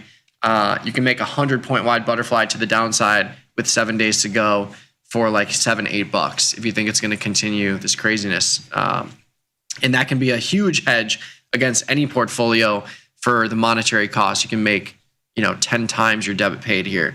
So definitely going to be looking at those. But the people have submitted their trades. And this is one of my favorite segments because historically they've been great. I mean, I haven't had many like blow up trades from these. And the nicest thing about this segment, Fast Market, is that it gets me out of my own head. Which, That's true. It's always nice to see the perspective of other traders, and that can be good for you sometimes. Absolutely. No, it's true. Yeah. So let's dive in. Fast Market on this fine Friday. What do we got first? Shopify. Shop rallied too quickly and feels due for a pullback, setting up a 20 Delta strangle in April. Thoughts from Jared in Tampa, Florida. Must be nice, Tampa. Nice and warm, nice and humid. I actually looked at this for a strangle, I feel like the other day. I feel like we were talking about it. This is one of those names that was sold off in the great software sell-off of 2026. Yeah. I mean, I kind of like a strangle in here, honestly. No earnings. Applied vol. Yeah, 20 delta. 20 delta puts you around for April the 110 strike and the 155. So you could go to the 160, give yourself a little more room, a little more liquid market here than the 155. And the bid-ask spread is a little bit better, but that's the only thing here. Like the only thing that I'm hesitant, you are getting a lot of credit relative to buying power. $6 on $1,200, that's a 50% return on capital potential in terms of buying power use, which is really high. But these markets aren't that great. 60 cents wide on the downside, $1 wide on the upside, resulting in almost a $2 bid-ask spread. But if you work your order, you can get filled here. I don't really see an issue that's too crazy. It's just you got to be careful with your pricing here. Yeah, that 155 is like stupid. That doesn't even make any sense. Yeah. So yeah, I'd move it to the 160 rather than getting involved in this super wide market at 155. What say you? I like the idea. I'm trying to fix the market for them. I just offered at 370. There you go. Let's see if it changes. Fix the call market for you. There you go. Fix it a little bit. Yeah. I think you're right. I think we did look at this, but yeah, given the nature of this market and the sell-off here and down 4%, I'd rather go to that 160 over the 110. Or with the 110, I think is fine, but I would go to the 160. Give yourself a little more upside room. I'll say this. I love the idea, actually. The idea of selling Strangle in here is 35 IVR. I think it's interesting. I personally want to put money in things that are doing more of what we've talked about now with, things related to the dollar, oil, equity markets, SPY queues, whatever. You can't trade everything all the time. So if you have the ability, cool. I think this is a good idea. But the only reason I'm not putting it on is I got so many other things that I would rather trade right now, given the environment. Fair. Next trade, please. Rivian. Super bullish on Rivian around 15. Sold in April 16 in the money put from Dave in Phoenix, Arizona. I feel like we get so many people that love to trade Rivian. Yeah, we do. This one's nice. This is a $15 stock, so selling a 16 in the money put. I got this question via email. So selling an in the money put, is it a covered call risk profile because you're selling the intrinsic value of the in the money put plus the extrinsic value of the out of the money call if you bought shares? I think that was actually the exact email. But the answer is yes. When you sell an in the money put, slightly in the money put, you are still picking up extrinsic value that's equivalent to the out of the money call, but you're selling $1 of intrinsic value here, which is why this put is nice and premium heavy. So it's a blend of intrinsic and extrinsic value, but this risk profile reflects a covered call here. So yeah, I'll bite on this. Instantly filled. Hate it. Now, all kidding aside though, picked up $1.80 and happy to throw this on in this little sell-off here and see where we go. Small position. It's a good trade. Yeah. 2 good trades so far. Yeah. Next one, please. Apple has been range-bound for about 6 months, leaning bullish but cautious. Looking at a March-May 270, 280 call diagonal spread from Ty in OKC. How about those Thunder? They just decimate. They just decimate any team they play. Yeah, was that last night they played or the night before? They played last night. I think they played 2 nights ago. Yeah, 2 nights ago they played in a tight game. But their entire bench, doesn't matter who plays. Yeah, they absolutely dominate everyone. They are going to be one of the most dominant teams that you will not remember. True. This is the best way I can put it. I mean, 10 years from now, you will not. 5 years from now, you will not remember that Thunder won. They got to win again to cement their place in history. I digress. Yeah. I mean, it's just for lack of better terms, it's a team of not really recognizable names other than SGA. If they win again, they'll be be recognized. They'll be remembered because you did a back-to-back. It's like the first system that works so well. It reminds me of the triangle system with the Bulls. This is the next system where it doesn't matter who plays as long as you know the system, you're golden. True. But anyways, Apple. I like this idea, but I would personally like to. I don't know. I almost want to go a little more closer to the month. Well, I guess if you're going May, it's cool. Actually, now that I think about it. fine if you're going May. I thought they were going March, April. I would still probably do. Stock's 255 right now. I'd probably still do 270 in May. Yeah. The 280 call for 30 cents just doesn't do it. I think you got to go. 260, 270. You pay a little bit more here, but you don't need Apple to rally as much. I like going 270 in May versus the April 285. I think May captures earnings, if I'm not mistaken. I would imagine it does. Yeah, it looks like there's a little boost there. And you could sell April. You could sell 285. You could do that for under $7. So you did 260, 275? I did.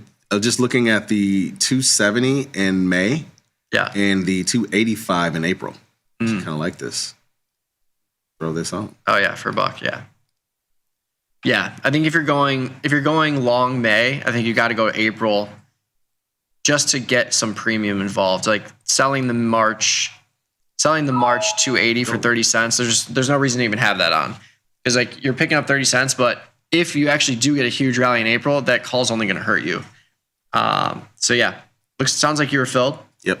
270, 285 for $6. Yep. 675. I got it for 680. Cool. Get it cheap. I'm in as well. So we're in with the May 270, but we moved the short option to April to pick up some more premium. But 15 points wide for $6. Love to see it. Next one, please. EWY. EWY's IVR is the highest on the Tasty Trade list. Worried about whipsaws, so running a neutral iron condor in April, 95-105 put spread and a 150-160 call spread for about 360 in credit. From Liam in Boston, Mass. Wicked trade, Liam. Wicked trade. It is the highest on the board, that's for sure. That's crazy. It is crazy. Yeah. Yeah, this thing's whipping around. It's even higher than it was yesterday. It's in the 70s now. Yeah. 95-105 put spread. 150-160. Yeah. Yeah, I like with these iron condors, and I do this a lot with like the SPX 0 days too. I like to collect more than less, just because like if you're right, you're right. You're going to have a nice profit because you collected more. But if you're wrong, the bigger credit offsets your max loss here. So I like this idea of picking up a little more premium, reducing your pop a little bit. You're coming inside this expected move on the downside here. You're right at the expected move on the upside. But yeah, I think this is a fine trade if you're willing to take the risk. And you basically you're covering this whole range that it's dropped from. So if you believe it'll chop in here, I think it'll be a nice setup for you. Sure will. Yeah. I already have the EWY strangle, so okay. I'm all set. I'm going to work this for $4 and just see if the market will come to me. Just mine. And see what happens. Cool. Next one, please. SPX. Last trading day of this crazy week. Finished it with a classic neutral iron condor from Tony in Newark, New Jersey. Couldn't agree more. I did one yesterday. Yeah. We are chalked to the gills with SPX positions. So, and I just got filled on that upside butterfly. E-minis are selling off even more now, down 112. Yeah. But yeah, if you're looking at a 0 day SPX iron condor, let's just look at this. Like, what is this? What is this trade for? 6,600, 6,655. Just going right at the expected move, picking up $2. This is what, a 115 point range for today for 0 days, picking up $2, risking $3. Kind of wild. Wow. You know what? I'll bite. We'll do the 0 day. I'm gonna let it sit at $2. See if I get filled here, just right at the expected move for the 0 day, and we'll see if we chop around this range. Next, I feel like we could be due for like a quick relief rally today. Like we're gonna end up down 60 or something. Yeah, if it happens at any point, like that's when this will really come in. Yeah. Next trade, please. IBIT. Expecting IBIT to stay in a wide range and maybe test resistance near 47.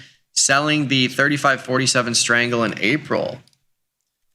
I've already got a covered call here, so I'm good with positions. But if you're looking to get in, I like the idea. 60% implied volatility, 63 IV rank, the 35.47 strangle.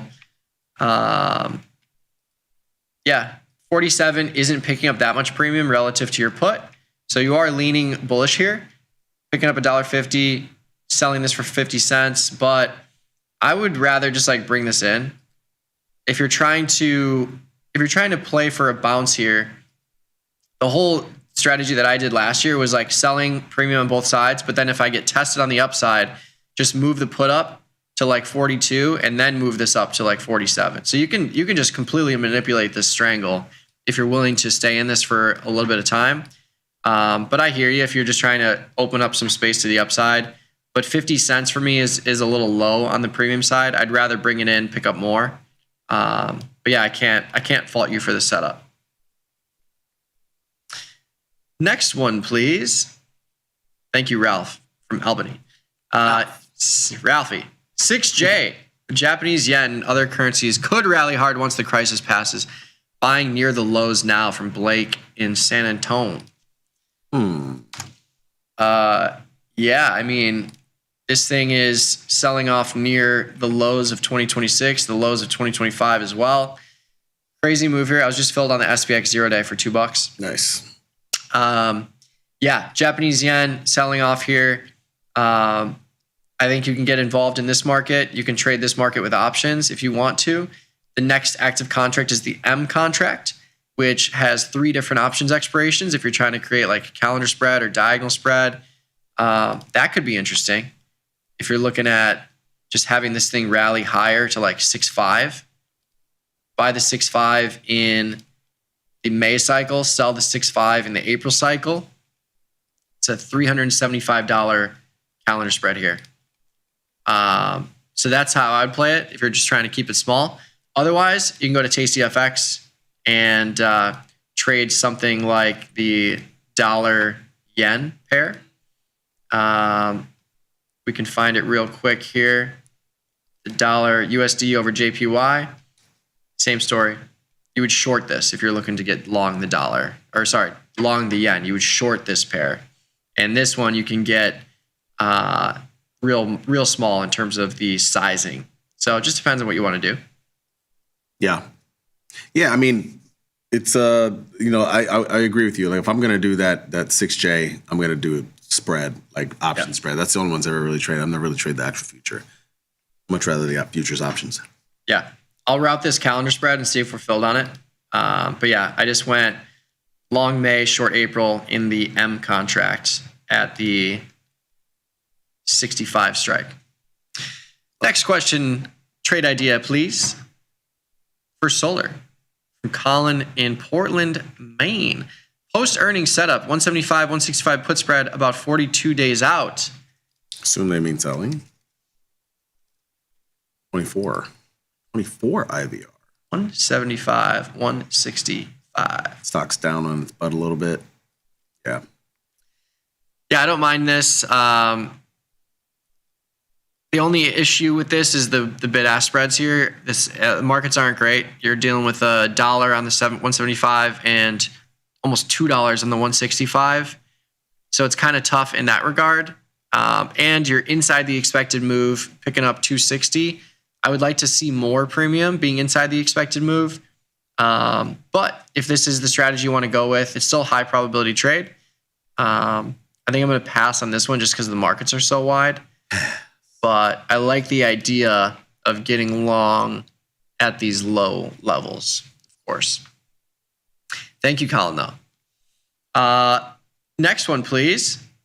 QS might be too cheap for option strategies. Probably better to just buy leaps or long shares from Pierre in Paris. Pierre. Champs-Élysées. 684. Yeah, I think you're right there. I mean, I'm actually surprised to see so many options markets on this thing. Yeah. But yeah, $6 stock. If you want to buy the shares, you can buy 100 shares. If it does rip and you're right, you could then sell a call against those shares to reduce your basis. But Yeah, I agree with you. I think if you're trying to risk a couple $100 and make a decent chunk of change, if you're right, like I would just go to the 2028 these markets though. These leap markets are. Yeah, you almost got to. Yeah, you do got to go to 2028. Yep. Yeah, go to 2028 and just buy one of these strikes. Like, just look at the open interest. You got thousands of contracts open at a bunch of these. Like, you could buy the 20 strike, you could buy the 30 strike, and just, if you're right, these are going to explode in value. But if you're wrong, you're not risking much at all. So yeah, I would go straight to the 2028 and just play in that playground there. The 10 strike has a lot of open interest. Of course, big round number. Indeed. Last one here. What do we got? Roblox, neutral to slightly bullish here, considering a 65, 75, 80 Jade Lizard from Jake in Minneapolis. I haven't traded this one in quite some time. 65, 70. So 65 is right at the money in April with the sell-off here. 75, 80 in April as well. So we're picking up 665 for the put and picking up about $1 for this 75-80 call spread. But I do like the setup here. If you look at your no risk to the upside, and you actually have a healthy max profit to the upside, what you could consider is making this a little bit wider. So, maybe not. The 80 call, yeah, I guess you'd have to keep it like this if you don't want upside risk. I was hoping I would be able to move it to the 82.5, but it doesn't exist, or the 77.5. That way you could pick up more premium and get rid of that super upside risk, or upside profit potential. But yeah, I think this is a fine setup.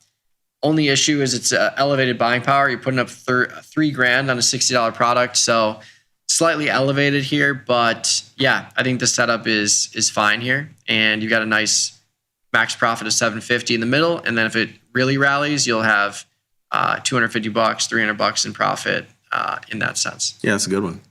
Yeah. But that is it for Fast Market. So thank you for those submissions. Let's say we got filled on SPX, the 0-day Iron Condor, got filled on the Apple call diagonal spread. We slightly modified it, the 270, 285, long May, short April. We got into the Rivian short put, the 16 strike in April. And yeah, we like the other trades, but we didn't put them on, or they're working still. EWI, got this trade on, routing it for $400. We'll see if we're filled. And then 6J, I've got this calendar spread working, long May, short April at the 65 strike. It's like a $300-ish calendar spread, so nice and small there. Nice trades. Nice job, people. Yeah. Love to see it. If you want to join us on the YouTube channel, we're streaming live there. Just pop over to the Tasty Live channel. But we'll be back. We're still here for a little bit here. We got a market measures coming up next. We're taking a look at 0-day expiration stuff, which is always interesting in this market that's flying around. E-mini's catching a bid, only down 89 now. Seeing some other markets tick green as well.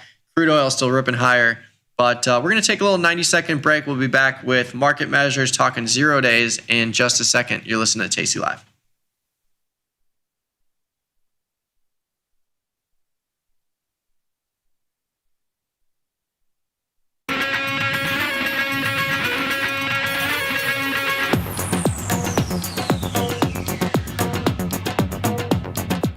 What's up, JC Nation? Welcome back to the show. My name is Mike. I'm here with Jamal. Markets are selling off again. We've had a 20-point sell-off in the last 30 seconds. It's been crazy. But we got some content for you. We are looking at a market measure sponsored by the SIBO, our favorite friends over there. Yep. Later in the day with 0-day to expiration options. What do you think? What do you think that means? What do you think happens here? Well, later in the day, there's only one thing that happens. There's a big buy button, the green buy button that the market hits at 230, 250 in SPX. You just see the market rip. But yeah, I think it'll be interesting to look at the data here. Always love the research that comes through the wire. But let's dive in. Later in the day, you're either in the money or you're out. That's true. Technically speaking, the market will be up or down. You will be in the money or out of money. Oh, man. Let's pop to the first slide and we'll get right to it. So 0-day option sellers looking to collect large credits have reason to look to get into trades as early in the day as possible. As you might imagine, like I was just filled on this Iron Condor and SPX. You pick up a decent premium because you have the most implied volatility and time value for a 0-day option if you're placing it right in the morning. However, early entries come with their own baggage: wider bid-ask spreads at the open, residual overnight uncertainty, full exposure to any intraday fireworks that might unfold. Some traders simply aren't at their desks at the market open. True. Whether by choice or circumstance, a later start is a practical reality for many 0-day participants. Maybe you're throwing on something during lunchtime or sometime during the day. The trader who starts later in the day collects less premium but shoulders less time in market risk. Whether that trade-off is worthwhile is an empirical question. We've looked at this before, but does the data set has grown considerably since we get data every single day? How have later entries held up now that we have more data behind them? Very interesting. Let us take a look here. Let's ponder. The study, using 3 years of data in the 0-day SPX options collected every 10 minutes, examined a variety of short premium strategies: iron flies, condors, put verticals, and call verticals, using short strikes at the money or 20 delta and long strikes $10 past those short strikes. For each strategy, observe the results from starting trades at different points in the day, and trades were closed if they reached 25% of max profit and left on through expiration otherwise. So if it's tested and it's a loser, you hold it. Only closing operation is a 25% max profit, and you're either getting max loss or some kind of variable loss if that doesn't happen. All trades are assumed to exercise at mid-price. All times are Chicago Central time. Let's dive in. What do we got? All right. Later in the day with 0 days, looking at iron flies. Sold at the open, win rate 43%. Mean P&L per trade is $78. Average credit around $870. This actually is kind of surprising that the mean P&L is pretty similar across the timeframes here. Sold at the open, sold at 9 a.m., 10 a.m., 11 a.m., noon, and 1 p.m. The credits, of course, are going to drop slowly as you get later on in the day. But again, you have to remember, if you sell it at the open, your deltas for a 20 delta or at the money is going to be much further out of the money if you're looking at a 20 delta option. Yep. Like selling an iron fly at the open and buying those wings, you're going to have a much wider range, where selling an iron fly or getting into an iron fly at 1 p.m., you're going to have a tighter range. So I think that also plays into this, where your mean P&L per trade and the credit is less if you look at 1 p.m. versus the open, but your strike selection is going to be a little bit different as well. And I think we're really going to see that permeate through some of the wider out of the money strategies. But does anything stand out to you with iron flies here? Well, the biggest thing is like you said from the beginning, the fact that the mean P&L is kind of similar for a lot of these, regardless of like the time sold. It's not that much different. I think that's kind of interesting. Yeah, and I think for iron flies or butterflies, it's the same trade. Butterfly is an iron fly. If you're selling put spread and a short call spread on the same short strike, it's the same as a butterfly. I think this really speaks to the fact that even if you put on a butterfly at the open, you have to hold that all the way to expiration to get 25% profit because the premium is going to hold throughout the day. So yeah, interesting with iron flies. Maybe you wait until later in the day with iron flies specifically or butterflies specifically, because you're going to have to hold that and you want to get all of that extrinsic value extracted out of that position at the end of the day. So I think for me, this one speaks to maybe you hold off later in the day for those butterflies. Mm-hmm. Next slide, please. Iron condors. Okay, this one looks a little more expected in terms of the results. So iron condors sold at the open, win rate at 90%.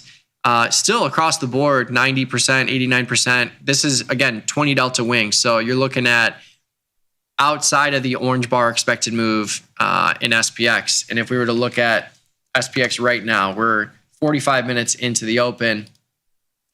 For the 0 day options, the 20 delta to the downside is 66.85, which is 60 points out of the money. And the 20 delta to the upside is 6,800. So 50 points to the upside. So nice wide range there, and almost 200 points. Well, 115 points, but still nice wide range if you're looking at 20 delta options. So big win rate if you're looking at selling premium there. The mean P&L per trade, this is what we were talking about with getting more expectation out of this. You have a higher mean P&L if you sell near the open, and a lower mean P&L if you're selling later in the day. And that credit goes down as well. So the average credit on the open, $300, $285 for 9 a.m., and it just drops as you go on with that static 10-point wide wing that you're selling. But again, if you're selling an iron condor at 1 p.m., those strikes are going to be significantly inside the strikes that you would have sold at 9 a.m. So we'll bookmark this. We'll come back to this a little bit later. But yeah, 66.85 right now is the downside 20 delta. 6,800 is the upside. Let's see what that is later today. It's going to be much more narrow. Yeah, this one totally makes sense. I mean, you look at the average credits, they go down as the day goes on, and you can see your win rates are essentially all around the same. This one easily makes sense given the structure of an iron condor. Yeah, indeed. Next strategy, please. At the money put verticals. So pretty static win rate across the board between 85 and 90%. Mean P&L per trade, kind of volatile here. But this one is, again, going to be pretty much more volatile because you're just dealing with the put vertical on one side. And the credit is going to be the same because your average credit, if you're just selling an at-the-money put spread that's 10 points wide, you better be collecting around $500. Like if you're collecting $1 or $2 for a 10-point wide at-the-money put spread, it's not a trade that we're going to take. So this one makes a lot of sense as well. It is kind of interesting, though, seeing that 10 a.m. sold at 10 a.m. is kind of the outlier here. Yeah. Compared to the rest. Yeah. What's up with 10 a.m.? Great question. That's when Liz and Jenny come on the show. So maybe it has something to do with them. All right, next strategy. 20 delta put verticals. So instead of at the money, we're looking at out of the money put verticals. Significantly higher win rate here because you have a lot more wiggle room. And this one makes a lot of sense too. If you look at the average credit, you have a higher credit in the morning versus the afternoon. And that's the same story. Like if you're selling a 10-point wide spread at a 20 delta with only 2 hours left, you're not going to pick up as much as if you sold it on the open. But the mean P&L is interesting. Higher in the morning compared to later in the day, but that also is reflected with that average credit. So I think the big takeaway here is your win rate, but that has to do with giving yourself more room out of the money versus at the money. Yep. Next strategy, please. At the money call verticals, negative P&L. Next slide, please. No, I mean, yeah, this one's tough. I mean, and this, I think this speaks a lot to the market that we have at our hands. Like if the market sells off, you see it catch a bid almost always. This is an exception, of course, but like we've said, if the market sells off at 2 o'clock, 2:30, like we've seen this day in, day out, like you see that upside rally, and that has hurt these at the money call verticals, which is why you just never see us doing them.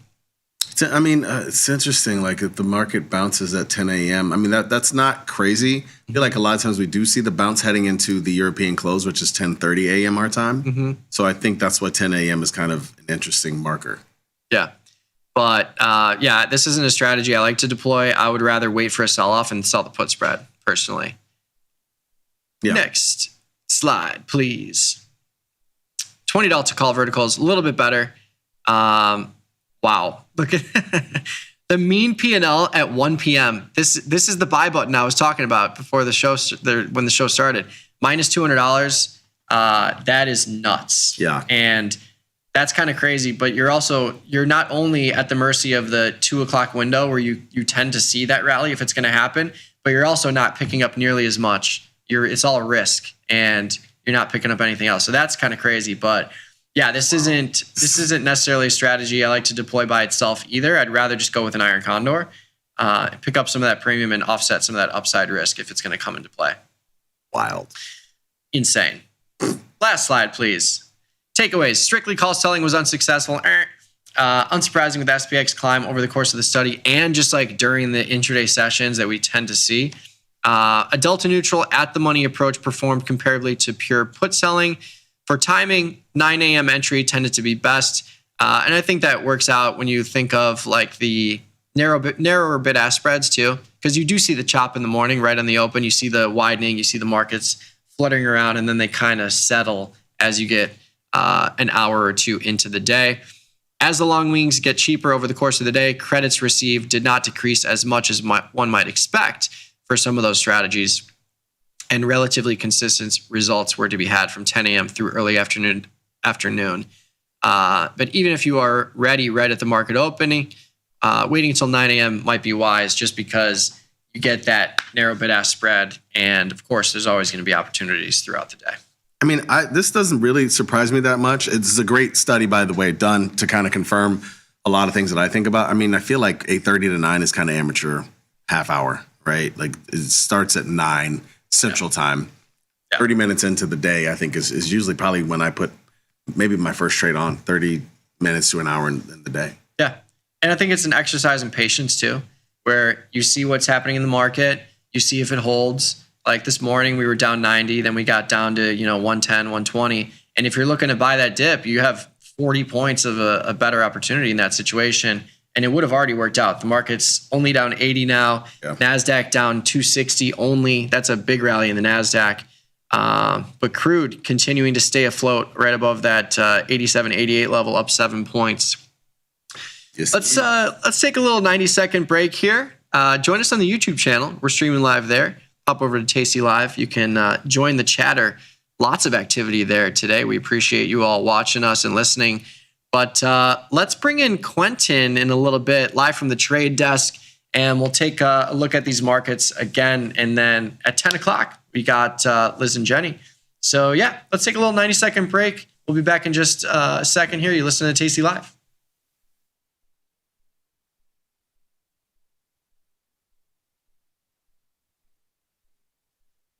Your crypto needs a wallet, and crypto is better when it's tasty. You can now do more with your digital currencies with the Tasty Crypto app. We're proud to offer a self-custody wallet for Bitcoin, Ethereum, and Polygon. Transfer your digital tokens directly in-app and access thousands of tokens available only on-chain. Your wallet is your key to decentralized finance. Download the Tasty Crypto app and get started today.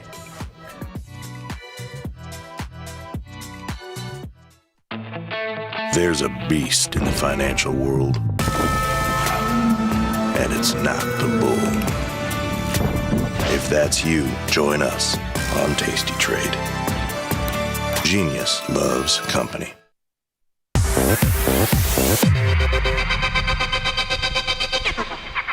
On everybody, and welcome back to Risk and Reward. Today's Friday. We've had a week on our hands. We've got a lot of volatility in the oil names, metals, the indices, but we'll get around to all that. Before we do, brother, how we doing today? Doing good. And we will get around to all of that. We got a full hour today. We do have a full hour. We got plenty of time. Yeah. Plenty of time. We don't have to rush through our things. Yeah. We can just take our sweet time here. Move things along. You can. Both of us in studio on a Friday as well. I know.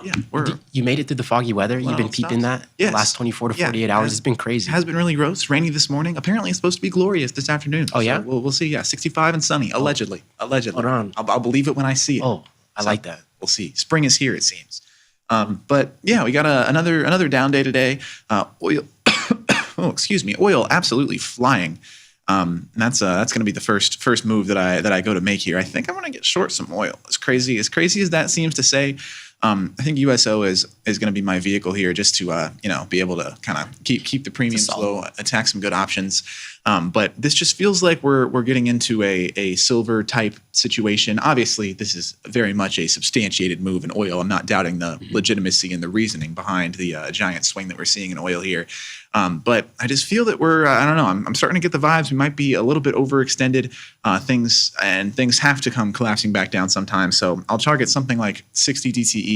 Let's just fire on this right now. I'm just going to go naked puts. The premiums can't be that insane on that side of things right now. See what we can get involved with here. 21's too close. I want to give this some time to run, give this conflict some time to cool off. But yeah, when we can, and I'm willing to go way out of the money here, something like in the 85 or 90 ballpark. See how affordable things are down there.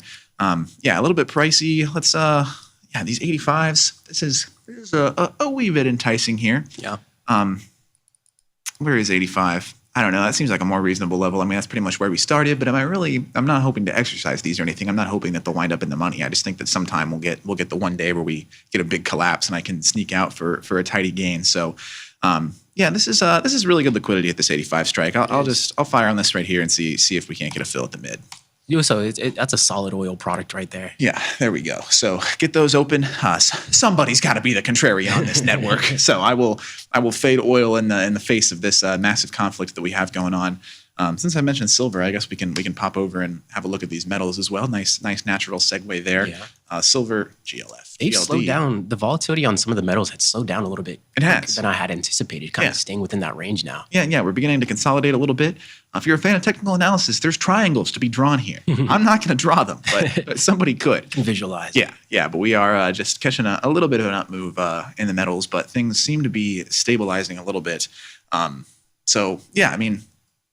Just feel like at some point you have to step in front of this move. I do think that there could be more pain in store. I mean, it's what I was alluding to yesterday as we were talking about RSI divergence on CL and how that's probably not super relevant in the face of this conflict and things could go higher. And boy, have they. We the gap directly. up. Yeah. And the continuation now. Yeah, no doubt. I know even just a couple weeks ago, Jamal and I did the Fade It or Trade It. So if you want to check out Jamal's series, check that out on YouTube.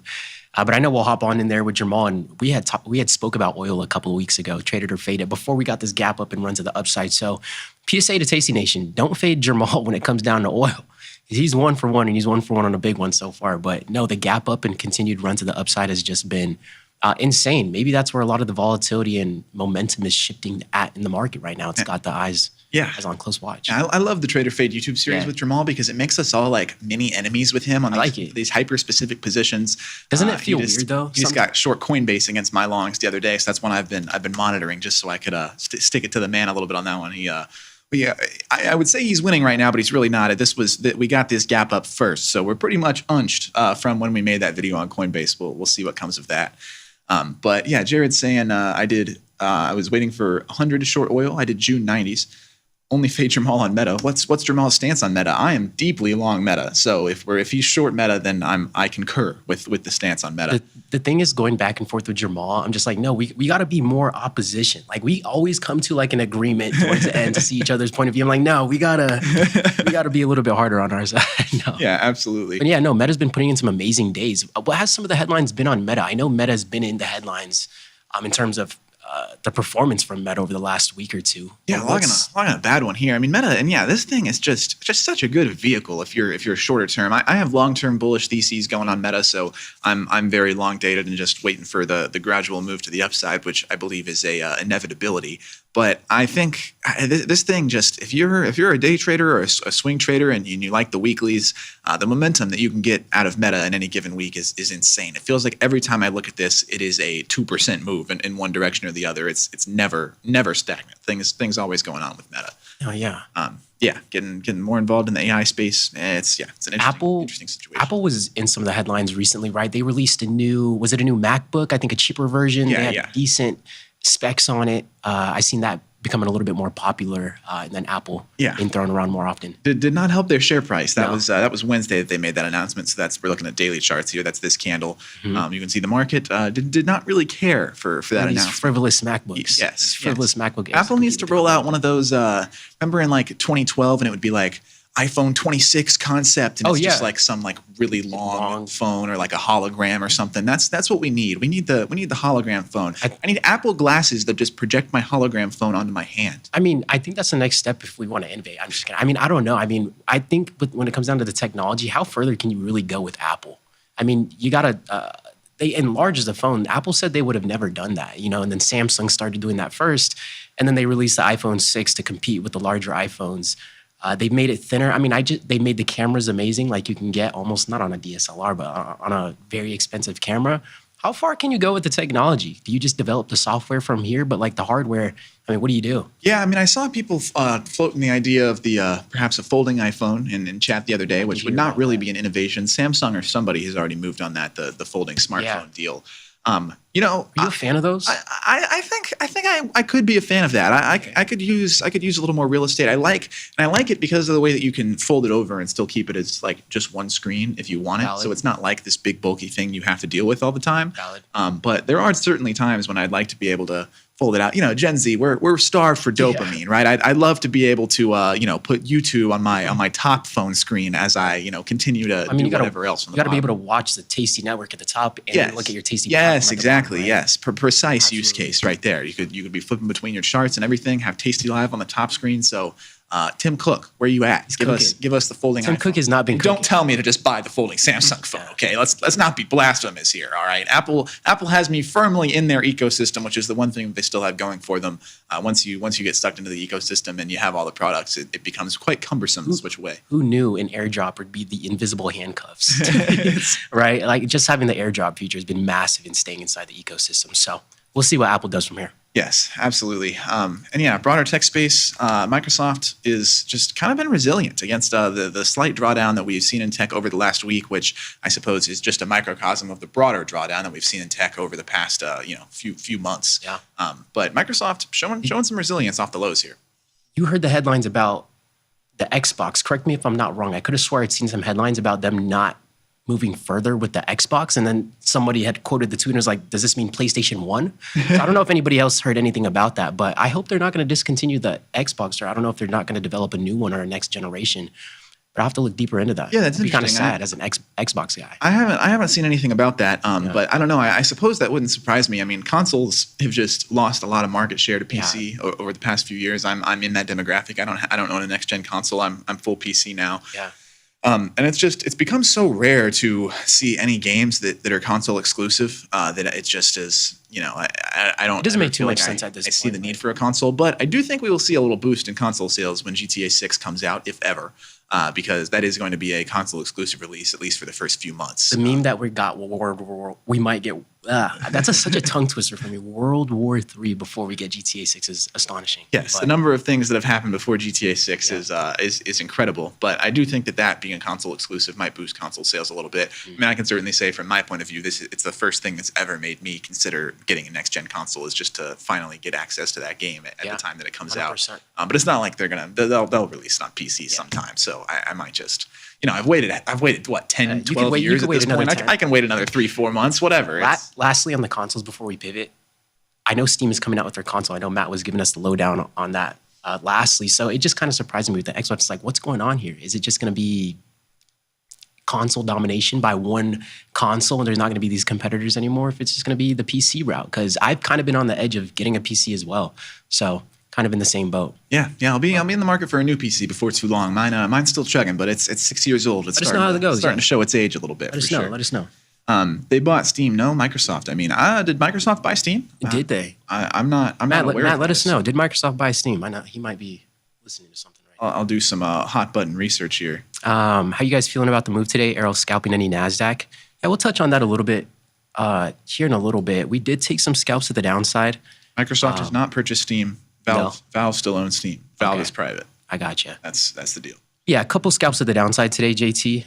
So, I mean, I guess it went well, but for the most part, seeing the market reclaim to new highs was not in the cards, or not in the deck of cards for today, at least, too. The market has been resilient, staying within that range we've been trading in. So we'll get to that here in a moment. What else we got over here? Yeah. Bleeding is really the answer. Pretty much everything red. I definitely have a long bias, which is not the kind of type of bias that you want to have into a war. It's not ideal. VIX hanging over 27 as well. But yeah, these the pennies that we threw on this FIO has been doing okay for me. Up 70 cents a share. Is that math? 7 cents a share, if you will. Since we bought that, Alight has not been so profitable, but we're still unched on the calls, down slightly on the shares. We'll see. Alight's $10 is pretty much an inevitability at this point. Some light. But yeah, we do have a few winners. Frontier randomly logging. I don't even understand what's happening here. I guess we just have a vol spike that's elevating my calls. It's very much a red day. I alluded to this yesterday. Not the type of chart action you want to see when you're long on a company. How was the Frontier? But yeah, a little vol spike, I guess. Or I guess, yeah, we're just getting a vol spike in the puts, inflating the put side of this vertical. Whatever. I'll take it. Green is green. And especially in this market environment, green is green. Paramount is logging a good day against the move. Netflix down here finally showing us a red day, which is fine. You can't go up forever. I'm just hoping that we don't rapidly get a gap fill back to these lows. Netflix is so bittersweet to me right now because Netflix I had to take a max loss on, and then that thing is just absolutely skyrocketing to the upside off of its lows. So if you could just go ahead and take that one back off the screen for us, we could just we could move on to the next one. No, I'm just kidding. Netflix and these streaming services extremely resilient. I mean, Paramount, Netflix, I mean, it doesn't even matter what streaming service it is. It's like streaming is its own sector right now, and that is withstanding all of the downside volatility we're seeing in the other assets. Yeah, and streaming is a hedge, I guess. Yeah, and it's interesting chart action. You know, Paramount. There's the initial excitement here as it looks like Paramount is definitely going to land the Warner Brothers deal, which remains the case now. Yeah. But then it was like everybody was like, hold on, are they overpaying for this thing? And now we're starting to log another good day here. So pleased to see that. And Netflix on the other side, and I mentioned that this was so weird. I mean, obviously Netflix got billions of dollars in cash and as they backed out of this deal, so you have to rebalance a little bit once they have all this cash on hand on their balance sheet. But surprised to see both of these catching the bullish moves as the deal shifts. The Netflix investors are happy to not be landing it, and the Paramount investors are happy to be landing it. So, and they paid the $2.8 billion to slash that contract. So so it's a lot of money out of Paramount's hands, but I suppose, at this point, it's who cares? Paramount's been spending billions and billions of dollars on this deal anyway. What's another 2.8? It seems to be the logic that we're getting here. The scale we're talking about is just wild because when we look at the entire deal, it's like, wow, 2.8 is pocket change for these deals right now. So whoever's brokering those deals, good Lord, they could retire tomorrow if they want to. Yes, absolutely.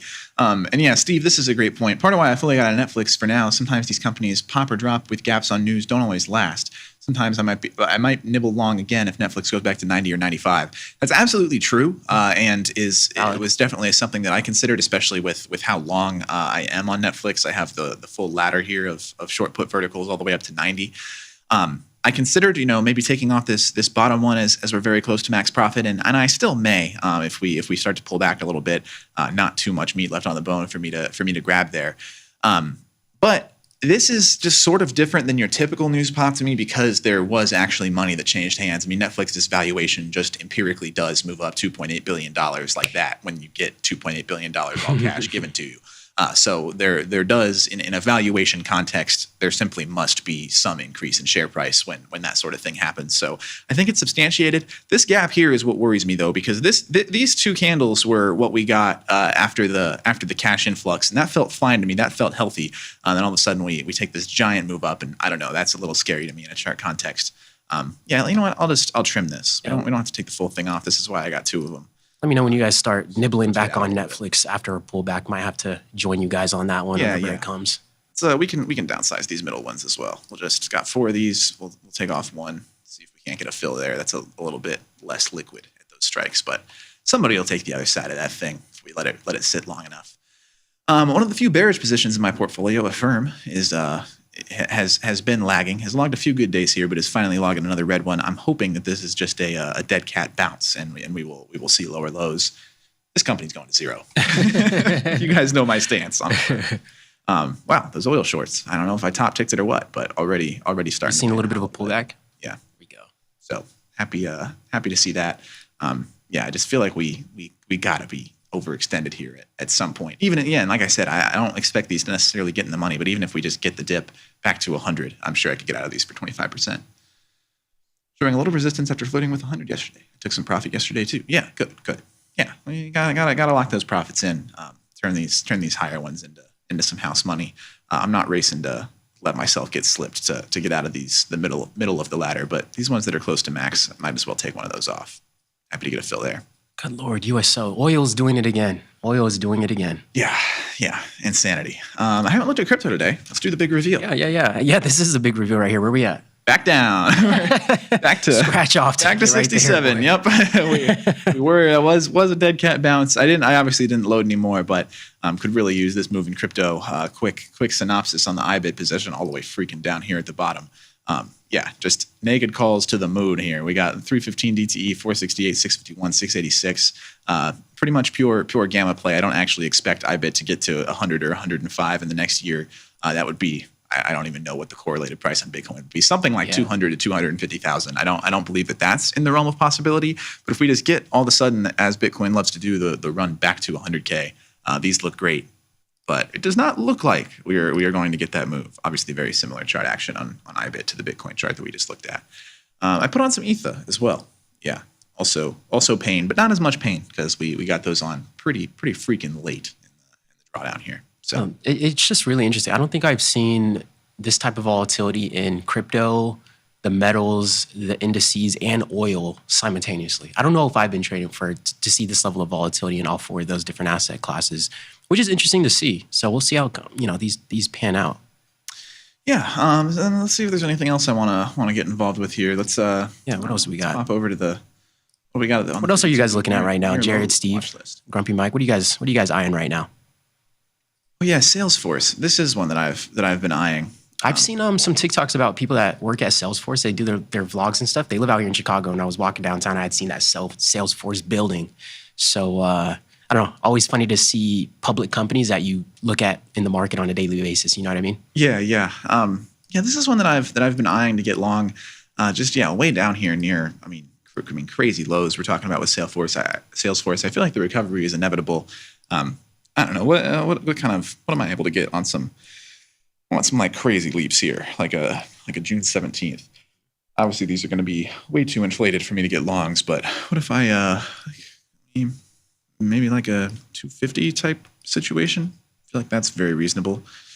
Yeah, that is expensive. What if we go up to 300? A little pricey up there. Right at the expected move. Even more expensive. There's just no way to make this affordable. All right, we'll lay off that for now. Portfolio can't tolerate that type of risk, and I'm not that convicted. It's just one that's way beaten down. I see Target on the 52-week near low watch list here as well, and this is one where I think you could get even shorter if you wanted to with Target. They've had a little bit of a recovery since the start of December, but Target, I'm just really bearish on this company. I don't know that it's out of the question that Target just goes away. Really? You think so? I just think that they're getting squeezed out. I don't really think that there's anything that I can't name another store that does like everything Target does. There's another store that does it better to me. I love where you're going with that. Absolutely. That's a good point. They're just right there in that sort of I don't know, kind of in limbo. I really didn't like the managerial changes that they made. They were like, you can't if your stock is sliding terribly, and Chipotle should take this memo too. I won't go on another Chipotle tirade as much as I would love to, but if your stock is sliding and you are just out of control and can't seem to put a stop to it, you cannot just inside hire new leadership. The inside hires are the people who have led you to this point. It is redundant to just inside hire new leadership. That's what Target did. I believe that was in October. Said that their CEO would be stepping down at the end of 2025, and they were going to replace him with the COO. And it's like, we're going to, exactly. Yes, he takes the mask off and it's the same person. What are we talking about here? We're gonna promote the chief operations officer, the man who instilled the operations that have led us into this drawdown. We're going to make him the CEO and think that anything's going to change. And to his credit, I mean, it has been a green start to the year as far as year to date in 2026 for Target. But I don't know. I don't know that I'm seeing it. I don't think that that's an innovative move. I think that you have to outside hire. And the perfect example of a company that's done that well is Starbucks, who stole Chipotle's CEO.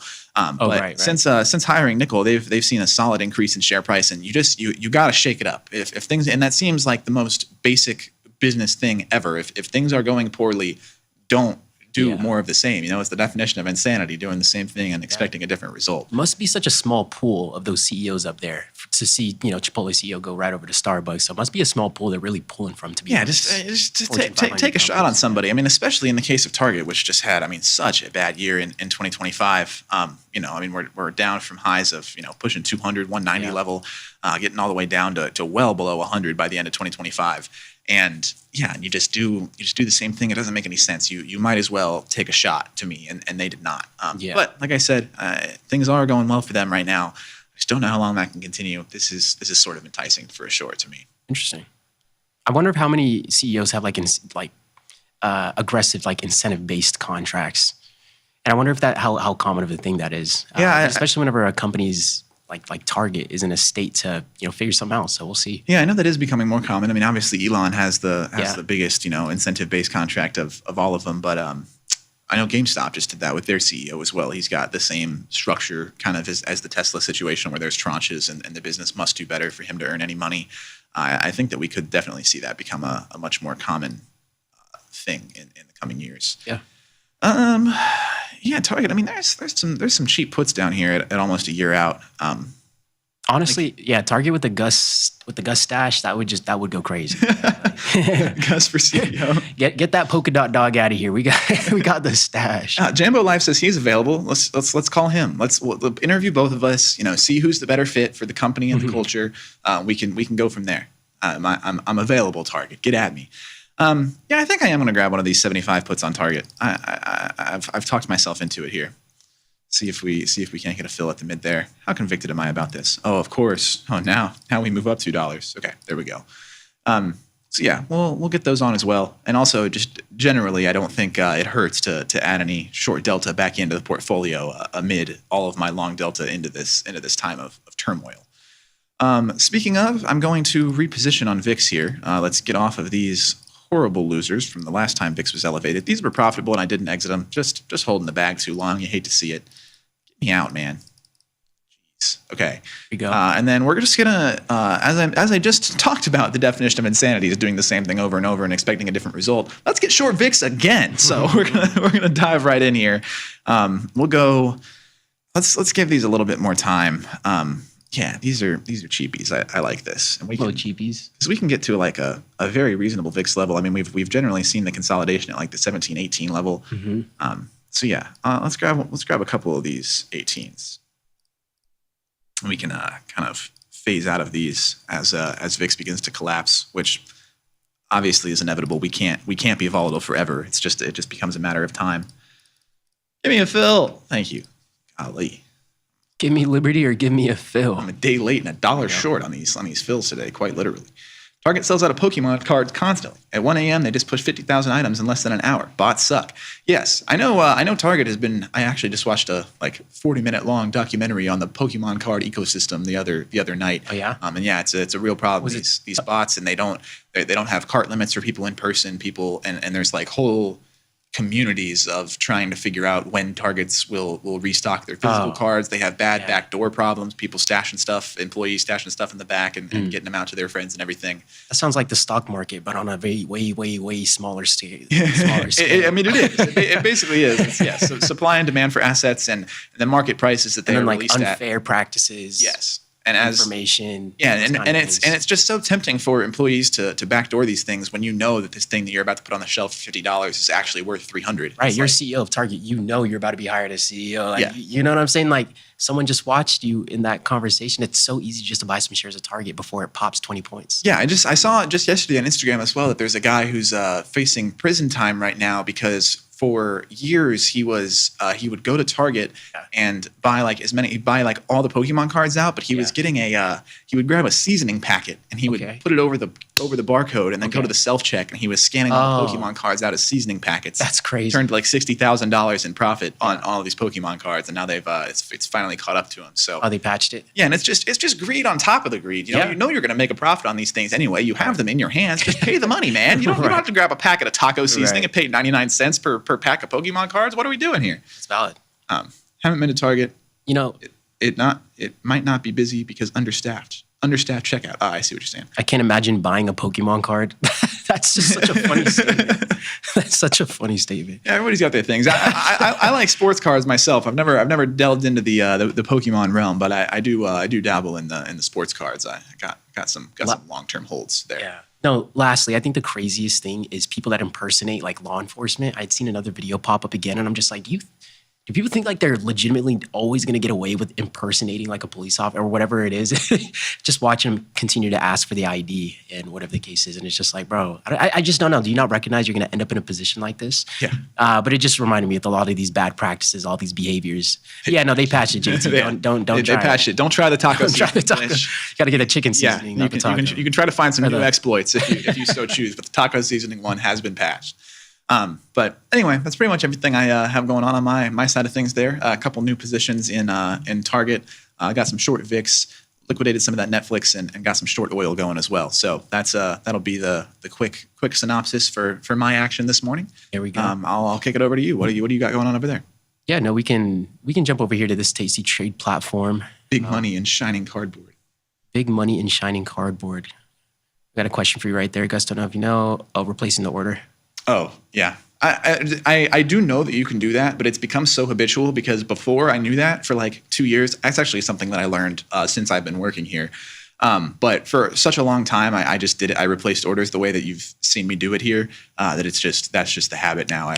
It's what comes to mind. I'm a creature of habit. Okay, I refuse to find a more efficient way to do things. I would much prefer to use my inefficient method that I've been using for years. Thank you very much. Talk about a creature of habit. Right before this, I went to go grab the earpiece. And I'm unzipped. They're just looking at me, and I'm like, "Oh, I'm just in robotic mode." Anyways, just looking at some of the positions here, we're up just a little bit on NASDAQ for the day. We took a couple shorts yesterday that maybe we didn't have to take, so some of the gains from today pretty much recouped a little bit of that. So we didn't get to take full advantage of that, but if we can recoup that and end green on the day, we'll take it as a W.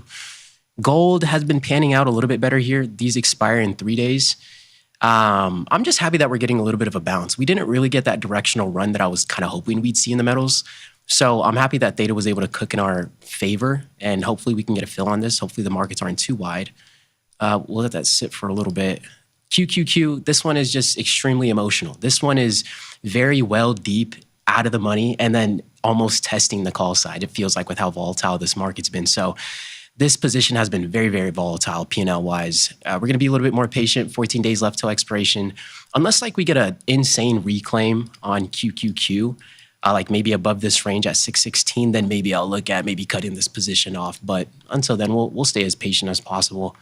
And then silver, this is, again, the metals have really surprised me with the lack of volatility to the upside that they've been getting. I thought we would see a little bit more of a dead bouncy dolphin, whatever we want to call it. I thought we would see a little bit more volatility, and our call side, or I'm sorry, our put side, which we have some long deltas on our put side, is being tested right now. So we're kind of on the dance floor, down a little bit on this position, but up on the day. Again, I thought, gold and silver might see a little bit more volatility. So we'll be patient there. I think as we get out of this gold position, we'll feel a little bit more comfortable to leave this silver position on, because what would suck is gold and silver turning around, and then I got to take a loss on both of these when we could take the profits on gold and then maybe take a small loss on silver or near break even if we don't end up turning around. So hopefully we get a fill on this one here soon. Yeah, the action in these metals is just so strange, right? Because when we were seeing the initial run in these metals, it was like fairly unsubstantiated. I mean, the whole time we're like, what is happening to cause this? It's just mania, more or less. And now we actually do have a substantiated reason that metals could, reasonably move higher, and we're just not seeing it. We're getting the stagnation now. But perhaps it's because we're already so elevated. Perhaps if we had hung at the normal levels, if SLV chills at 30 to 35 to 40 up until this conflict starts, it all of a sudden rips to 76, and we're talking about what a crazy run that is. Right, but because we already we're so high, it's all a perspective thing. 100%. We'll see what we get. Hopefully over the weekend. I don't know. We are going to, I know last Friday going into the weekend, we had more news with Iran coming out. So look, I don't know. It's Friday again. Are they going to drop some random news on us again while the markets are closed? I mean, they love to drop that kind of news when the markets are closed. So we're going into the next weekend after the info we had last weekend. We'll see. Yeah, being short oil, I hope they just sign a freaking peace treaty over the weekend. Send this back down into the earth. Negative oil on Monday. We got oil at 0. I've been bullish oil since October when everyone hated it, but I think volatility in short term is overplayed. So either this is pointing a crash in the market Monday or oil move faded. Regardless, I'm hearing some bearish news over there. Ty, on your end. And then Stephen, some puts. Fact that OVX is at levels only as high December 2021. Yeah, no, we'll see what we get. We will see what we get with these metals. And then especially oil. As you can see, we got an oil position trying to get filled. We were looking at USO too. But let's go down the list. SMH, we finally got out of the semiconductor ETF today. I was trying to get out of this like 2 days ago. I had a working position for like 48 hours straight. The markets were a lot wider than I had, expected. So I gave back about 5 to 10 cents. I kind of had to toggle it quite a bit on that one. But the semiconductor space, since this was a get out of jail free card and it came back in our favor, I was like, you know what? I don't care if we get back some of the profits. Let me just get out of this one before we get some insane rally again, because this is the first pullback that we've seen in the semiconductors since this massive rally that we've seen. And then USO down here, trying to get filled on that at $1.60. Mid-price trading right now, what is that, $1.65? Trying to sell an out-of-the-money call spread. Kind of, the markets aren't too wide, but they're a little wide, actually. I mean, 5 cents away from the mid-price right now. So kind of surprised USO is trading with the market that wide, considering it has 40.5 million shares traded on the day. But the premiums are absolutely juiced right now. So we'll try to take advantage of it. If we don't get filled, we don't get filled. I don't even think I'm going to move it. I would like to take at least 160. Yeah, see, we were just at 165, didn't get filled. Now we're at 150 at the mid, 157. So pretty wide markets. We're not going to force it. We'll fight for price on this one. I just wanted a game and play new Path of Exile League. I don't think I've heard that one. I haven't played any new, interesting, fun games yet. But what has been popping up recently is Dead Island 2, that zombie game. I've been seeing that a little bit more. I haven't seen anything about that. Okay, it was pretty good graphics. Wasn't a super big fan of these zombie games, but that was one that had caught my attention recently. I've heard good things about Deadlock. I just had to go. One of my buddies was just texting me about Deadlock. He says Overwatch and League of Legends had a baby. That's really? That's his synopsis on that one. So good descriptor. Yeah, this is my buddy who is on a full ride scholarship playing collegiate League of Legends. Oh, shout out to your boy. A thing that exists now. Yeah, shout out to Alec. Pro Shout out Jackie, to Alec, my guy. shout out to But yeah, he's if you're into League of Legends or Overwatch, perhaps check out Deadlock, is that what I just Deadlock, said? yeah. That's perhaps give that a look. I've been playing Super Battle Golf, which is a little trolly $8 game you can get on Steam, party game. Sounds kind of fun. Taiwan Semiconductors. I don't think I've heard this one again since Julia brought it up. I was going to say the same thing, Right. actually. I mean, we haven't talked about TSM in a little while, It has been a especially little while. considering how much we've talked about semis. Yeah, no, Julia really put us onto the semiconductor space. But those are taking a little bit more of a pullback. I guess SMH, TSM, those are two products kind of alike, very correlated. It looks like TSM. Yeah, Bob's saying he likes the TSM longs. Yeah. Yeah, I mean, I think that's certainly an interesting angle. I worry now, as we just got the news the other day that the U.S. is putting sanctions on selling semiconductors and AI chips outside of the United States, like domestic companies selling outside the United States. I worry about spillover effects with that, and perhaps if we get back into the import sanctions or what that could look like, if that could kind of disrupt TSM's business model being overseas, obviously. Although to TSM's credit, they do have at least 2 foundries in the United States now, I believe. I know there's one in Arizona, and I think they have another one. They're working on one in Germany too. So they are diversifying pretty aggressively with their locations. Yeah, no, that makes sense.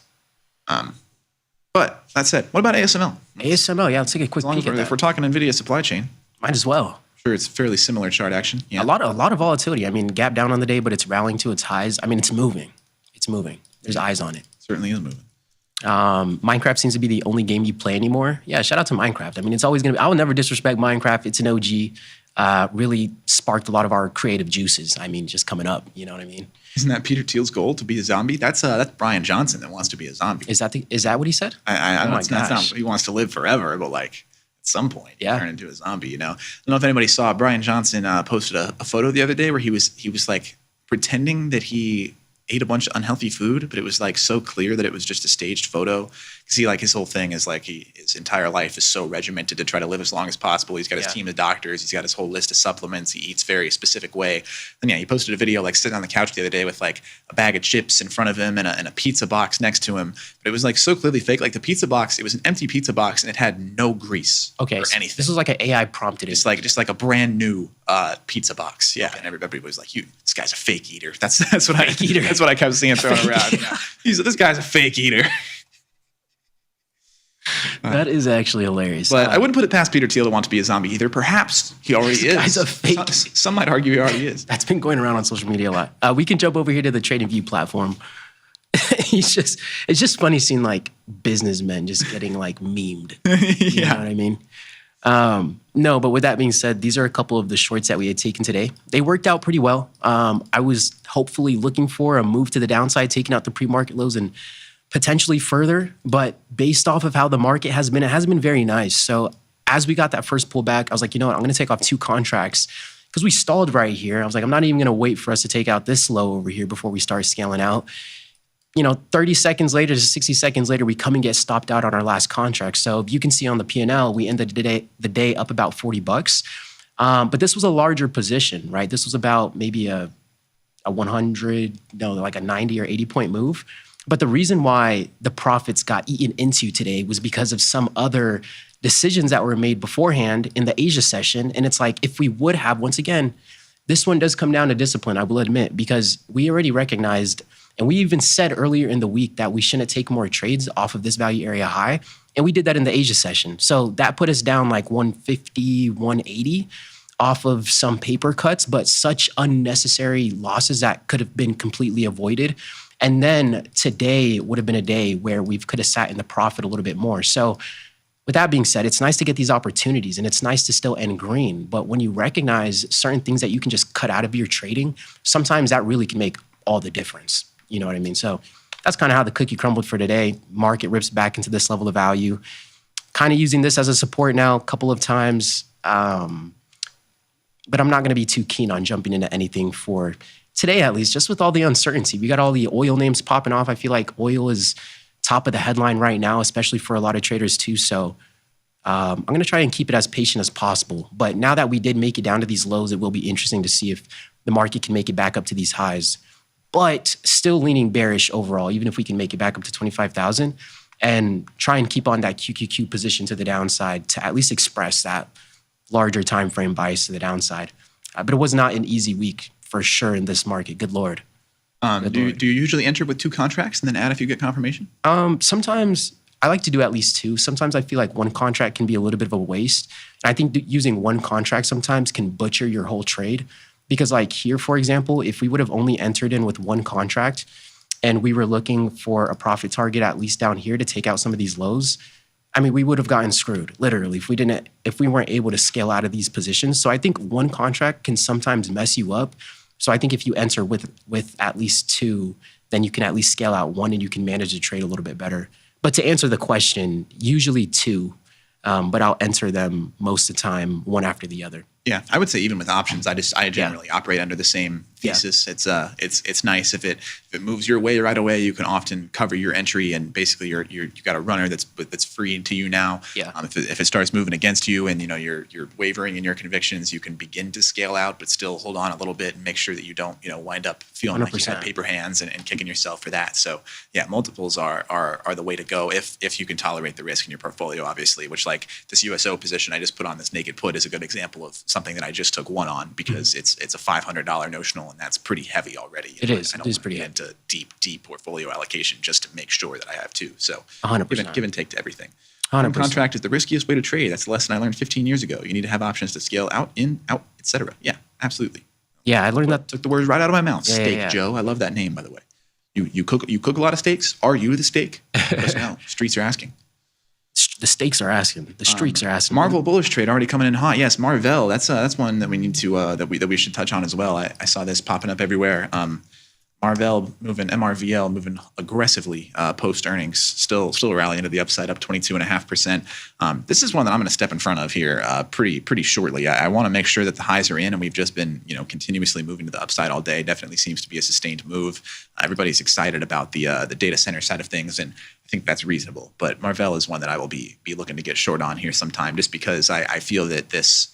It's a similar situation to kind of what I was just describing with Netflix. It's like, I don't believe that this is unsubstantiated or that we're going to crash to the lows or anything, but I just feel like we're starting to get overextended to a point where we will just get a few moderate red days, and I could get out of that before it tries to push to higher highs.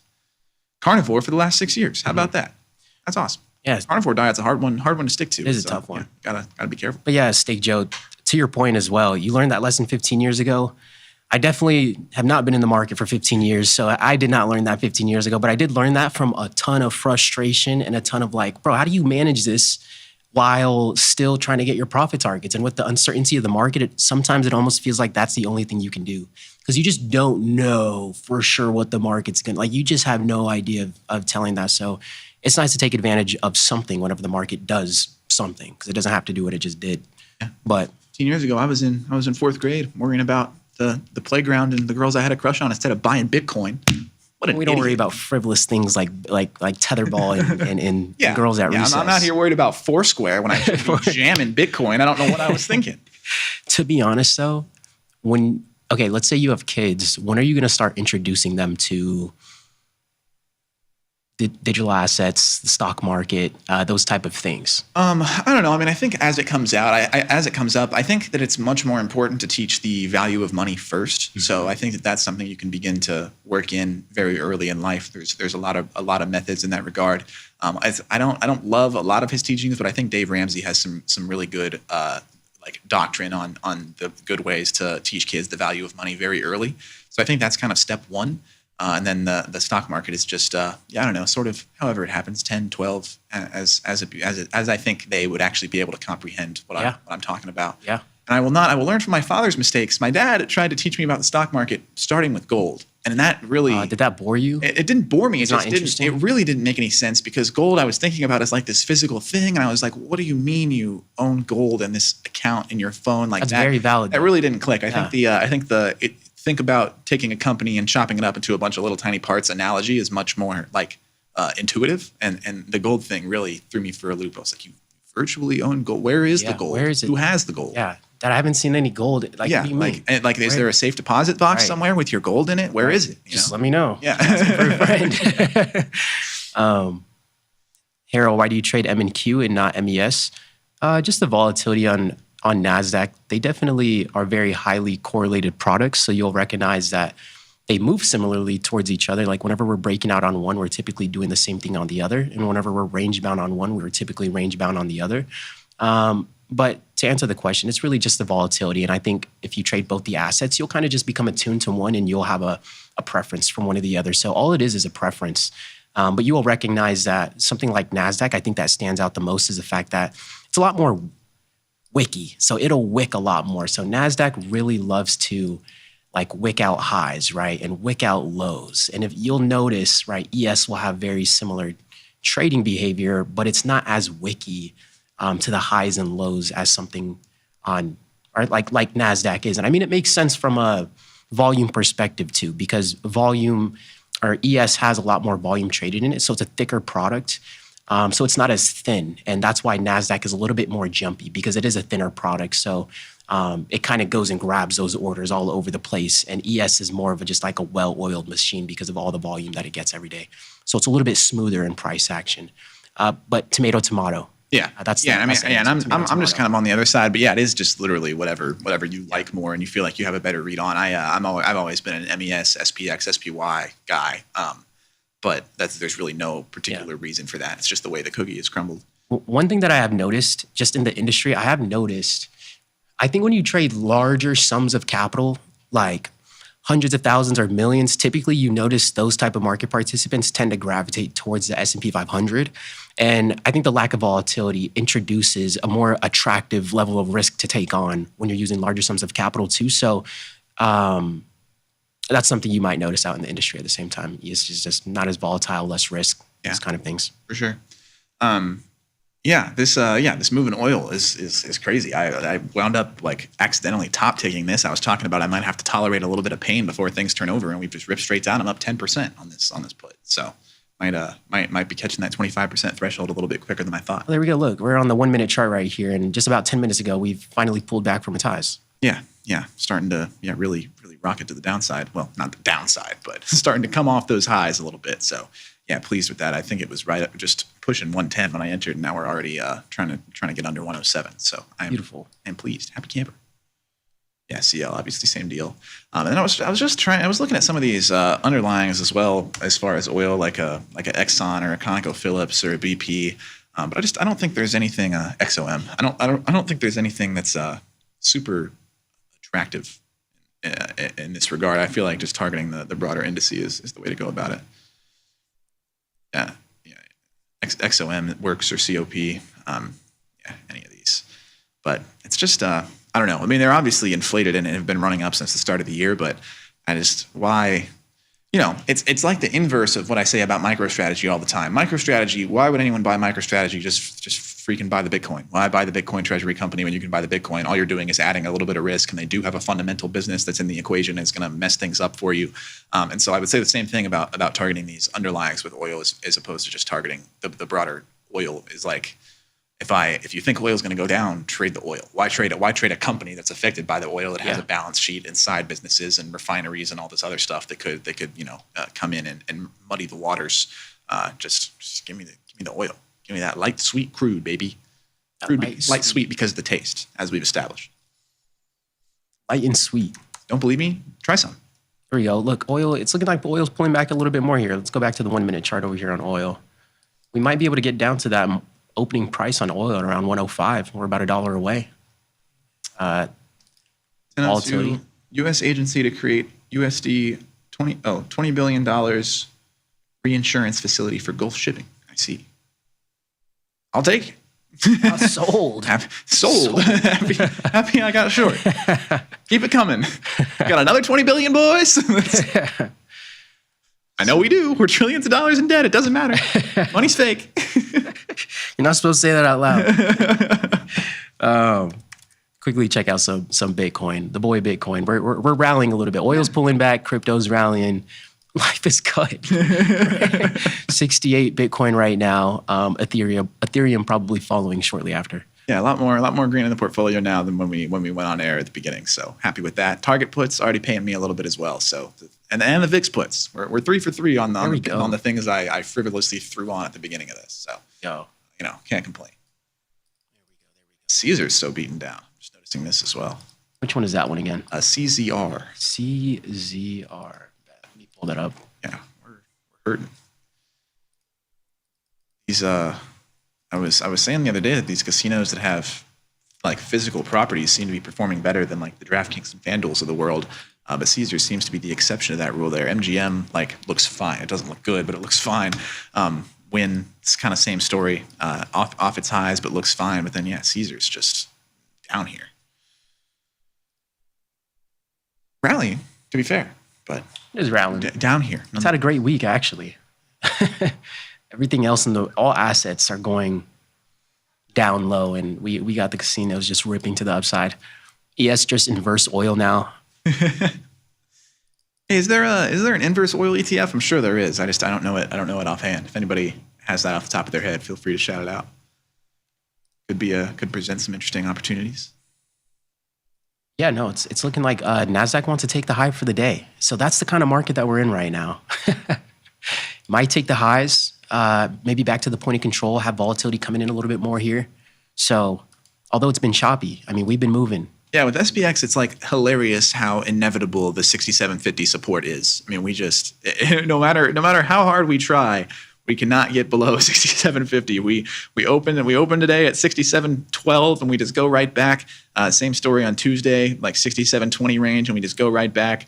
It refuses to get below 6750, no matter what it seems. Even though it does look like we're gradually working down here, but it seems that 6750 is inevitable. Conversely, 7,000 is elusive. We can never just get and hold over 7,000 for any meaningful amount of time. So, super range bound. Positive we could screenshot this and check out at the store with this barcode right here for sure. It's got to work. Yes, like 6780 just chilling in one spot. Yes, exactly. Yeah, 6780 to like 6880 has kind of been the money range for the last, 3 months, long time, 4 months. It's March now. It's flying by. Next thing I know, it'll be 2030. It might be. I'll still be trying to get short oil. No. Well, maybe. We'll see when we get out of this range. A war a year keeps the funds near. There you go. Put that on a t-shirt. Physical casino locations can be turned into data centers. Next best use. It's expensive real estate for data centers. I think they usually prefer to put those in the desert. They're close to the casinos in the desert. I think the Nevada desert is a popular location for them. Yeah, screenshot this and put this over the Pokemon cards. For sure. I got you. We'll do a live unboxing or live unwrapping of the Pokemon cards here on the network. SPX 6780 has not been patched yet, guys. This is you can still do this. NQ question. How do you choose your stops? In reference to the wackiness of the product? Sorry, lots of questions. Don't apologize, Sergio. It's what we're here for. Error. You know, it's funny growing up, all my friends, when they would text me or save my name in their phone, it always autocorrected to error. Error to error every time. No, usually just whenever the market invalidates your trading thesis. So sometimes if you're trading a reversal, that might mean if the market makes a new high or if the market makes a new low. Because if you're trading a reversal, if the market makes a new high, then you are wrong. And yeah, and it really is that simple. But sometimes we don't really think about it in that way. We're still trying to gauge like, wait, should I still be in this? So we're like guessing if we should just cut the position or not. But if you're trading a reversal and the market makes a new high, in my opinion, I think we should be out of the position because it absolutely invalidates what you were just looking for. So I would say whenever it makes a new high, and you can see down here whenever we had started scaling out a couple contracts, whenever we made a new high, I was hands off and let the market do whatever it wants to do from there. So no, you're totally fine. I'm just messing with you, Sergio. I don't actually care. Yeah, no. Just joking. It's all jokes. Yeah, you didn't do it. It's autocorrect. It's all jokes. Tim Yeah, I mean, Cook, I've heard it all. Projection iPhone onto my hand and add Errol's name to your freaking database, please. No, Make his name a word. We must stop this. Just build data centers in Greenland over the rare earth mines. That's such a good idea, James. Just pipe it right up. Just have them mining below, elevator up, boom. It's in the data center, just like that. Yeah, but no, all jokes figured out. So I'll be CEO of Target. James, president of Greenland. We're putting this together, people. Tasty takeover. Mine them small, mine them often. But yeah, no, heard it all. Ariel, egg roll. That was a popular one that caught on since 5th grade. Egg roll stuck. Some of my friends still call me egg roll. So all of it.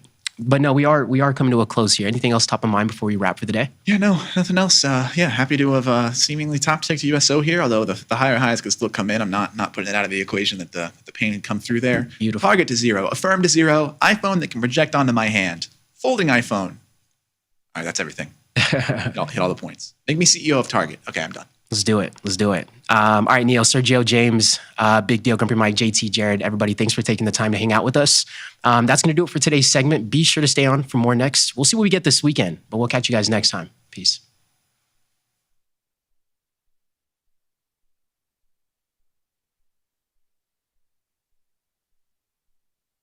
We wanted to call in because recently, some traders may have known there was some crazy activity in the SPX, and for some reason they were stopped out 200 or 300%. And what happened, unbeknownst to us, is the trade desk just emailed us and said these trades have been busted, and you're not going to have to pay it. It saved us about $10,000. And then Marty calls us this morning and says, I just want to explain to you guys what a trade bust is. When you really get down into the nitty-gritty and you're in the foxhole and things are going bad, when you can reach out to the trade desk and you talk to someone that you've spoken with before who understands your account and the way you trade, that is a feature of Tasty Trade, which I think you guys need to emphasize more, because it certainly has meant a lot to us. It saved us a lot of money, and it's taught us how to trade a lot better, and that's really helped a lot. Well, thank you. This was not a paid, you're not getting paid for this advertisement.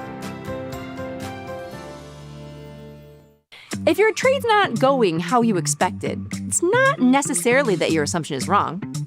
Maybe it's just not right. Yet. Rolling is managing a trade by closing your position and opening another one like it for a credit all in one order. The cool part is that you can change the expiration to get more time, or you can tweak the strike for a higher probability. Usually we want to roll the expiration instead of the strike. Remember, duration over direction. Exactly when and how to roll trades is a learned art, and it can be a little bit subjective. Usually we only roll if we haven't changed our assumption, and we almost never roll winning trades. If you have changed your mind, don't roll. Instead, you probably want to close it if it has undefined risk, or just let the probabilities play out if it has defined risk. So before you cut your losses, consider rolling the expiration, or maybe even the strike. Pretty simple.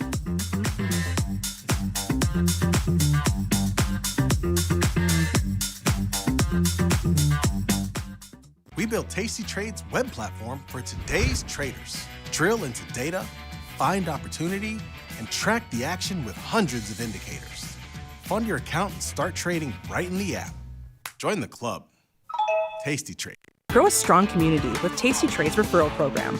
When your friend joins Tasty Trade, you'll both receive $100. As your community grows, you get more bonuses. Only at Tasty Trade. Tasty Trade has crypto, and you can trade with zero commissions: Bitcoin, Ethereum, Litecoin, and more. Diversify in one place. Crypto, we got it, we get it.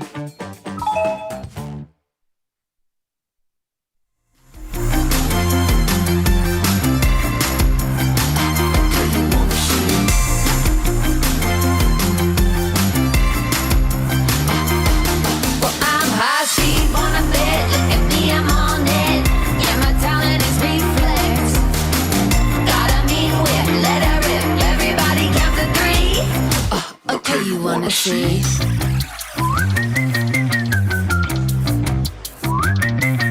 Turn it up. Yeah, yeah, yeah, yeah, yeah, yeah. Okay, you wanna see?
We're back. It's still Friday, March 6th, 2026. This is Futures Power Hour, sponsored by CME Group. I'm your host, Chris Vecchio. He's Ilya Spivak. Ilya, It's another rotten kind of day here, although Europe and Asia are now closed for the week, and we find an S&P 500 and NASDAQ that are trying to scoop themselves up off the lows.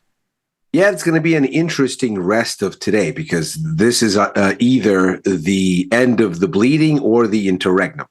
Because you're right, there's a handoff here liquidity-wise. So Europe has had all of the bludgeoning, apparently, that there is to be had, at least for this week over there. It's a bloodbath. And so they've gone off and that liquidity is gone. And to your point, things need to re-even out now, which, of course, saves the S&P from a really critical break. It was just about to clear that range bottom there that we've seen hold up basically since October of last year. And we're bouncing back. I mean, we're not recovered. The market has been dealing with the pressure of $90 oil at points throughout the trading day. The headlines out of the Gulf region continue to get worse.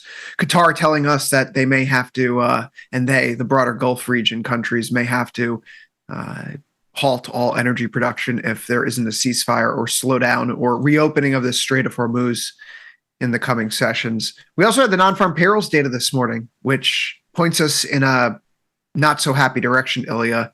Maybe the bad kind of inflation. Not that there are many good kinds of inflations in the world of economics, right? There's inflation, deflation, disinflation, and then that old bugaboo stagflation, which has a really specific meaning. And I want to get to that because we're not in a stagflationary economy. But stagflation is the trifecta of three things. It's when you have high unemployment, high inflation, and low or contracting growth. Okay. Right now, not all of those things are in place. A 4.5%, 4.4% unemployment rate, as today's jobs data showed us, is obviously not stagflation.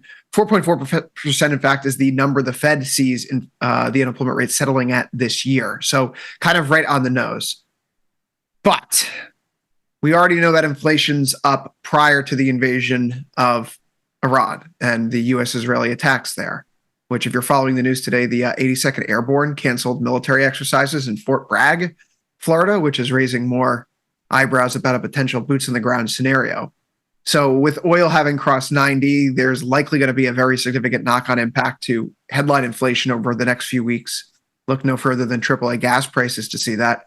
And then you sprinkle in a minus 92K jobs report here, which we may want to explain away because of strikes or weather in the Northeast corridor. But Ilya, I want to talk about this number here on the bottom, and that's where I want to point you. Minus 69K on the revisions. So this isn't just a single data point. This is now a series of data points that show us that the labor market is much weaker than previously thought, and it's moving in the wrong direction for whatever reason, temporary one-offs, what have you. Well, this is what Chair Powell has been warning us about for months now, right? Is we got a sort of talking to about there being a systematic overcounting on the economic data. And we had Chair Powell say, look, whatever number you get out of BLS, on average, subtract 60. And that's the real number. And he was explaining this as he was talking about the very large revision, again, annual revision to NFP last year, saying, why do you guys think we want to cut rates? We know these numbers are overreported. We know the labor market is weaker. We're aware. It's why we're telling you there's going to be rate cuts. And then there's a big revision, and he goes, you see, what did we tell you? So you look at this number and you go, okay, the Fed's messaging since January has been they did the rate cuts. The labor market is improving. They saw 130K in January, which, by the way, was not terribly revised this time. It was revised mainly for December. January only came down from 130 to 126. So maybe the Fed's onto something. Maybe they're ahead of the ball again. What they're saying is, look, the labor market already has the support it needs. We're good. We can hold off here. Now we need to watch inflation. And if we're watching inflation, go ahead and take a look at where crude oil is. That's inflation. And so it looks like the market is looking at all of this and going, yeah, they're going to cut, but they're not going to cut soon. They're going to cut, but they're not going to cut soon. And that is probably the biggest takeaway from the market's action this week when we take a look at the Fed funds futures over the next several minutes. We'll see them shortly when we get over to our section on bonds, Ilya. Yeah, it's an inflation shock. You know, oil going up 25%. It's roughly 10% of the CPI basket. So you're thinking about a 2.5% increase in contribution, and given pass-through lag and weighting, you're thinking about a net CPI impact of maybe 0.5% on the low end to 1.5% on the high end over the next 2 to 4 months. So all this talk in the market about a potential June rate cut now is going to run into the very real window where we go March, April, May, June. Okay, so just as the Fed meets for that meeting where they give us a new summary of economic projections as we head into the summer, more importantly, maybe the first meeting with a new Fed chair, although maybe not. Either way, we're now looking at them going into that. Tillis on Twitter now that the Ayatollah is no longer a pen pal and the vacancy is there. You should start a correspondence with Tom Tillis. See if we're going to get a new Fed chair. You know, doesn't follow me anymore. So someone's going through the social media and switching pages. But we'll talk about that later. So, you know, this inflation shock, right? It's going to arrive right as the Fed has to make the decision when the market was thinking the next cut would come. So you're seeing September, October, November really being the focal point in the market now for when we would ultimately get that cut if it were to come at all this year. But we have to entertain the scenario that maybe the cut doesn't happen. Could be. For now, if it's a stagflationary like a market, because growth has been coming in, the Atlanta Fed GDP Now growth tracker was downgraded today as well. Unemployment rate is bumping up. Our idea yesterday was, what would the market prefer today, a good report or a bad report? And I think we learned a little bit to confirm our theory that the market is really afraid of bad U.S. economic data right now. There's a tension in play, Ilya, where because we were hoping and looking for cuts, any information that tells us that we can't get cuts, or we need them desperately, like today's non-farm payrolls data suggests, it makes everyone a little bit sick. So moving forward, it's the worst of all possible worlds. We want good data because at least it's like, oh, we don't need the cuts right now. Okay, the Fed can focus on inflation, but today you go, oh, well, they need to focus on inflation, and yet we have this labor market burbling. What can they do? They can't do anything. We're not getting any help for either problem anytime soon. Well, and this is really the essence of what the market was afraid of, which is why they wanted the cuts before all of this. We've argued the economy was looking relatively robust last year. There was, this weakness in the labor market, but the Fed went on and on and on about how what's happening in the labor market is not the economy. The economy is growing. What's happening in the labor market seems to be a weird kind of no hire, no fire kind of stasis. It's not like the labor market needed support because employers were shedding tons of workers and demand was collapsing. None of that was going on. And so when you get this current environment, no surprise, the Fed goes, you know what, we gave the labor market a little bit of a backstop.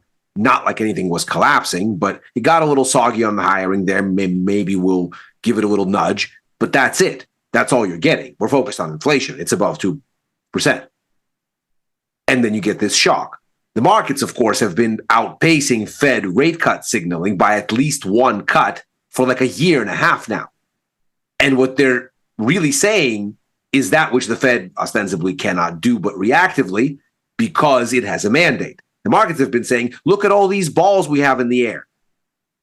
We've got the tariffs doing this and the tariffs doing that. Now we have this and now we have that. Policy is coming at us hard and fast. These are too many things to pay attention to not have something go wrong. Private credit is going wild and AI is maybe this or that. Maybe it's a thing that eats its own tail because it destroys all the software companies. We don't know what's going on. Won't you give us some cheap money? So if we drop one of these balls, it's not so painful. But the Fed can't set policy on that basis. But of course, what the markets were worried about is this. Something finally breaks. The Fed didn't preempt with easing. invariably one or several of the balls have fallen or are in the process of falling, if you want to look at private credit. And then the question becomes, well, can the Fed even do the cuts now with oil this way?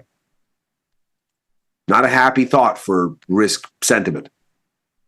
No, it's not. And with, some realities of economics hitting the market now, for example, a third of the global supply of potash and ammonia-based fertilizer makes its way through the Gulf region.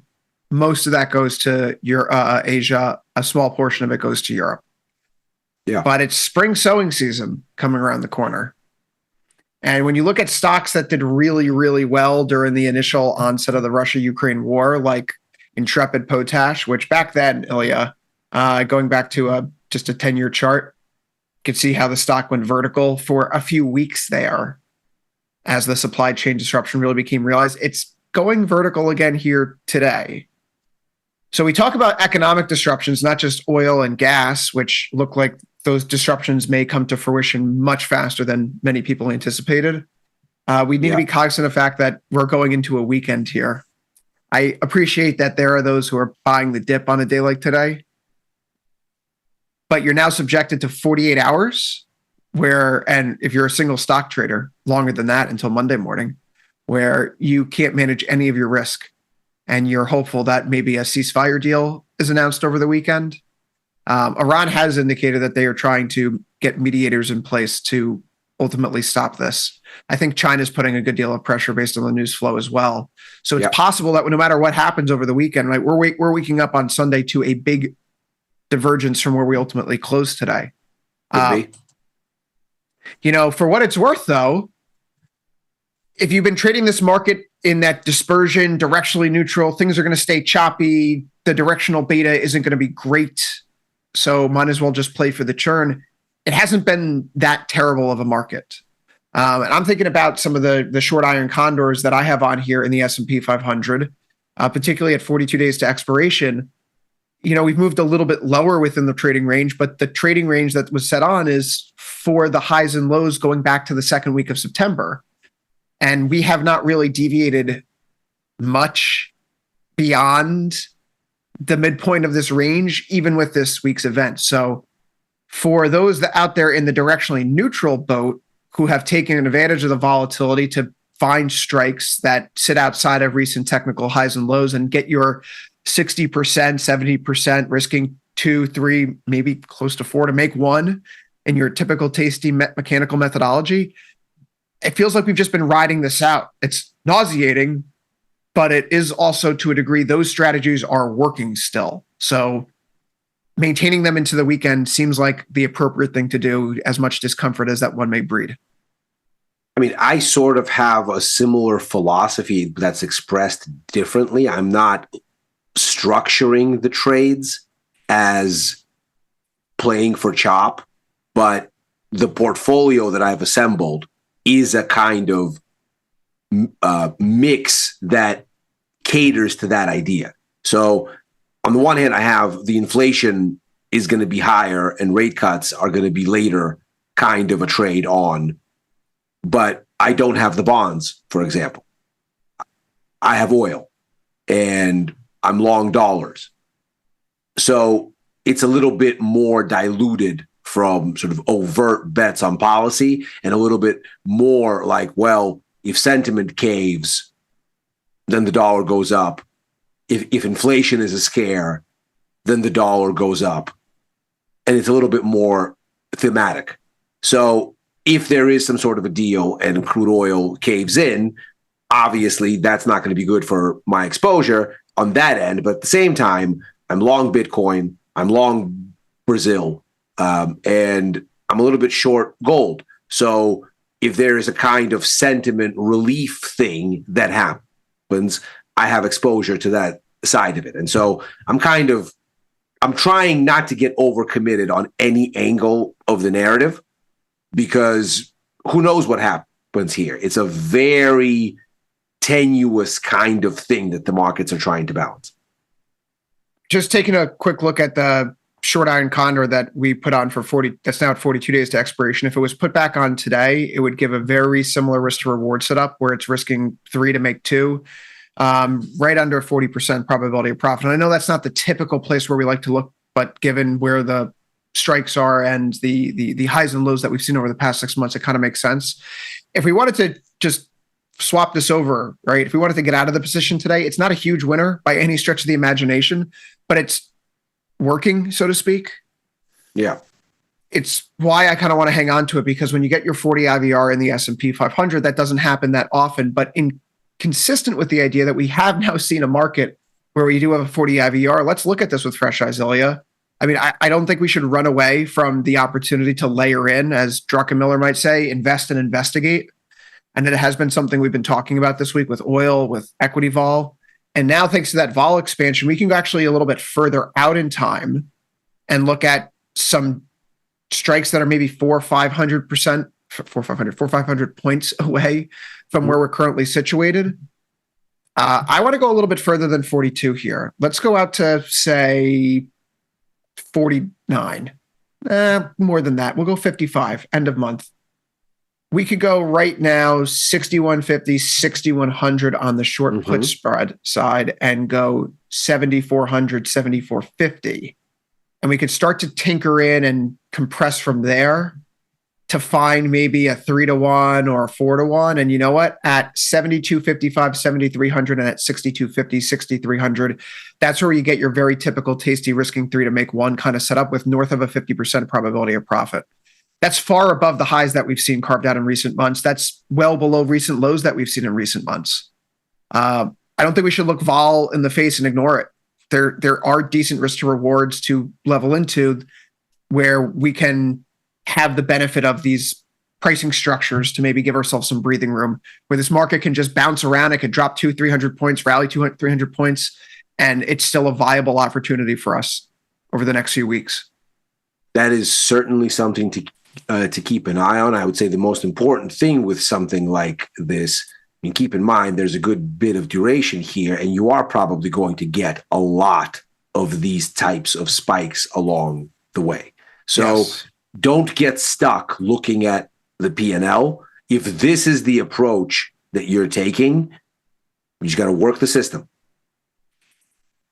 Just have to work it, just have to layer in. So there's that potential in the S&P 500. I mean, we think about the 6,200 strike area. That's where we washed out in August of last year. You know, that for the market to get down there, we have a lot of wood to chop on the way down. And if we start seeing that kind of verticality, we can always abandon the position, which is something we may very well be looking at in oil today, given some of the short iron condors that were put on there. We may have to recenter those strikes just to keep in mind of this price rise, because it's now back to 91, which is a little bit of a problem.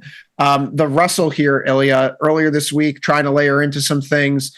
Best laid plans of mice and men. Short put spread currently sitting on the edge right now. This has not worked out for me. It would be a quick $300 loss that I have to take here if I want to get out of this position.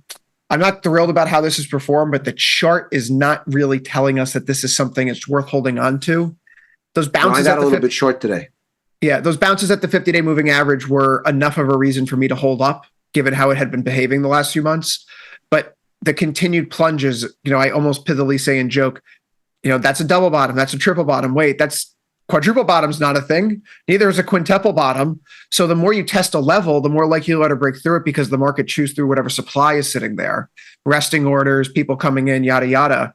And 1, 2, 3, 4, 5, 6, 7, you know, we try to break through 2,600 today. It's just too much. I think just in terms of the Russell, the technicals here demand a review and just an abandonment of some of these bullish deltas. So I'm getting out. I don't want to be holding them over the weekend. There's some out of the money stuff, which was put on a little bit cheaper. I'm just clearing the deck. I want to get out. I don't want to have long deltas on the Russell. I know this puts me in a position where the market could bounce back with a weekend deal. So be it. You got to trust the charts. I agree, needless to say. And so I'm actually a little bit short here. I've added this into the mix. I'm not looking for much, just looking to get back to the low from the start of the year, that first January low. And we'll see from there. I bought the put vertical. There was better than 2-to-1 risk reward in it. I'm looking at not as long as I'd like. I've been really wanting to add more duration recently to kind of dilute my exposure to underlying delta in these chopping markets. But 49 days out, not too bad. The April 24 puts. So I'm not looking for the moon and the stars. I'm just looking for it to make good on this technical break and get me down to the next inflection point. And we'll see from there. But at this point, I'm on the short side of all three of the key indexes that we talk about here. I'm going to have to start to think about when I manage the NASDAQ, because that's maybe 20 days out now. So it's time to start thinking about it. Still have lots of time on the S&P. And of course, I've just put on this Russell. So I'm overall tilted a bit risk off under the circumstances, but not in a uniform kind of way. I've nibbled, as I was saying, on some things along the way that are a little bit more on their own. Well, one thing that some folks are nibbling at today is the regional banking ETF KRE. It's actually the worst performer right now among the 25 sectors that we track here. I think we need to add some more sectors to that list, Ilya. Software deserves to be a permanent fixture on there, I think. So 6 of the 25 are in the green, 19 of the 25 are in the red. KRE is your worst performer. BlackRock apparently is getting redemptions from one of its funds related to private credit. Ooh, the headlines continue. We're at the uptrend from the April and November swing lows in KRE. And so maybe that reflexively brought some dip buyers into the market today. But if the banks are breaking down again, because Ilya, the credit concerns we're talking about last week, software issues, like this didn't go away because Iran is now the focal point of attention. No. All right. And won't. It will only be made worse. KRE breaking down is a prime reason for why the Russell is maybe going to have a chance, a turn through the blender. And then you think about those higher input costs. This is not the place for me. There will be a time in a day for it, but directionally, do I ever want to be long when the 1 week moving average is below the 1 month, which is starting to creep below the 50? That's catching a falling knife as a momentum guy. Why would I want to do that? There's no reason to do that. So we're clearing the book here. We're clearing the book in some regards for directional beta, going more neutral. Hopefully the S&P 500 position can be filled, for me, at least on my end, Ilya, because I do like that 40 IVR, and I think we should be cognizant of taking advantage of it while it is here, while we have it. What's interesting for me here is what's going on in the bonds, because you'd think with the increased consternation in oil, you'd think you have a still more aggressive push higher for yields. And we got there intraday today. I mean, at one point, we had the highest yields going back almost a month. I mean, you look at ZN here, and there's a big, long wick on it. But it's not continuing. And yet crude oil isn't really giving it back either. So you wonder what's going on here, and you think, okay, well, maybe what's the logic is the jobs report was bad enough that you have a situation where maybe the rate cuts will come a little bit sooner than the markets were hoping, at least in context. If we look at the SR Z6 contract, very sharp reversal today. Does look like there was a big thing there. And that's recently, by the way, because not for nothing. I know it drives the production team crazy sometimes, but I try to wait to title these slides as close to the start of the show as possible, having learned my lesson from, being too diligent of a person and getting them done in advance, because you look at that's not what happened. Right. I wrote this an hour ago. Bonds have really made the turnaround here today, as the day has gone on. Even just as we've spoken. Right. And, now we're starting to see IVRs, though. And I think this is really my key point. we're starting to see IVRs in ZN that we have not seen in some time. When was the last time we saw a 40 IVR? You're really going back to last April. So it's been almost a year, Ilya, where you've had this kind of volatility in the bond market underneath the surface. Yesterday, we were talking about how to take advantage of this because, first off, ZN and ZB are showing two different levels of volatility. ZN is about twice the IVR of ZB right now. And also, ZN is half the product size of ZB. So from a retail perspective, you're getting the opportunity, in my view, in the more approachable of the two products. Any given day, you'd prefer to trade ZN than ZB, right? It takes up less account capital. Here we have a 40 IVR. Well, and it makes sense. As you go up the timeline, maturity-wise, there's more uncertainty. The closer you get to the current mess, the more vol there's going to be. When you look all the way out to ZB, that's 30 years in the future. Whatever happens with Iran right now, probably not the world's greatest consideration into the 30-year yield as relative to, let's say, ZT, the 2-year, ZF. I mean, vol in the ZT, interestingly, is not that high because it seems like the markets are still trying to figure out exactly what this means near term. But you look to ZF, you're almost at 47 IV rank.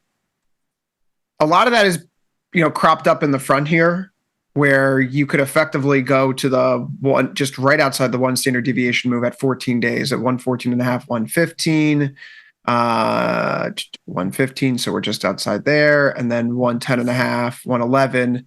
And it's closer to a 10-1. Maybe you pinch that in a little bit if you wanted to, find a better risk to reward. But I think at 49 days, and this is what I was trying to operate in yesterday to amend, I do have a short put spread here right around 112, 113. How to get into this market in that short iron condor way, because what do we see here? Lows from January, highs that we just had here in March. That's effectively that midway point right now. And anytime we're sitting at a midpoint of a decent sized trading range, I do think even if you're going to be directional, you have to do something that plays for a little bit of vol compression and that we're going to hold the range. So consistent with that, the lows come in below 111. The highs are just above 114. So 114.5, 115. And then you go 110.5, 110. And there's a 3-1 risk to reward at just around a 60% probability of profit, Ilya. That's just the typical kind of mechanical tasty trade.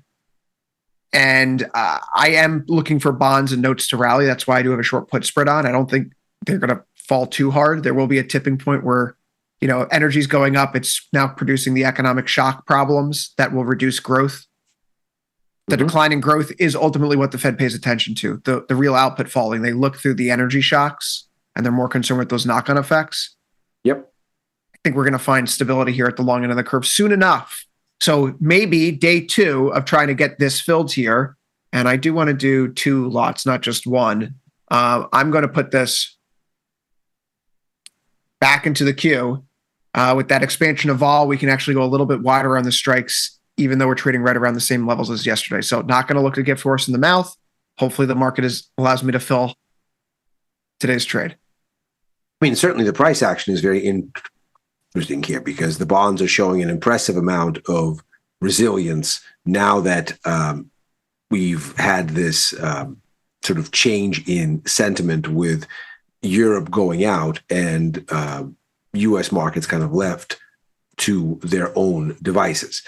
Because what all of this seems to have come down to here is once we really got on the show, we saw that stocks were coming off those lows, and looking at them now, they're not really looking that much better. They're back to testing the bottom of the range, but they're not breaking. And at the same time, you have this run up in the bonds. It almost makes you wonder if the sequencing here is starting to look like the bonds are capturing a degree of haven demand again, because the dollar is also back on some degree of offense as the day has worn on. So don't you think it's twofold? Like the market is telling you, we got oil closed at what last week, Ilya? 67? Mm-hmm.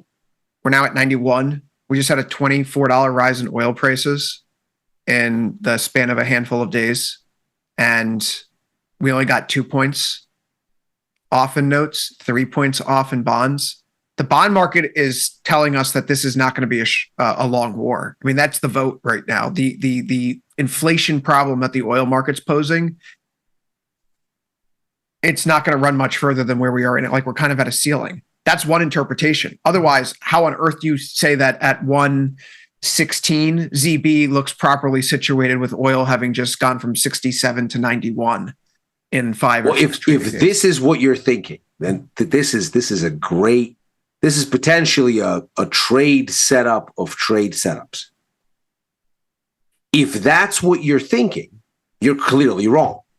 In which case, this bond bounce might be a phenomenal selling opportunity. Now, I don't know if that's what the market's thinking, but you do know that this war is not the reason that crude oil is up. You know that this war is the reason that it's up as much as it is in the span of time that it is. But the inflation problem you've had with oil starts at the beginning of 2026. Crude oil has been marching higher. And yes, of course, it closed at 67 last week. It also closed its first week of the year at 58. It's been marching higher. Oil's been up for all but 2 weeks so far this year. This is not about the war. The war is just fuel. No pun intended. But there's a situation here that's going to be inflationary in a much longer term way. China can't reorient their supplies this quickly, even if the war ends fast, because they've still lost Iran. They've still lost Venezuela. Even if they start getting oil through the strait, it's market price oil. This is not a story that's going away. We're going to see what the impact of these higher energy prices do for appetite for U.S. debt. Will foreigners line up to pay the empire's bills while it's conducting war efforts in the Middle East and raising everyone's costs? 3-year note auction next Tuesday, 10-year note auction next Wednesday, 30-year bond auction next Thursday. I care very much about looking through the results of those auctions, Ilya. Which I guess. Won't you please give us your money? We're doing a thing here. Yeah, we're raising your electricity bills. Can you please lend us some money for us to buy more bombs? Good read for the weekend, perhaps. We wrote this a few years ago, how to read a treasury bond auction. I think it would be useful for next week to see how, again, those foreign investors come in and the appetite for that U.S. debt, given the tariffs in the background and the potential refunds, and now these higher costs. We've heard the stories, Ilya, of how some of these Gulf countries, which have been significant buyers of U.S. debt in recent years, are considering reducing investment because they have to earmark additional money to pay for the economic fallout of this Iran war. So maybe they say, sorry, we don't have the cash to keep buying your debt rate. I mean, it's a really interesting exercise to see how the knock-on effects of this war make their way through other sectors, including the one that we're going to talk about next, which is gold and silver, because stagflation historically, when you've had those episodes, if that's the impulse or the feeling or the, direction the arrow starts to point in, metals usually find a little bit of support around that narrative building up. Yeah. And sure enough, today we do have a little bit of a better performance here, even with oil on the high. So that is a little, reassuring for those of us who are like, how come gold, the war hedge, isn't hedging any of the losses I thought elsewhere? I was hedging against war. What in the world is this?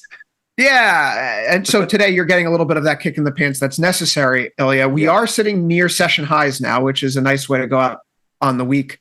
I see a market that's holding up at its 1-month moving average, which has been more or less the modus operandi here for months, really, going back to last summer. Yeah. Rare is the occasion that we have any dips below the yellow line. And when we get between the yellow and the blue line, the market has not let us stay down there long. Yeah. So I know that you're a little short right now, which makes only me tactically. What? Sorry? Only tactically. Okay, right. And so as someone who's on the long side of this market, I'm not thrilled with how this week has worked out. Could be for myriad reasons. I'm certainly inventing conspiracies about gold not being able to make its way into the desert nations. So physical demand is down at the margin. Whatever makes me sleep better at night. Vol is sticky. It's still above a 60 IVR. The technicals are still holding up. Yes. Is the better way to express a bullish view? I know you're not bullish, but if you're looking at this market today, do you want to do short put spread or long call spread if you've got to get a new position going?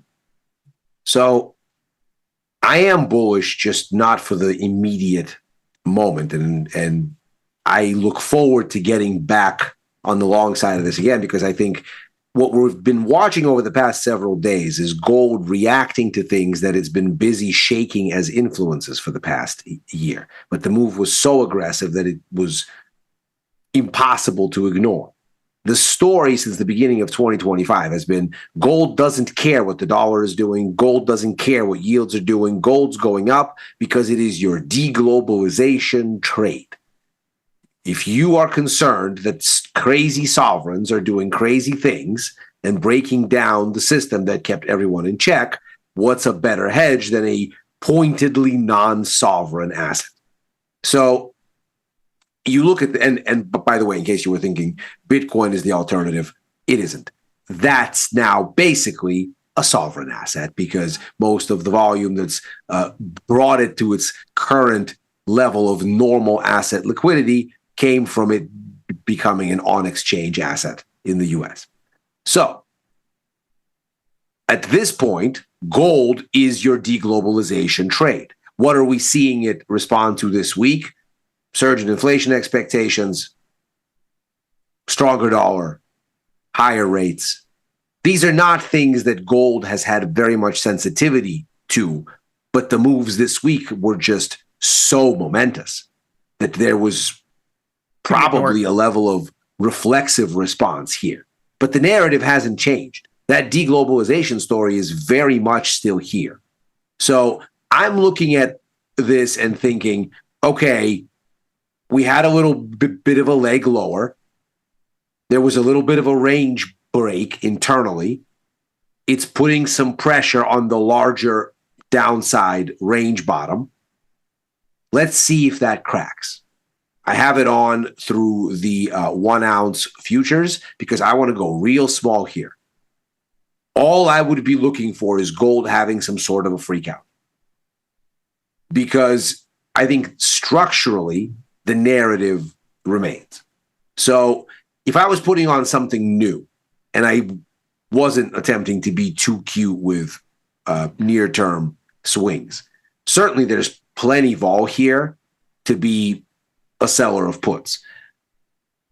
I am not sure that would be my favorite way to express it because I don't know how much vol contraction you can bet on in this environment.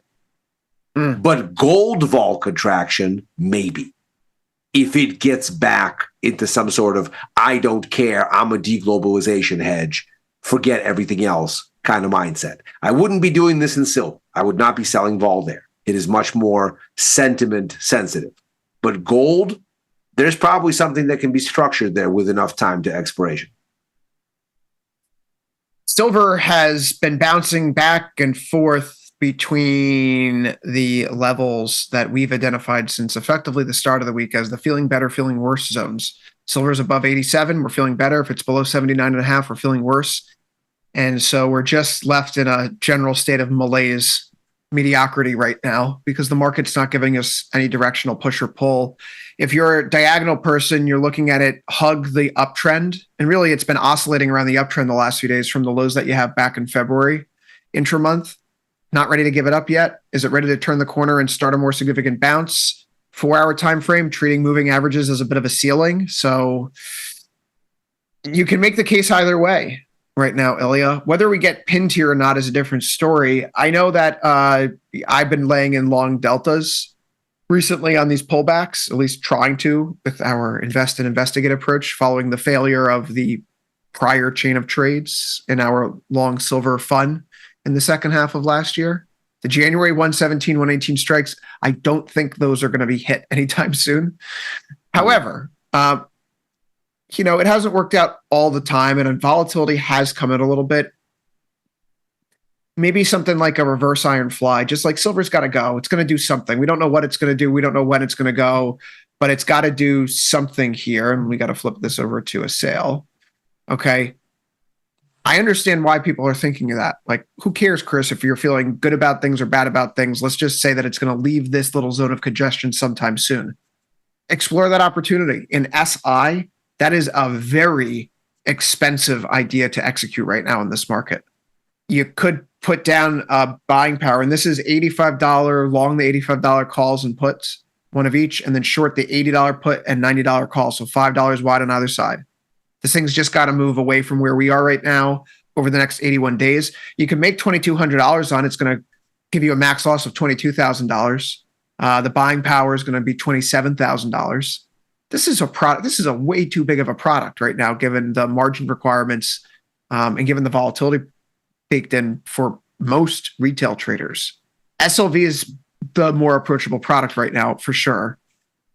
The CME did announce yesterday that effective today following the close, there will be lower margins on precious metal futures. Gold is going down to 7% from 9%, silver to 14% from 18%, platinum to 13% from 15%. And this follows the COMEX silver registered stocks plunging to multi-year lows amid delivery pressures earlier this year, which is why they were raising the margins so the paper market wouldn't distort or cause further problems for the physical. But Ilya, not for nothing, they are allowing looser margins here in silver. And so if mechanically the higher margins were bad for price, dare I say, maybe in this geopolitical era, maybe lower margins can help give it a kick in the pants again.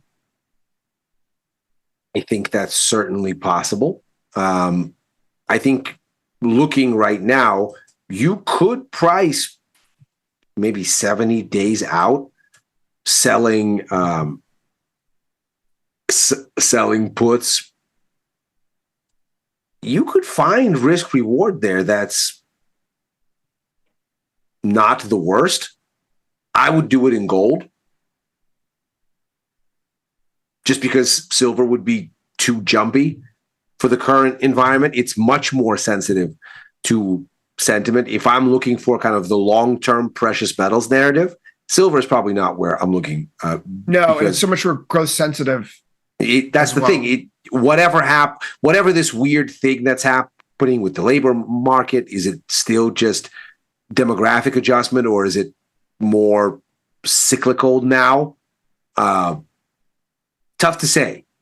If I want the precious metals narrative, I'm probably sticking to gold, and there you can find something. Can I talk about that something here in silver real quick before that something in gold? Below this week's low that we just had in the SIK6 contract, which if we were to go to the SIN6 contract where these 81 DTE strikes lie, that gives us a low from March 3rd at 78.70. So in theory, we could go out below those lows, Ilya, right now for greater than a 50% probability of profit.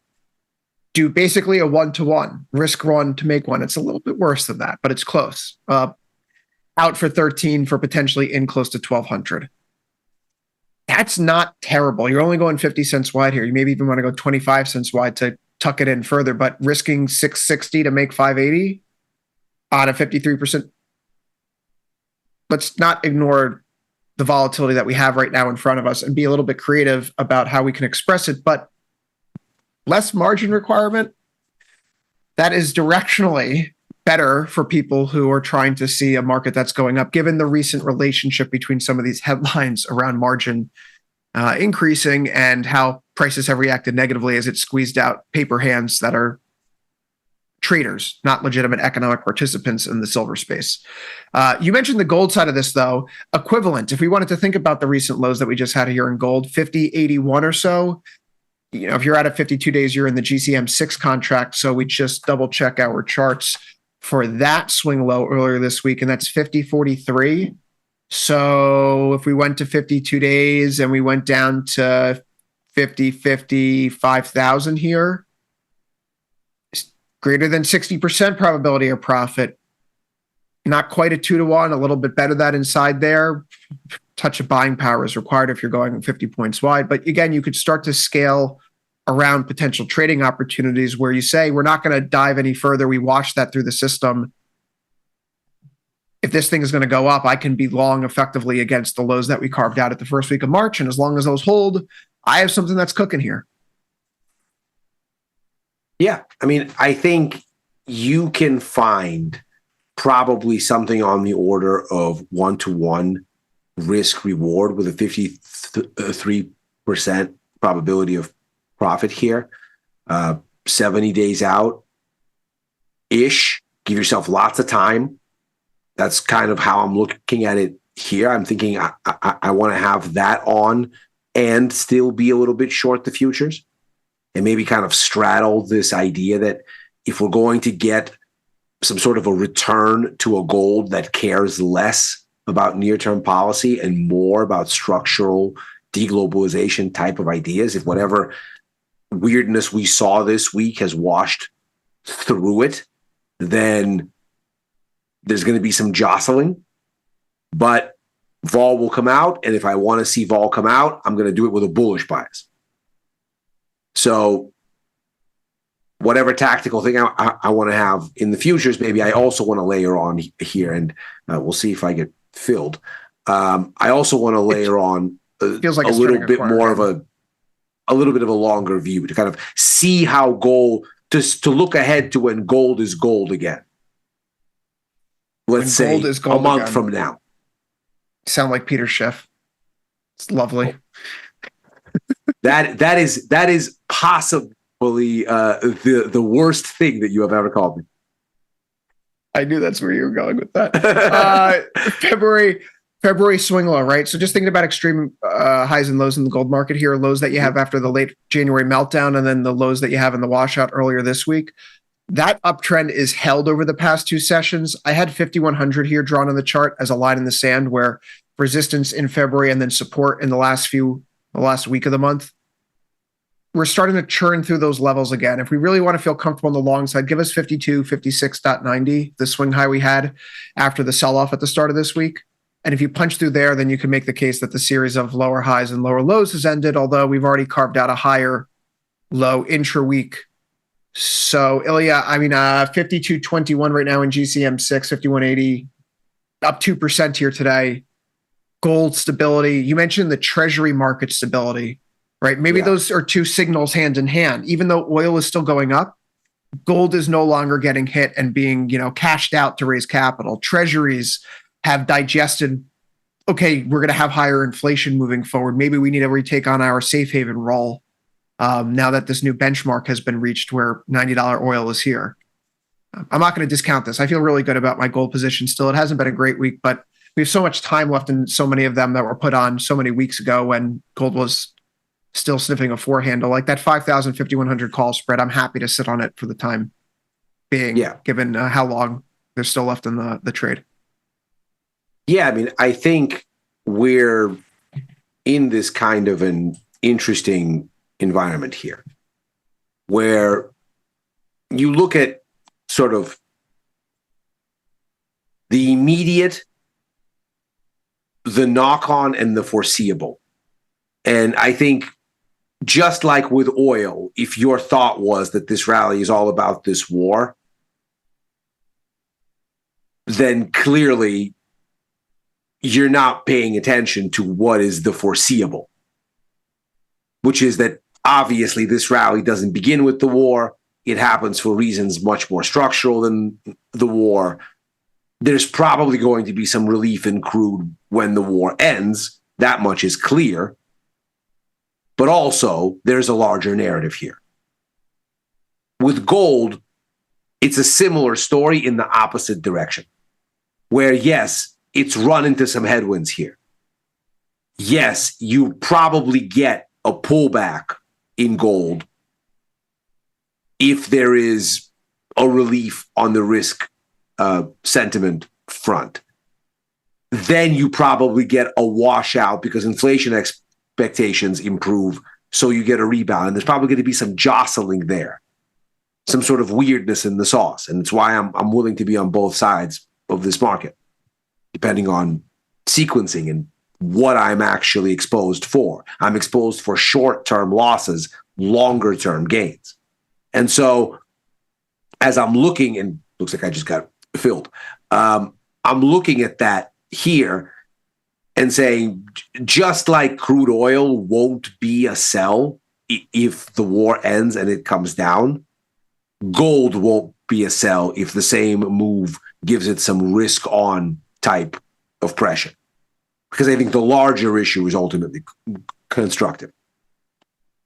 The commodities over the past several weeks have been breaking out. I know at points we've taken a look at DBC and DJP, the commodity index tracking funds, which have slightly different weightings towards precious metals versus energy. DBC is a little bit more energy intensive. DJP had a little bit more precious metals exposure to it. So no doubt DJP was faring a little bit better last year, whereas DBC was weighed down by the decline in natural gas and crude's inability to do much of anything in the second half of 2025. Either way, the commodity index ETFs, tracking funds, they are surging here. Even though it's driven by oil, you're not really seeing either of them break down or show signs of weakness consistent with a major pullback in the precious metals complex or really energy. So if we do have a pullback in oil, what do you do with it? It's probably an opportunity to buy a dip at some point in time. Ilya, $91 now on oil. Yesterday's show is $80 oil, so we've traversed another $11 over the past 24 hours. That's not great, Bob, especially if you're someone who doesn't like paying higher prices for things, which I don't. The Fed typically looks through energy shocks because they tell us that they're more concerned with the changes in economic output. But this is a Federal Reserve Board that is very much wearing the scars of the post-COVID era. And so oil here, Ilya, probably not going to do any favors for getting those cuts, as we've seen over the course of the past week with the repricing in the SR3Z6 contract. Here's my problem, though. Well, there's a good thing and there's a bad thing. We still have an old oil call spread on that could be made for a few bucks. That may offset some of the recent dalliances we've had, forays into short iron condors here. Forays, yes. You know, forays is the way to put it. I don't feel bad about layering into these positions because that's what you're supposed to do. You layer in little by little by little and you build into it to ultimately the size that you want to get to. But being directionally neutral and looking for vol to stay pinned, it really hasn't worked out just yet, per se. So I do want to get some things off the books, right? Like, why do I want to have short iron condor where we're trading north of the strikes as a result of just a single day's price action? That's not good. That's not something that we want to do. So let's just start saying goodbye. You know, speaking of saying goodbye, it's a $300 loss. That's fine, given everything that's occurred. This is why we're operating at 41, 42 plus days to expiration in oil right now, because if you get stuck in one of these 1 or 2 day moves and you have low duration, you're going to hit max loss real quick. And that's not the goal. The goal is capital preservation so we can dip our toes into these waters. You know, I've always said, Ilya, I'm like a baseball player. I'm going to strike out, get out 70% of the time. If I get hits 3 out of every 10 times, I'm happy. That's right. We're going to keep I'm going to keep taking cracks at this oil trade, but using the opportunity today with the liquidity and the attention in the market, 856,000 contracts traded. Jesus, that's like an S&P on a slow volume day. That is incredible. You know, okay. Reset or strikes. Reset or strikes. I think that's the name of the agenda. 41 DTE, 69 DTE. I'm still content with dipping my toes out there, but now we're talking about selling. You can sell calls at the 1 standard deviation move up towards $121. Let's take advantage of it. Stay mechanical. Don't get scared. Ilya, I know that we have to make way for Dr. Jim in a few minutes, and I want to touch on FX quickly. So tell me about this US dollar and it being flummoxed here on the other side of non-farm payrolls. I'm looking at Dixie, which has rallied this week. Today hasn't been the greatest day. It's pausing up near the January highs. 30 seconds. Staying long the dollar despite today's stagflationary sorrows. Definitely staying long. The dollar here, it's benefiting on the risk aversion type of logic. It's benefiting on the Fed won't cut because inflation, because oil kind of logic. I think probably the most interesting one here today, two of them, but the one that really is interesting for me is the Aussie dollar.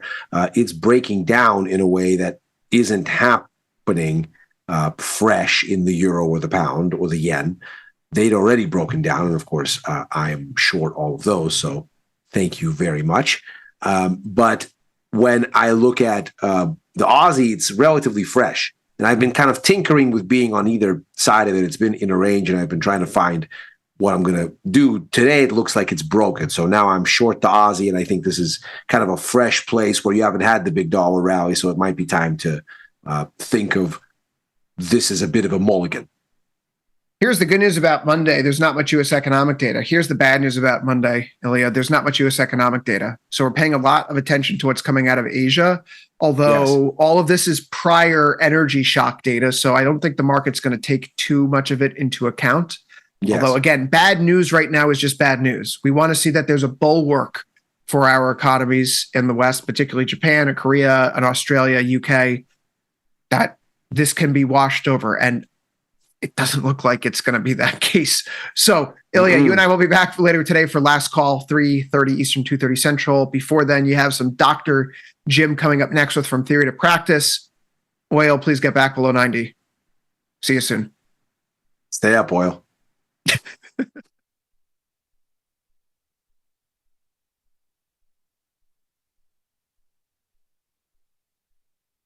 Growing up in Brooklyn, New York, in Bensonhurst, Brooklyn, where I was born, there's no social climbing of the ladder. So if your father's a bricklayer, you become a bricklayer. If your father's a doctor, you become a doctor.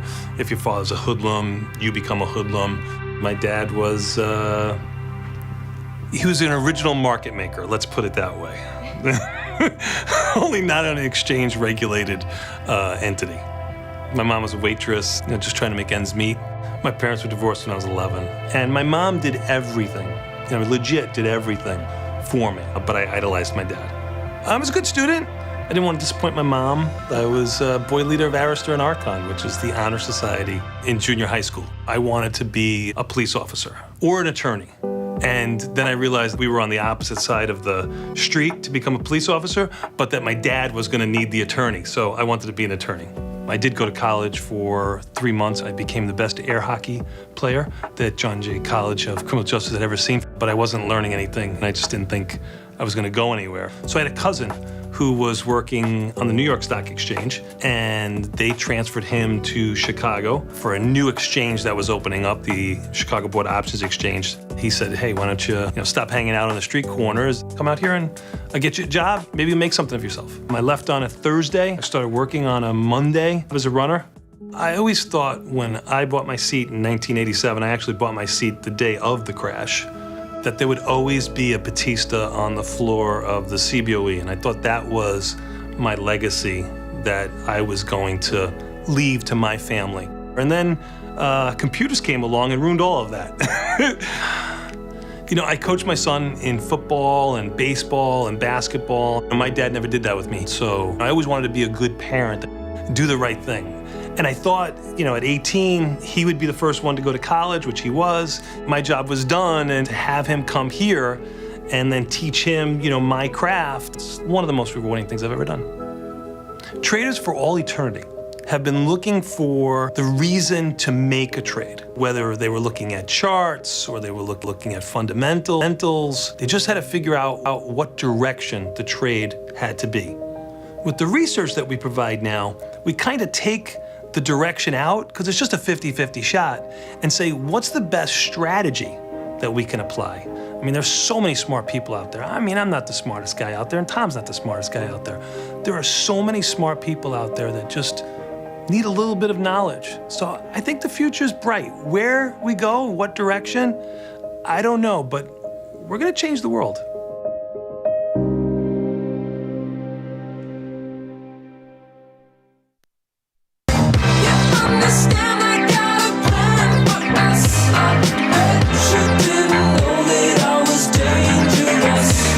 Schultz, and this is From Theory to Practice. Welcome to the show today. Welcome to the broadcast. Man, welcome to the Friday edition of what it is that we are trying to do. Welcome to the I Totally Forgot About the Most Important NFP Print of our Lifetimes edition of what it is that we were trying to do, but we made it. Somehow we survived barely, and you are here, and I am here, and man, it is going to be a good time had by most. So if you're watching over on the Tasty Live Network, that's a good thing, but a better thing would be to pop on over to YouTube and join the conversation Nation and join the discussion in real time. You can pop into the chat. You can ask me questions. You can communicate with your brethren who are also watching the show. You can celebrate, of course, if you're a bear. You can commiserate if you are a bull, now for about the 7th day in a row. But again, guys, pop into the chat, ask me questions, because I want to know what's on your mind. I want to know how I can help you. And you know who else wants to know? The algo. The algo would love to know what is going on in your neck of the woods. So put it down there in the chat so we can pump this stream out to more people. So Paul, bring us into the market. Guys, if you are, if you're just the littlest bit squeamish easily, if you get squeamish easily, do not look over here. Don't do it. I'm warning you, don't do it because it ain't good. It ain't good at all. Now, even S&P is down 68. Risk-free instrument down 234. Also known as the NASDAQ futures, which is an extremely high-risk product. If you are brand new to the show or brand new to trading, that is a very, very, very mediocre attempt at internet sarcasm. You got the boomers down 470 and the Russell 2000 futures index down 50 on the day. It is the weakest of the bunch. S&P is down 1%. Boomer is down 1%. NASDAQ, it feels like it's been getting hit even harder than this, but it's not even down a full percent right now. Like, we're looking at 85 basis points, and it feels like it is over. And by over, I mean over. But the Russell down almost 2% on the day. It is clearly the weakest of the bunch. Now, bonds are up a couple of ticks. You got notes up a couple of ticks. You got oil up, just a quiet little $10 move in oil. We'll talk about that, obviously, in the next couple of minutes. Got UB40 unched on the day. And then you've got the shifties, man. They're celebrating today. You got the shifties up 96. You got the Hunt Brothers up 260 on the day. Gold all the way up to 51.74. And then silver back up to almost 85. And the metals bros have come out. They have come out in spades. And the volatility on a day like today obviously is going to be doing quite well for itself. Volatility futures up 195. And then the spot volatility, the old VIX, up 282. But it was up a lot more than that earlier, I think, right? Yeah, up 282 up to 2650. But if we look at the chart of volatility, if I look at the chart of volatility as measured by the VIX, you could also look at volatility futures. I'm kind of a VIX guy. I'm kind of a VIX guy, but if you want to be a /VX guy or gal yourself, that's totally fine. That's just essentially a different way to look at volatility in the marketplace. Just to get kind of I want a quick and dirty back of the envelope, cocktail napkin look at what is volatility doing in the overall market. I mean, you can get really, really, really deep in the weeds with looking at the curve and looking at fixed strike volatility and looking at volatility risk premium and a lot of different things that I've actually never spent that much time to learn about the nooks and the crannies stuff. Maybe we should do that. Maybe it's time to go ahead and turn over some of those leaves. But if I look at the chart of the VIX, you can see that, earlier today it was all the way up to 80. I'm sorry, 80. Oof, yikes. 2857. So we took out the highs from the other day, and it has since sold off all the way down to 284. Now, one of the things that is interesting about volatility is, and I've actually unpacked the equation for the VIX several times on the network. I've done it on the Skinny on Options abstract applications. I've done it on From Theory to Practice, like way back in the day. I think that was back when we were like standing up for the show. I think that was back when I had, so in the very beginning, it's a Friday, man. So we are already off the reservation, and I'm not so sure we're ever going to make it back. But back in 2016 when I started, so I was standing up, first of all, I was standing up, and I actually requested that. Because as I was working with Tom and Beth, and the production team at the time, they were like, hey, you're going to do From Theory to Practice. It's going to be your show. How do you want to do it? I'm like, well, I want to stand up. And they were like, well, nobody stands up. I'm like, yeah, but I want to stand up because I'm used to standing up in the classroom. Like, I was coming from the classroom. Or I was coming from, academia, teaching undergraduate classes and MBA classes. And it felt so weird to me to sit down and try to communicate knowledge to someone that might be listening. I'm like, what is this, a fireside chat?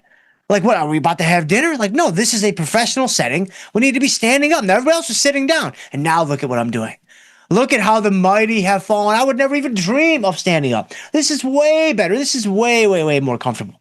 But anyway, back in 2016, when I was standing up and the show was only 15 minutes long, that's like 13 minutes with commercials and stuff. We did the VIX breakdown of the calculation. And here's one thing that's very interesting. So the VIX, VIX, it is determined by looking at out of the money option prices on SPX. So out of the money option prices on SPX are essentially what are going to be used to determine the VIX. Now, the calculation is quite involved. It's not super straightforward. There's like a couple of different parts and a couple of different pieces to it that you really have to spend some time and roll up your sleeves and kind of figure out what's going on. And it's going to take a little bit. But one of the things I think is quite interesting is if the VIX is driven by option pricing, and option pricing has a time decay element to it, then could we not posit that the VIX itself also has a decaying part to it? That we don't really think of the VIX as being a decaying asset, because when we think of a decaying asset, we typically think about time, and we typically think about theta. Now, last Monday on the Skinny on Options Abstract Applications, I did talk about decaying Vega with Tony and Nick, but this is something different entirely, right? If there's this downward pressure, just follow me through the forest. This all could be totally wrong, but who knows? Maybe we're onto something. I don't know. If there's downward pressure that's placed on option prices from the simple passage of time, right, that's going to be the extrinsic value that's dissipating. That's going to be this kind of negative force that is pushing down the extrinsic value on option prices. If that is something that is obviously a part of all option prices, every option price is exposed to this. There's no getting away from it. There's no getting around it. Like every option price is going to have a time decay element to it. Okay, if the VIX is calculated based off of option prices, and specifically out of the money option prices, which are purely extrinsic value, could we not, draw the conclusion and make the case that the VIX has a decaying element to it? So as time simply goes by, unless there's fresh, chaos and there's a brand new catalyst to, insert more fear and more uncertainty into the marketplace, the VIX is very slowly going to kind of dwindle away over time. Now, typically, the contractions in the marketplace are much faster than that. They oftentimes happen in just a day or two when there's finally closure and the uncertainty has essentially been resolved one way or another. Then the VIX can oftentimes just collapse under its own weight. But it's really interesting to me that there is kind of also this secondary force alongside the very rapid and quick contractions that's actually, kind of guiding volatility to this, this lower level from a higher vantage point, which actually, now that I think about this, yeah, we're not coming back. We're off the reservation. I mean, it's over, man. Like we've got 30 minutes left? Yeah, it's totally over. I actually think, so this little verbal expose that we just threw out there, which again, I don't know if any of this is right. This is just what's in my noggin right now. I think this could be one of the reasons why. In fact, here, let me look. We got the VIX up right now, but let's go back. Let's go back like, yeah. So here you go. If I just zoom out a little bit, like look at that and look at that and look at that. That's not my opinion. You can look over any daily chart of the VIX, and what are you going to see? It wants to live on the lower end of the range. It wants to live on the lower end of the range, and it loves to just grind lower. Okay, stay with me for a couple of minutes. I think one of the reasons why that is the case is simply because the VIX is pulling option prices into itself, if you will, to compute the VIX level, and the option prices are being suppressed by time decay when there are like normal conditions and nothing crazy is happening in the world. There's no new wars and there's no huge volatility shocks and what have you. This is part of the reason why volatility just grinds itself down into a fine dust over time.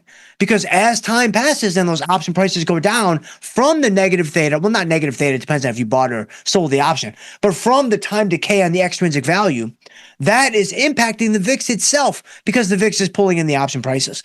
And so I think maybe more so than helping to explain why, the volatility expands rapidly and then contracts rapidly or contracts at all, I actually think this could be a better explanation for why when the VIX is 15, it's in no hurry to come back to 17. It's in no hurry to come back to 22, right? Because it is just going to slowly go down over time because of that negative force of time decay. But anyway, I digress. Just a little stream of consciousness for you guys on a Friday. So welcome to the show, man. If you're brand new to the show, we don't normally go off the reservation like that. Nah, actually, we kind of do. So this is pretty much what you can come to expect on a pretty regular basis here on the show. So if you are brand new, welcome aboard. I'm really, really glad that you are here. So all right, let's take a look at a couple positions. And then, of course, I want to get to you guys, man. I see you guys in the chat. Man, look at you guys. I see JT is here. Man, look at Sam L. Man, look at Mark Homan in the house. Reds Media. JT, Sergio is here. Tomas is here. Stan Lucian, Emmett Morrison is here. Man, Gapper X even showed up. Man, this is some amazing stuff. Look, Jason's here. Too Late Jake is here. Man, I appreciate you guys. Look at the Jumbo Life cracking open some banana natties. That's how you do it. Not yet, of course, because we're still at work, but maybe in a couple of hours. And so anyway, let's see. Okay, so a couple of things. So number one, let's talk about oil, obviously. Well, actually, first of all, let me help you guys out, because I'm sure a lot of you are in a similar situation, right? Whether it's oil or the market, whatever. You're like, man, I'm just hemorrhaging cash. You're like, man, I thought I already lit all the stacks of cash on fire that I was going to light on fire today. I thought I was out of matches, and yet there's 2 more fires. And yet there's 3 more flames that just showed up in the last 45 minutes. There's probably a lot of you out there that are in that type of situation. And so if you're in that type of situation, what is the best thing that you can do? This is it.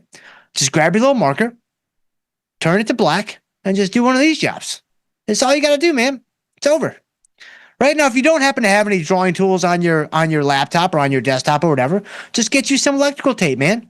Just grab a little black electrical tape, and there you go. It's over. It's done. Don't even have to worry about it. Like, look at that. P&L Open Bros, done. What are you talking about? P&L Day Bros, like you're getting hit. Hit with what? I don't see anything. And so there you go. Like, that's the number one strategy, right? Adjustments and management techniques, that's all coming on down the road. Don't worry about that. Right now, we all just need to get ready for the evening and crack open that fresh banana natty here at about 5 o'clock. And so, all right, so let's go ahead, though. Let's take a look at oil. So getting down to some business here for the next couple of minutes at least. So with oil, so obviously we're getting blasted. Oil's up $9 today, and so we still have on a 62.5 straddle. So what are we going to do? Well, let's take a look at what it would look like to go inverted, and then we'll make a decision. Like, does it make sense to go inverted here, or does it make sense to potentially do nothing, or does it make sense to just close the position and be done with it? Now, to make sure we all understand kind of where we're at here, let me grab, I'll grab my yellow color here. You can see that our total credits collected are about $7.50. It's currently marking at about $27. So we're down about 3.5x. Actually, no, we're down about almost 3x on the trade, right? Because obviously we collected about $7, just a little bit more than $7. We would buy it back right now for $28, let's say. It's actually a little bit better than that on both ends, but that's about a 3x loss. And if you look at a lot of the Tasty research when it comes to managing losses, there's a number of ways that you could handle this, of course, and you have to ultimately decide what's going to make the most sense for you. But you can do 2x of credit collected.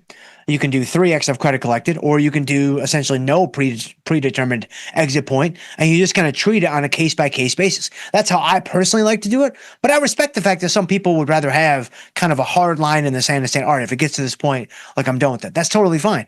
We're almost at the 3x point. We're basically there, but another $1 or so would get us there officially. And so this is what a 3x of credit received loser looks like and feels like on a trade or an asset, oil, that's had a pretty crazy move the last, couple of weeks. I mean, oil's up to almost 90 now. And, when we put on the 62.5 straddle, like, it wasn't that far gone, I don't think, if I remember correctly. Like, if I bring up a chart, whew, man, look at that chart. Man, that is the final boss green candle. Like, look at that thing. That is a legitimate green candle.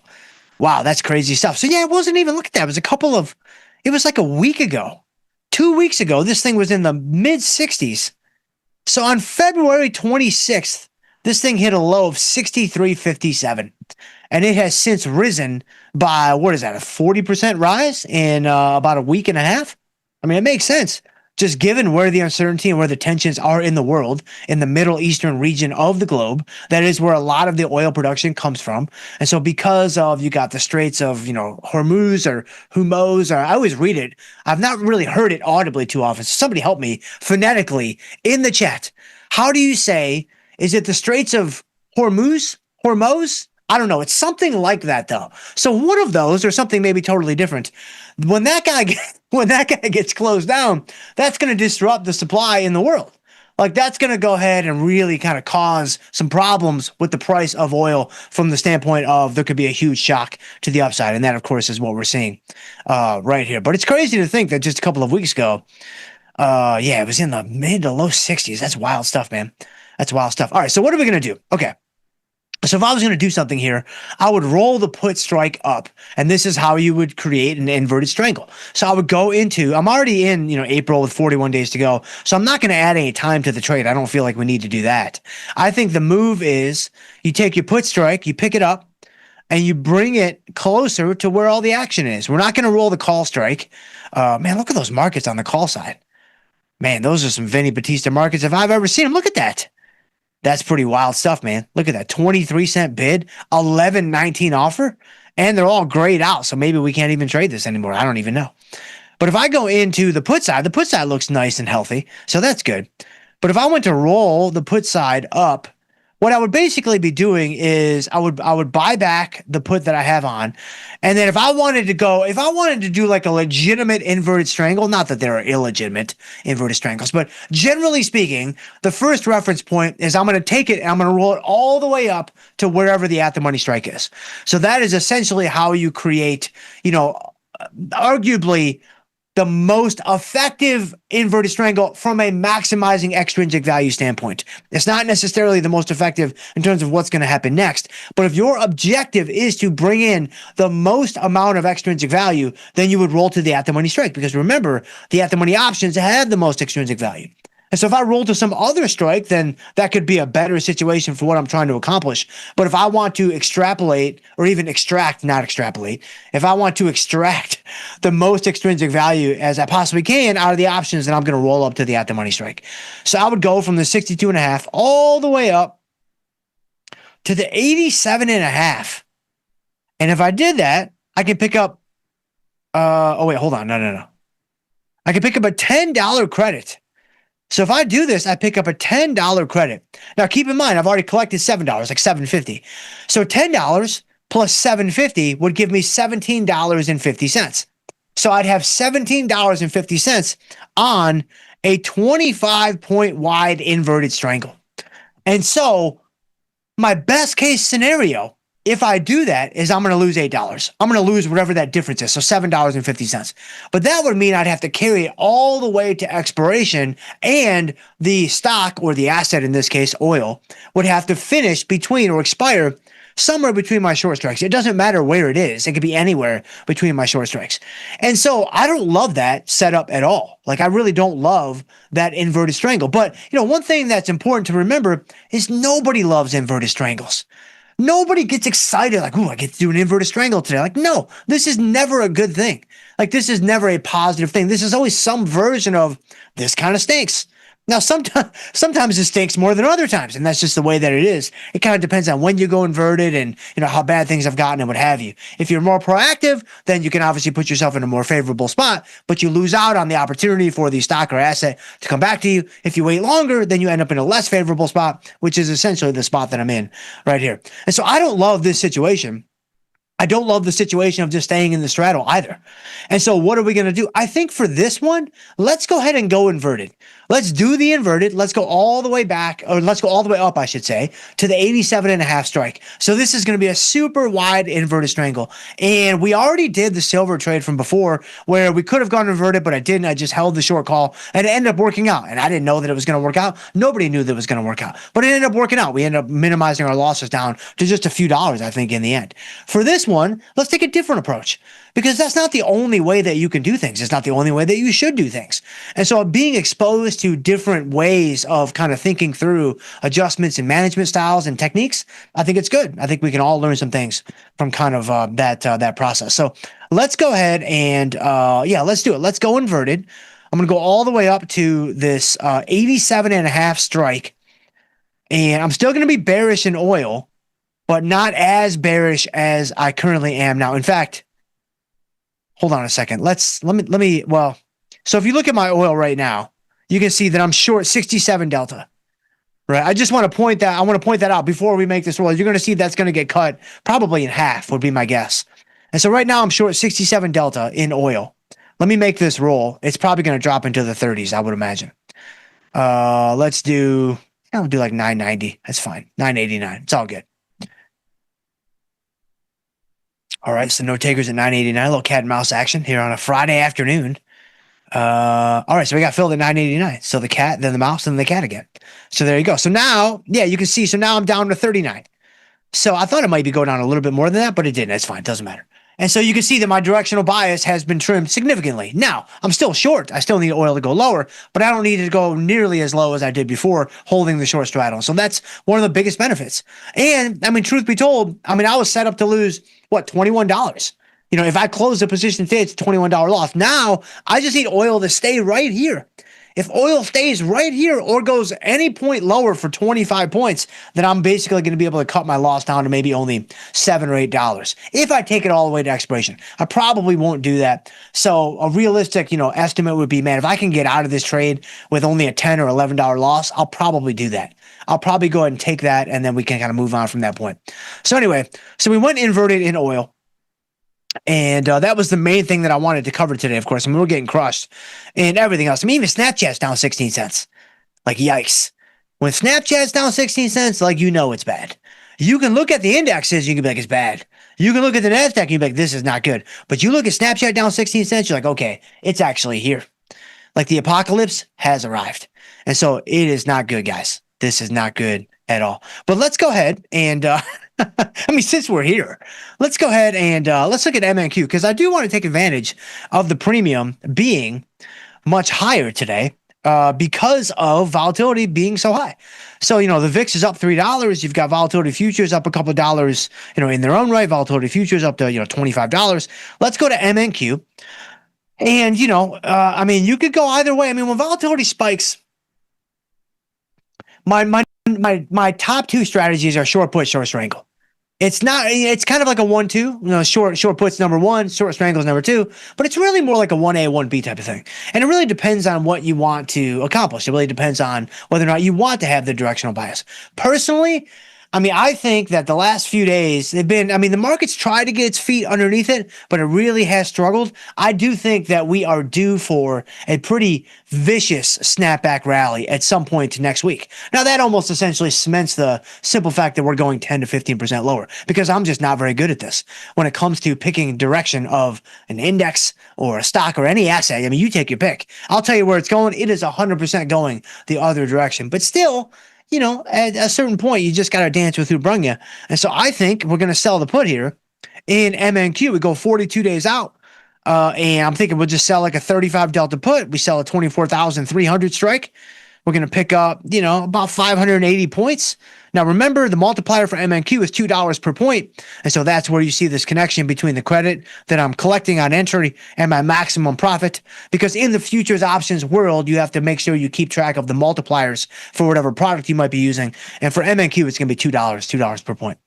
And so let's go. We'll do this. The buying power is only $2,600, and so that's pretty good from a position sizing standpoint. And that's what makes futures options just so favorable. They're just so buying power friendly when it comes to index exposure. And again, I'm only working with $35,000 in this account because we had a decent year last year, so we're maybe closer to 35 these days. But even still, it's a very modest size account. Now, you may have less than that. You may have more than that, what have you. But it's like, man, if you've got 25,000, let's say, and you want some index exposure, but you're like, man, I can't do SPY. Not undefined risk, at least. I can't do QQQ. I can't even do IWM, really. Where can you turn? Where can you go? You can go to MES. You can go to MNQ. Those are going to be two great options for you if you want some index exposure in an undefined risk way, but you want to control the position sizing on that trade. And so for MNQ, it looks like, let's try like 570. The mid price is 574, so I would think this will work. Rejected. Well, look at that. Rejected? Well, that's weird. Order price. Oh, did I put something weird in? I think I put something weird in. Hold on. Let's try that again. Rejected. I'm like, they're coming to get me. Well, look at that. Hold on. We're going to get rejected again? Let's try 590. I just want to see. And we got filled. Okay, not only did we not get rejected, but we got immediately filled. And so, all right, so there you go. So I probably had a typo or something. You guys will see it if you look back at the tapes or whatever. All right, so let's go ahead and, man, where are you guys at? Man, the show's like already almost over. Wow, we really waxed poetic on that volatility stuff there in the beginning. But let's go ahead and let's see. Where can we go to surprise and delight somebody?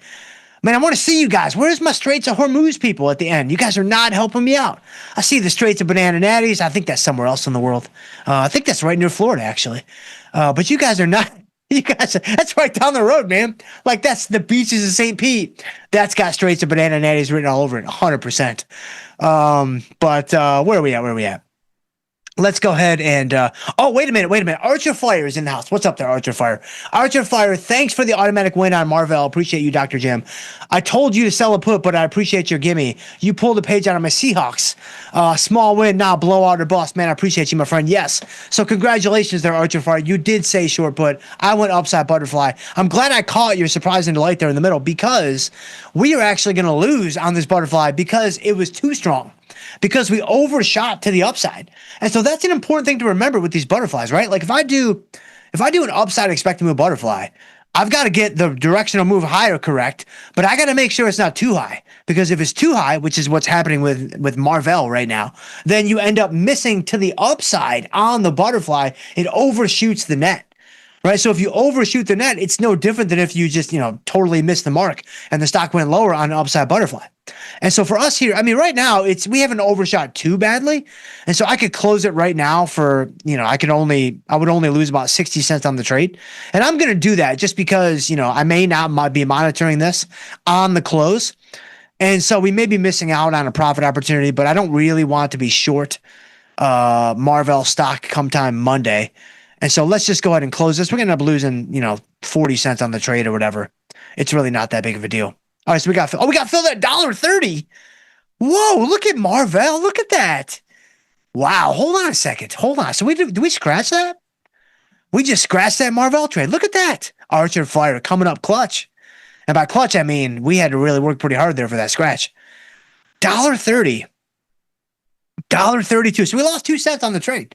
I mean, this is another good example, by the way. You saw I went in at 103, right? I mean, this is live, man. This is happening. Like, it's all out there. You guys saw it. I went in at $1.03. And because the competition for order flow is so great in pretty much all stocks, except for maybe like the really, really, illiquid ones, if there's price improvement to be had, you're going to get it. Like, there's just too much competition to be on the other side of our order flow. It's too valuable to the counterparty. So they're all bidding against each other to give us a better price so they can participate in the order flow and make fractions of a penny or whatever, which is, everybody wins. We get the best price and they're able to, go forward with their business model. I mean, I don't really care if they make money or lose money. I'm not in the business of making sure that Ken Griffith can have, a fifth home in Miami, but still it helps me out and it helps you out. I mean, you guys just saw it there in Marvell. That we got a scratch. We went in at $1.03 and got filled at $1.30. And so there you go. So, all right. So there's Marvell. Wow, that was crazy. That was really crazy. I'm surprised we got improved so much. And so anyway, where else are we at? Oh, I'm going to surprise and delay somebody else. Here we go. Man, JT is in the house. What's going on there, JT? JT says, Dr. Jim, I was thinking about how correlations change during meltdowns. That's correct. Sometimes they do. Not always, but sometimes. I was curious if it might make sense to build a distribution of X frequency rolling correlations for certain pairs to inform how different factors affect the correlations and how those might change going forward. Or is this statistical abomination? I don't think it's statistical abomination. I mean, you're going to build a correlation matrix. You're going to build potentially a covariance matrix, which, I mean, I remember, man, I did that I did that in my MBA. Man, I haven't done that. It's been a minute. And by a minute, I mean, we're talking 25 years, maybe 22 years. What is it? 2000? It'd be 21 years. 2005. No, it was 2000. It's 2004. Yeah, so 22 years. Wow, that's crazy. So you would be building like a correlation matrix or a covariance matrix. Again, just have your AI agents do all this for you. Just tell them to do it, and they'll do all of it for you. And they'll have it done for you in like 8 or 10 seconds. Yeah, it's gonna be littered with errors, and they're gonna make a whole bunch of stuff up, but at least it's done. Right, it's done. Like, you can enjoy your banana natties and just enjoy the weekend. But yes, you could certainly do that and kind of tease out what the factors are for what might be impacting the correlations, what might be impacting the relationships between whatever pairwise combinations you establish in that matrix. The tricky part is, and this is one of the problems with correlations, like, when it comes to like the NASDAQ and the S&P 500, those are obviously highly positively correlated. I don't see that changing anytime soon. I'd be shocked if it ever changed drastically. The Russell even the S&Ps, going to be highly positively correlated. The boomers and the NASDAQ, highly positively correlated. I mean, obviously, there are going to be days where there's mixed markets and what have you. But generally speaking, the major market indexes are going to follow each other to some degree. Okay. But when it comes to things like gold and the market, bonds and the market even, I don't trust the correlations as much. It's obviously, there's some degree of uncorrelation because you have a brand new asset in there. But I don't necessarily, like if I look at a correlation between gold and the market, for example, and it shows that they're, negatively correlated by, they have a correlation coefficient of like, negative 0.2, let's say. So they're slightly negatively correlated. I don't really trust that necessarily because those things can change on a dime. And then all of a sudden they're moving together. All of a sudden now gold is a risk on asset, just like the market is. And so it can change its hat very quickly. It can change its hat kind of midstream. And so, in terms of having like a very general idea of how things are moving together, I think that can be really, really helpful. But like actually like rolling up your sleeves and getting down into the nitty gritty, I'm not so sure how valuable that's going to be. That's just my personal opinion. Take it or leave it. And so, but let's go back to the beginning, man. Where are you guys? Look at you, man. You guys are doing some work on this algo. Doing some work. And don't forget, one of the best things you can do is subscribe to the YouTube channel while you're watching my show, right? That's one of the best things you could do. Now, what do you do if you've already subscribed? I got this trick from you guys. You guys told me about this. Unsubscribe and then resubscribe during my show. And so your boy gets count? No, I get credit. That's the word I was looking for. I get credit for the subscription here on the show. I actually don't think I do, but maybe they're tracking that. I don't know. I don't know what the AI overlords are doing these days. Anyway, Danu's in the house, man. The show, it's off the rails today, man. Good thing we've only got 11 minutes left. Hello, Dr. Jim. It goes so fast. You guys have I feel like we just got started. I feel like I just started waxing poetic on volatility and volatility decay and all this crazy stuff. But anyway, Danu, hello, Dr. Jim. When do you prefer to do a short put over a short strangle? Man, how about that? We just had this discussion, Daniel. How about that? Do you recommend to do short strangles in low volatility environments as a theta play? What is your favorite strategy in low volatility environments? Okay. So no short strangles in low volatility. Both the short put and the short strangle are going to be high volatility plays. Like today, for example. Either one is fine. I really feel like it's a 1A, 1B type of thing. I really feel like we're talking pancakes and waffles. You can't really go wrong with either one. Some people are going to put pancakes ahead. Some people are going to put waffles ahead, but nobody's a loser in that scenario. I think the same thing with short puts and short strangles. I tend to lean on short puts. If you want to lean on short strangles, that's fine. One thing I would keep in mind though, short strangles do require a higher level of skill to manage than short puts. If for no other reason, you have both sides of the market that you're exposed to now. And so you need to be ready to manage and adjust and do the things necessary to move forward with the position. Whereas with the short put, it's just one side of the market. You're only exposed to risk on the downside. Like the upside and anything to the upside, I mean, the more the merrier is going to be good for you. Low volatility, I mean, this is where your long vertical spreads can be really good.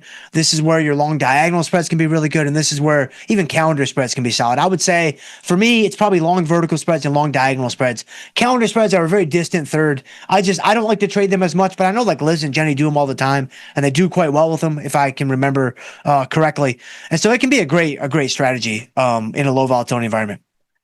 Sam L's in the house. Doc wrapping up the week with the best show, man. I appreciate you. Premium selling and life coaching in one package. One trade package, that is. And so I appreciate you, my friend. Sam Al goes on to say, market's closing, but the algo is still waiting for the final Doc insight of the week. Yeah, I gave you guys a little something to chew on, man. Just a little something to think about this week with some VIX decay over time. I don't know. Again, could we be completely off our rocker? It's very possible, right? It's very possible indeed. But I think there might be something there. And so N1C's in the house. What's up there, N1C? I appreciate you. Wolf is here. Dr. Jim, if we have multiple positions in one underlying, from a buying power perspective, do we view each trade separately or do we approach differently to manage size and risk? Great question. Terrific question. So my default setting here is going to be to view each strategy inside of that underlying differently, almost like it's its own independent occurrence. Now, obviously, it's not because you have two strategies on in Tesla or you have three strategies on in the NASDAQ or what have you. So you already have this kind of built-in degree of concentrated risk. And so because of that, I would just want to be aware of kind of how that sits within the framework of everything else I'm doing. Case in point, let's say I've got Tesla on, I've got Nvidia on, I've got AMD on, and I've got the NASDAQ on, let's say. And I have a smattering of positions across the board. Like some are bullish, some are bearish, some are neutral, what have you. But then in the NASDAQ, I just happen to be kind of overly concentrated with some bullish positions. I've got a short vertical spread. I've got a short put. Maybe I've got a short strangle that I put on that's now getting tested on the put side. And so all of these things are leading to kind of an overweighted bullish position in the NASDAQ. I'm treating them separately. I'm managing them separately, but I'm aware that, all right, I'm a little bit more exposed, on the long side, meaning I want the market to go higher. I guess I'd be exposed on the downside. You could say that, but I'm a little bit more concentrated in the NASDAQ relative to everything else I might have going on in the portfolio. Not to mention, I've already got some positions on in these high tech names, heavy tech names. I've got Nvidia, I've got AMD, I've got Tesla, what have you. And so it would just be an awareness thing. It wouldn't be something that would necessarily cause me to react or move differently, other than the fact, if I start finding myself getting closer to like capital allocation limits or theta limits or what have you, and I have an opportunity to get out of one of those trades, to take some risk off the table, to scratch it. I'm at 21 days to go. I've got an economically significant profit, things like that. I'm probably going to go ahead and do that.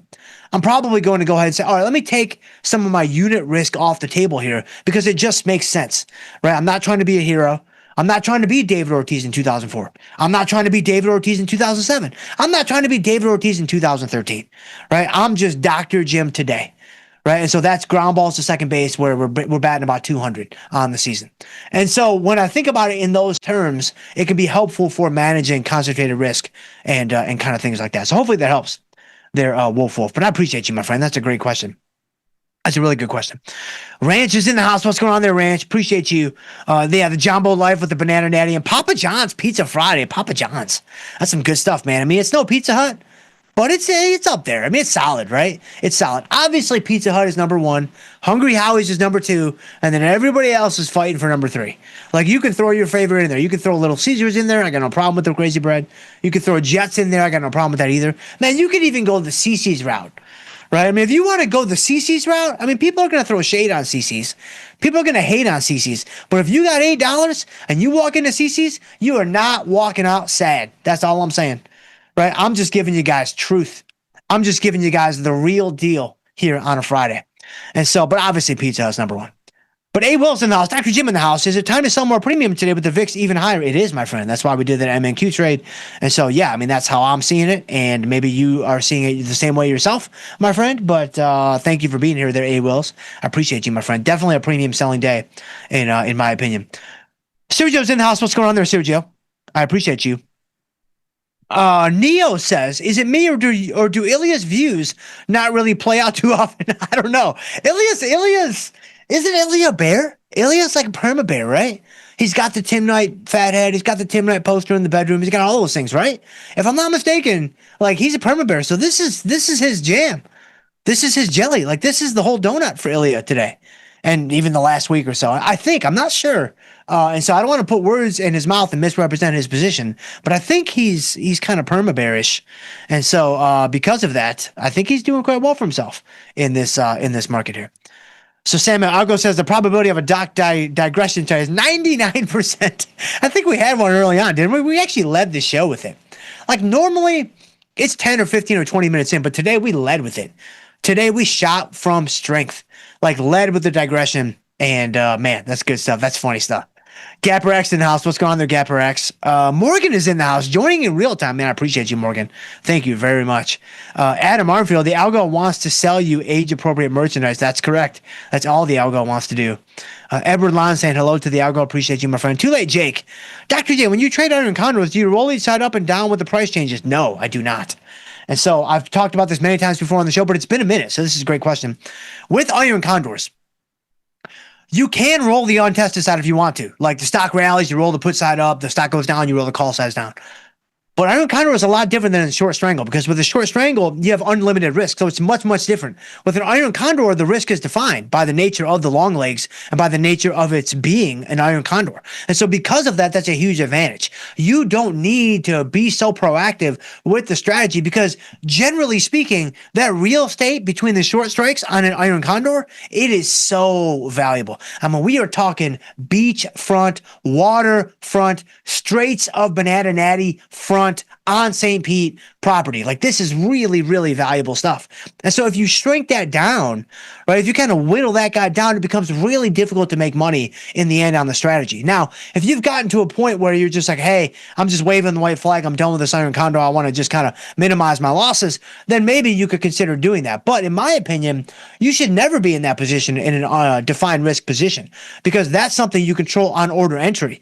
You should never be in a defined risk position where you're like, man, I've really got to control my losses here because I can't take max loss. That's a trade entry problem. That's not a strategy problem. That's something that you need to kind of fix and correct there on trade entry. And so hopefully that helps there too late, Jake. But that's really, really good. Man, I'm done. I'm done. That's crazy. Emmett Morrison, I see you in the house. Ram Vishar Ramsey's here. Mark is in the, man. Joe is here, man. Look at you guys. I appreciate you guys so much, but I gotta go. I gotta run. I gotta get you guys over to Tim Knight. And so, guys, if I can ever help you guys in any way, please shoot me an email. I'm jschultz@tastylive.com, or we can connect on Twitter. I'm at jschultzf3. I would love to hear from you guys on there as well. But stay tuned. We do have Tim Knight coming up next with Trading the Charts. In the meantime, guys, trade them small, trade them heavy, and stay generous. We'll see you guys on Monday.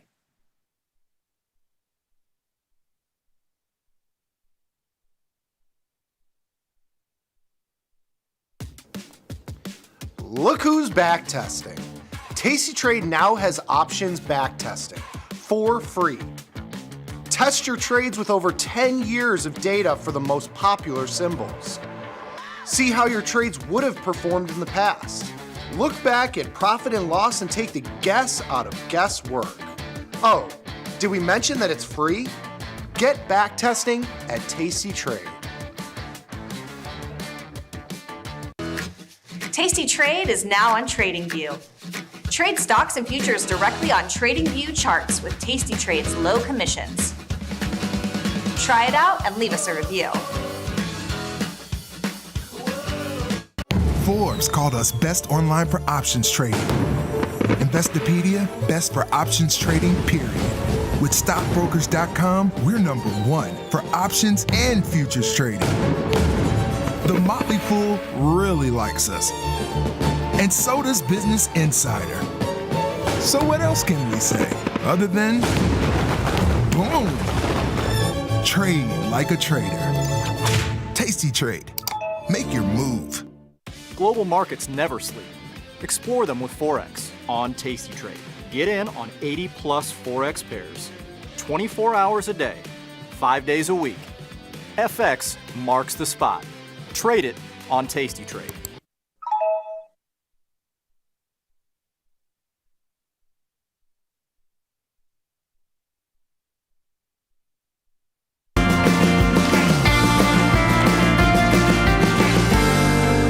Watch the world fly by. Watch the world fly by.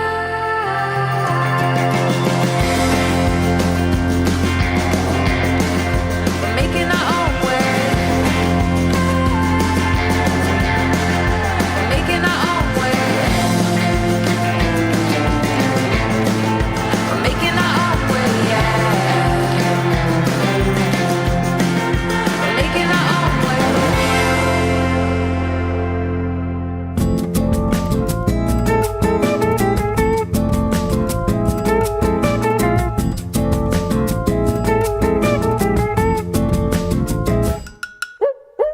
Madrugada chegou, não quero mais acordar. Como dá pra sonhar o que é impossível saber? Sentir o gosto do sol, andar por cima do céu, fingir que nada mudou depois de ter você. Deixa eu te ligar, me faz apaixonar, não vejo a hora de te encontrar. Deixa eu te ligar, me faz apaixonar, não vejo a hora de te encontrar.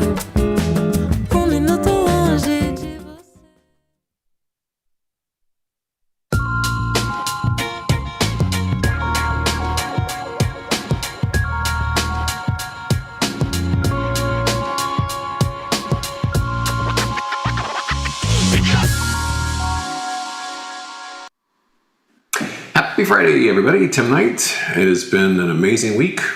Still got 39 minutes left to go today and in the week, but it's been a very exciting trading week.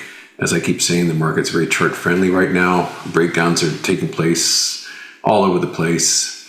The tone of the market has changed quite a lot. It's very much changed to a very defensive and scared tone and feeling to it. For myself, I just continue to do housekeeping, move here and there, tighten up stops, on occasion take profits. Bitcoin's breaking down nicely. It's just all going the right way. And we live in a market of increasing uncertainty right now. And I'm thinking, as we approach the end of the trading day, people are going to reconsider, do I want to stay long over a weekend like this? Because wheels seem to be kind of falling off. Let's jump into the charts because there's a lot to talk about. Beginning with our friend the diamonds. Diamonds have been very, very good to me this week. We've got a trend line breakdown. We've got a completed top. Maybe we'll rally back up to resistance here. I don't know. But taking more profits off those April diamond puts. And yeah, it's going just peaches and cream, going really, really well. The spiders, the SPY, is just very exciting. This is prospectively a fantastic top. I'm very pleased with my positioning. The one screw up today, trading wise, I've been very ham-handed with my short-term trading because I keep thinking to myself, boy, Monday could be a really big down day, and maybe I should get some really aggressive puts on that. And I haven't been managing that very, very well because it's on the one hand, we are deeply on a short-term basis oversold. On the other hand, just look at this chart. I mean, this is a terrific top, but it's really got to punch through the bottom of that because we've been here before. We were at this level back here, and again a few days ago, and then today. So even if we temporarily rallied, we could easily push halfway back into this pattern without the bulls taking, because we're so deep on this whole thing. So that's, longer term, this looks absolutely terrific. But we have been challenging this level for many weeks now, and it needs a deliberate and firm and rationally based failure. People need a reason. It's like, well, it finally cut through because of blah, whatever the case may be. Even if the case didn't do the deed, there's a human need to connect a reason to an action. So anywho, I'm a little frazzled now because you try managing 43 positions by yourself. It's not easy, but it has been going really well. A couple of ETFs I just half-heartedly threw out a couple of days ago continue to do great on the short side. Send me a bourbon if you made some money off this. I don't even get a thank you email. Here's XLB, down, 3 red days in a row. That was the materials. XLP was the other one that I just insouciantly threw out there. This one fighting back a little bit today, but we've had a nice tumble this week. Emerging markets have been really zapped this week on the heels of record highs last week. So here's the EEM, down a little bit more today. And when we look at these charts here on this particular platform, I tend to look at pretty short-term stuff for reasons we need not go into. So you can't really see the big picture, but the big picture looks really exciting from a long-term perspective. Tremendous breakdowns, trend line failures, channel failures, rounded tops, and in the case of bearish funds, beautiful rounded bottoms. So 2026 has turned out to be a really good year so far for the bears. And yay team. Here's EFA, down again, 0.71%. You can plainly see that the wedge has just been absolutely shot to pieces this week, which is pretty righteous beans. And especially exciting for me is what's going on with Bitcoin. Because, we have been, for a while now, when was the peak? Back on, I guess it wasn't that long ago, it was October 6th. Bitcoin was like $1/8 of $1 million, even above that, above $1/8 of $1 million. And of course, the Trump boys and Tom Lee and Raoul Powell, or whatever his name is, all those folks were running around screeching about, and of course, Kathy D. Wood. Bitcoin's going to 1 million. Bitcoin's going to 5 million. Bitcoin's going to fill in the blank. There have been higher targets than that. And so the slog began. And as we've been falling, and as Michael Saylor's been gobbling up Bitcoin left, right, and sideways, there are occasions when it will go from being down only 48% as opposed to 50%. And then, Saylor will trot out all sorts of memes about, take the orange pill and I can buy more than you can sell, or God knows what else. But I think these are short-lived. They seem to be. These are very ephemeral rallies. And so, in spite of my pledge not to mess around with Bitcoin anymore, I messed around with it. And so what I've been buying is the inverse on that. And that's going pretty well. We're down almost 5% today on Bitcoin. And what I have not refrained from, what I've not abandoned, is my crazy prediction that it's going to something like $25,000 at some point. I don't know when. It ain't going to 1 million, I know that. And so I want to really try to hold on for that ride. So one of my portfolios is completely dedicated to being short Bitcoin. And as a chartist, I really do like the long-term picture of that. And as a human being, recognizing it has no utility at all, it makes sense to me from a narrative perspective. BITI is the inverse. I was struggling with the symbol the other day, but this is the inverse Bitcoin ETF. And let's anchor this a little bit more properly. That's the low from a couple of days ago. So this is what I gobbled up on the long side, and we're bouncing nicely so far.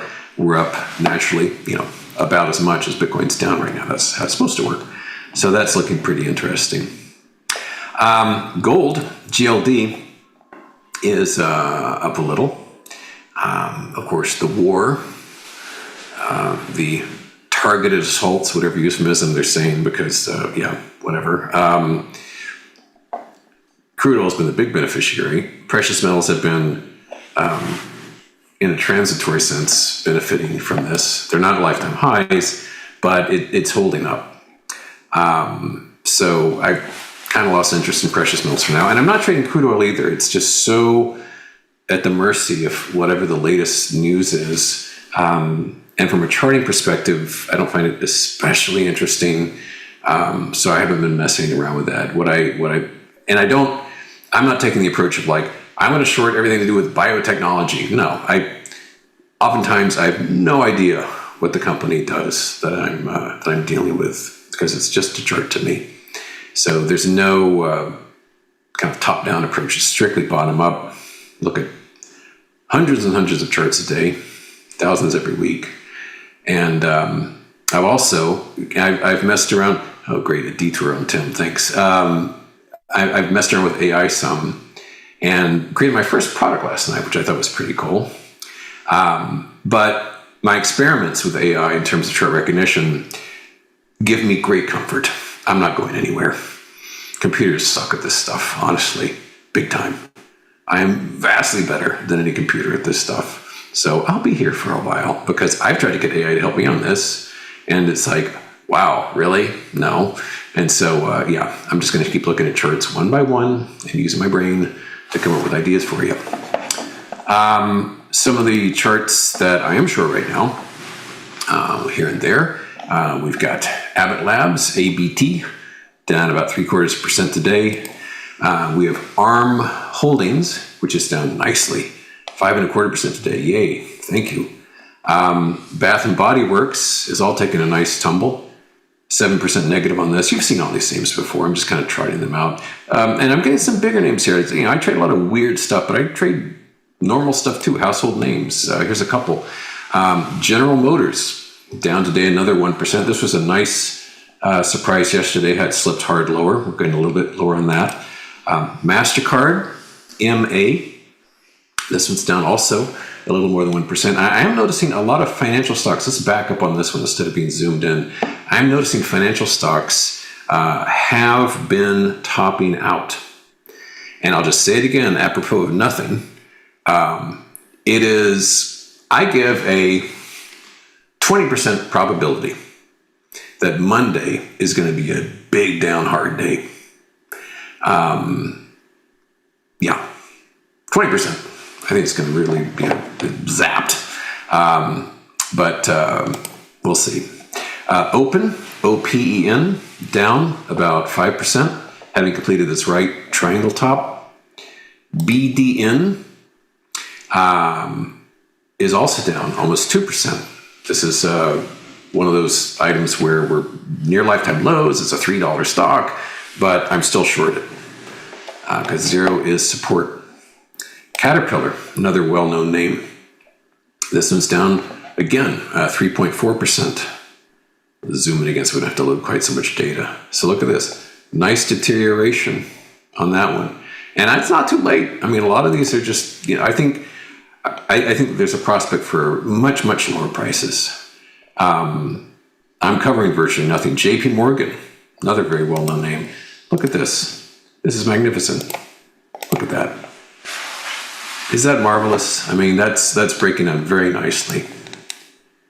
Very nicely. MNRO, coming to whatever heard of until I started yakking about it. This is down again, although I've got to say, that's a pretty impressive hammer there. I might trim that some because that's taken a real wallop the past month or so, but that's a pretty well-formed hammer. So I might ease back on that one before the close. Micron, MU, down again a little bit today, having completed the failure of that symmetric triangle pattern.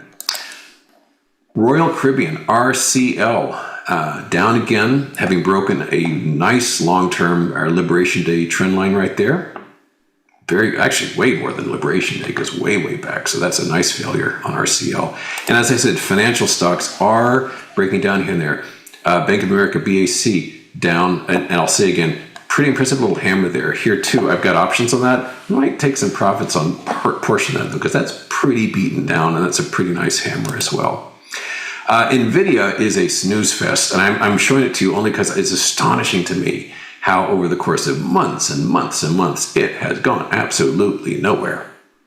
So it could be a real bonanza for option sellers out there, assuming it doesn't go berserk.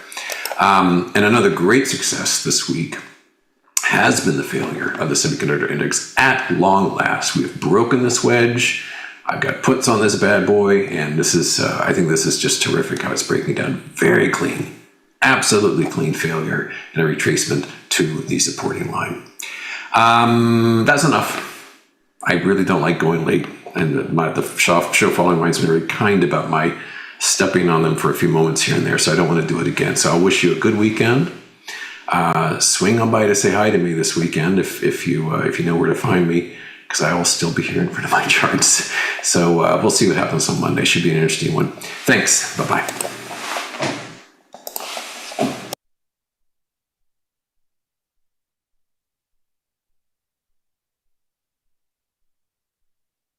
Forbes called us best online for options trading.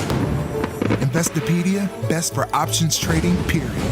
With stockbrokers.com, we're number one for options and futures trading. The Motley Fool really likes us. And so does Business Insider. So what else can we say other than boom? Trade like a trader. Tasty Trade. Make your move. Your crypto needs a wallet. And crypto is better when it's tasty. You can now do more with your digital currencies with the Tasty Crypto app. We're proud to offer a self-custody wallet for Bitcoin, Ethereum, and Polygon. Transfer your digital tokens directly in-app and access thousands of tokens available only on-chain. Your wallet is your key to decentralized finance. Download the Tasty Crypto app and get started today.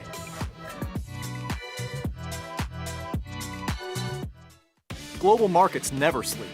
Explore them with Forex on Tasty Trade. Get in on 80 plus Forex pairs, 24 hours a day, 5 days a week. FX marks the spot. Trade it on Tasty Trade.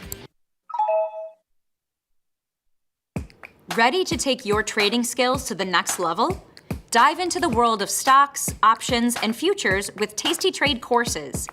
Whether you're a beginner or more advanced trader, our courses can empower you with the knowledge to succeed.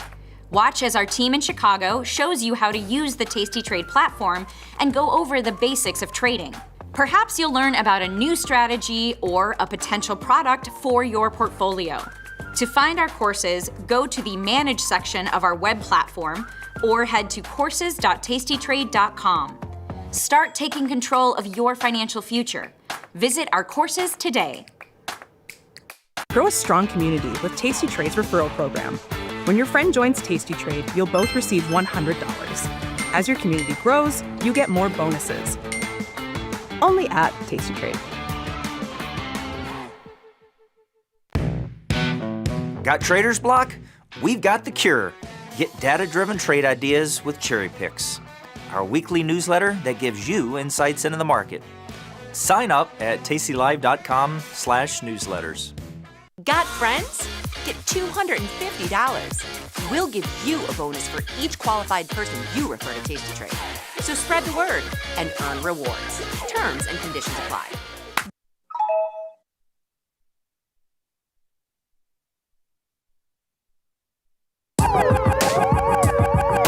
Ring the alarm, hey, ring the alarm, boys. Turn up the charm.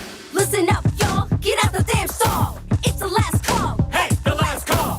The last call. The last call. We are back. We're here for the final minutes of the trading day, the final 30 minutes of the trading week. What a week it's been. You're watching Last Call here on Tasty Live. I'm your host, Chris Vecchio. He's your co-host, Ilya Spivak. Ilya, let's just get to it because it is another ugly tape, and we're going into the close here with a bit of ugly activity. S&P 500 falling back down towards session low 67.35. As we turn our attention to those charts, we can go right to a 5-minute time frame, and over the past 20 minutes or so, the market's bled out about 40 points here. So we turn our focus here to our stock market, sending down towards the session lows. The NASDAQ likewise off over 400 points, the Dow off over 500 points, the Russell, your leader, to the downside off 2.5%. The banks look particularly ugly on a day like today, where we did have that jobs data come out this morning, Ilya, a really bad report showing the economy lost 92,000 jobs in the month of February, with 69,000 revisions lower over the prior 2 months between December and January. Bonds went for a ride, but they really can't hold on to too many significant gains because everyone's attention remains on the oil market here, where we've been chopping sideways for the past few hours between $90 and almost $93 a barrel. It's a quick little $9.5 gain overnight between friends, Ilya, as the headlines around shut-ins, port closures, force majeure, a lack of transit to the Strait of Hormuz continue to pepper traders across their trading screens. Oil vol, again, going out with a near 122 IVR, which is, of course, interesting because as each day comes down the pipeline, the prior day's record volatility goes into the mix for the look-back period. And so even though we were at 120 IVR yesterday, we are now 22.9% above yesterday's 12-month high in volatility. So the vol continues to expand. We're not out of the woods, Ilya. Corporate news seemingly doesn't matter. It's very reminiscent of that first weekend, as I was saying to you before the show began, that first weekend after Hamas attacked Israel. Yeah. Of course, that occurred on a Saturday, so our first Friday in that market is October 13th. October 13th, what do we see into the end of the session? And same thing for the 20th and the 27th, and then it starts to fade. Gold up, bonds up, oil up, stocks down. The market's afraid of the forthcoming headlines when we're closed for the next 48 hours, it seems like. Will you say so? I would. I think you look at the price action here, and clearly there's no capitulation in this oil run up. We're hitting a high today, incredibly, of $92.61, give or take. That's the continuous contract. And we're back down to just under 91. So we're kind of off the immediate sort of spike fears. And we can see in the price action that you have on the screen here, over the past maybe hour or two, things have kind of evened out, but they've evened out at the highs. And so we're going into the weekend here with all of the angst that we started the day with. And that's obviously not good. I would point out that if you look from a purely kind of chart-based perspective, the September 2023 high for crude oil, $95. That's been the high since we set it just under 3 years ago. We are within a hair of that high. So if ever there was a place for this market to find a point of exhaustion, we're getting in that area. Now, we're either going to break or we won't. And if we break, there's a big run into the triple digits that comes after. I am by no means suggesting that we're not going to break this level, only that there is a level here, and we're going to do something with it. We're approaching a key level. $95 doesn't seem that far away, given how far we've come, even just today. We closed last Friday at $67, so there's a lot of knock-on implications could be for other asset Sunday. Classes. We could wake up on first call goes on 5:55 Eastern. We get through 5 minutes of pre-show, pre-market vamping, and then all of a sudden, bam, oil's at 95, S&P's down another 1%, and maybe starting to slice down through some significant levels. Ilya, big picture here, though. Let's try to keep heads on our shoulder. Where are we in the bigger scheme of things right now in terms of the S&P 500? Past several months, this market's been trapped between 67, 75, and 70, 50. We may be breaking down into the lower half of now the 6-month trading range. In that case, we do have swing lows in that 6,600 neighborhood. I'm not having a great session. This is probably my worst week that I've had in quite some time, just to be frank about things. But I need to focus on what the mechanics suggest.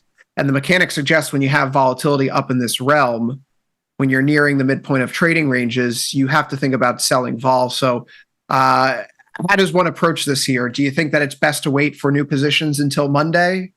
Or do you find yourself looking at any prices coming across your screen right now where you go, you know what, this is irresistible. I know it's Friday afternoon. I know we have a weekend ahead, but I have to dip my toes into this market now. I'm not adding anything. Obviously, I'm short against the highs around 7,000, and I still have plenty of time in the position.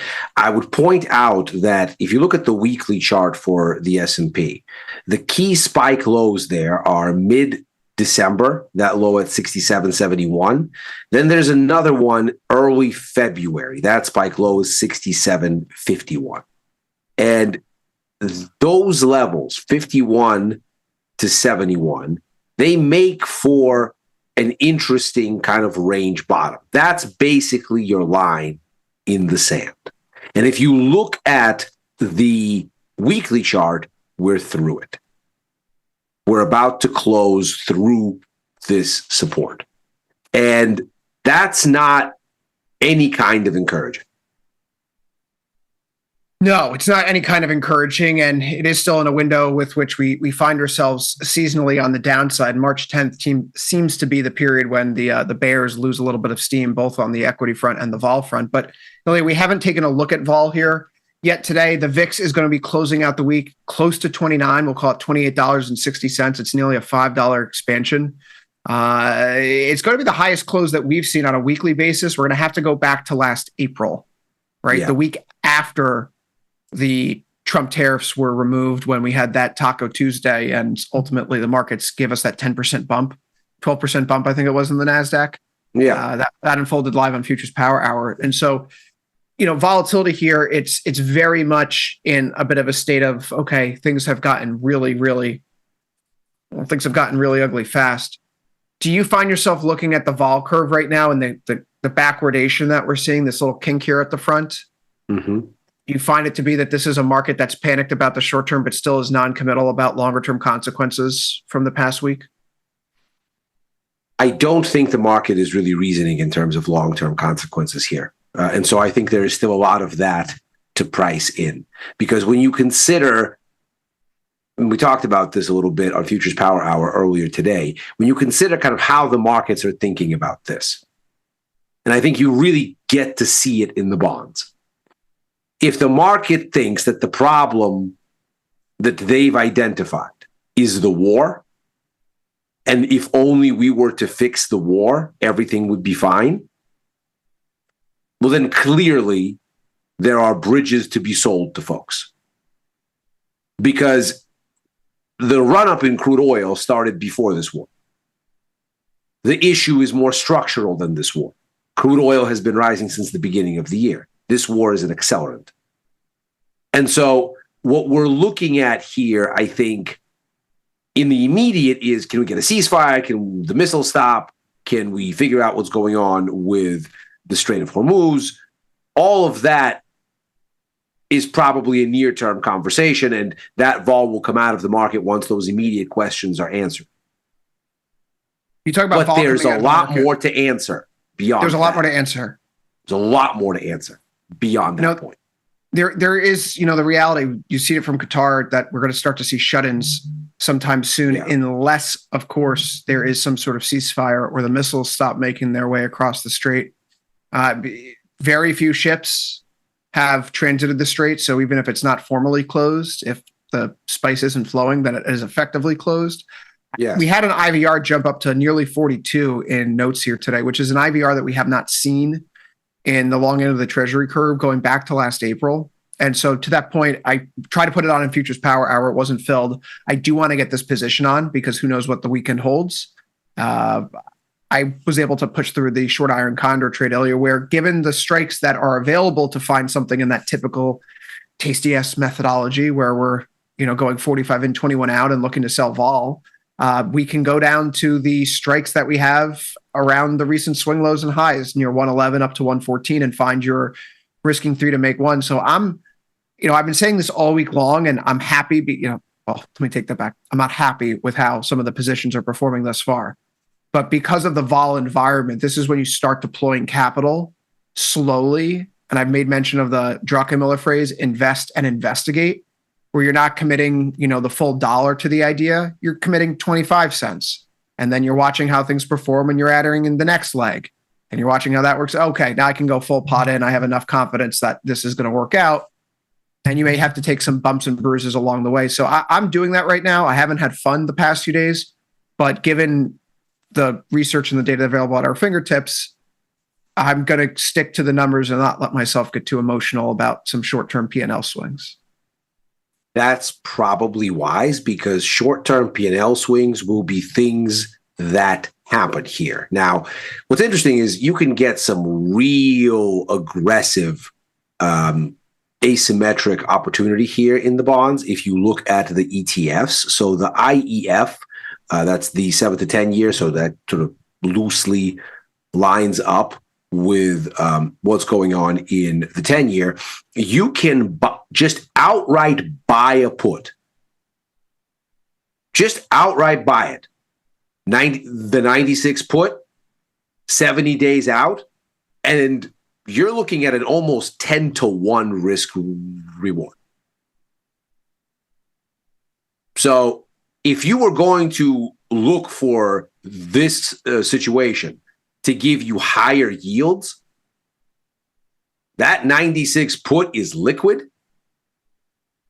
And the risk reward on just buying the option, no spreads, just straight in, it'll cost you $85 for almost $9,000 of upside. Well, assuming it goes to zero, which I don't think, I don't think IEF is going to go to zero. But when you structure the risk, but it's high convexity. You go, okay, if I make double what I paid for this put, I'm more than happy. Yeah, no, it's an interesting way to express it because we do see that often. You talk about 7 to 10 year, it's the belly of the curve where the rate cuts being priced in, priced out. actually have a more significant effect if you look through the data, particularly through the 2010s around the financial crisis. The SR3 contract today, it did wash out to a new low, suggesting rate cuts are getting even further away. Maybe we bounce back, and we are technically closing above yesterday's high. So the cut that has come off the board for 2026, that seems to be the consensus right now as things stand. Cut timing pushed back from June to September, it looks like now when you read between the tea leaves and look at the pricing. Yeah. And that's just, it. Not for nothing, Ilya. I'm looking at the way the stocks have behaved. We're still at 67.45 here. We're looking at where the SR3 is at for the end of the year. We're looking where gold is and the dollar. There are a lot of people who are still very much positioned as if the conflict with Iran is going to be like wrapped up sooner rather than later. That's right. That's probably the biggest risk for next week, where there's more signs of this becoming prolonged in the bullwhip effect of the economic consequences going further out into the future. That's where you can get a little bit more violent repricing right now. Well, best case scenario, right? The president was telling us this will take a few weeks. It hasn't been a few weeks. So let's say everything works according to plan. And by the way, you got to give credit where credit is due. The operational execution of this attack so far, the coordinated maneuvers that the U.S. and Israel have executed, this has not been something that was haphazard. This was clearly and carefully planned, mapped out, and it's been executed to the T.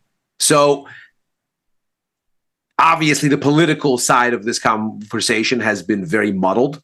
We're going to war because of this and because of that, and this is the thing, and that's the thing, and now we're staying, and now we're not, and now there's no troops on the ground, but maybe special forces, blah, blah, blah. There's the appearance of chaos. But when you actually look at what's happened on the ground, the execution has been incredibly accurate and clean so far. And before you get too happy about it, remember what happened in Iraq in 2003. Why was Bush standing on that carrier with a mission accomplished banner? You can win the war part and lose the peace. So who knows how long this lasts? At least if we take the quality of the execution at face value, the president told us a few weeks. Let's at least assume that. And the market seems to be very ready to buy the dip the moment something flickers red for a moment. And at some point, it really is the sell-off. It's so interesting because there's been this erosion in confidence and sentiment over the past few weeks. If it's because of the lack of Fed cuts, if it's because of what's going on the economic front. Yes. Bull bear spread actually gets a little bit less net bearish according to AAII, but it's because people are turning more neutral rather than bearish. So we go from 33.2 to 33.1% bulls, 39.8% bears down to 35.5, and then the neutral folks up from 27 to 31.4. But this is effectively one of the lowest levels that we've seen over the past year for the bulls. And the last time you'll find bulls are this low. You're starting to look back to last April, Ilya. So there is also, right, this isn't a market that was, coming into this event where people were thrilled and really excited and over their skis in terms of positioning, thinking that stocks would be going up over the next 6 months. Yeah. So perhaps for the downside, right? And we have this whole idea of the dispersion trade in recent weeks where when you look underneath the surface, the relative move of the individual stock compared to the actual volatility of the S&P 500, it's in the 97th percentile dating back over the past 30 years.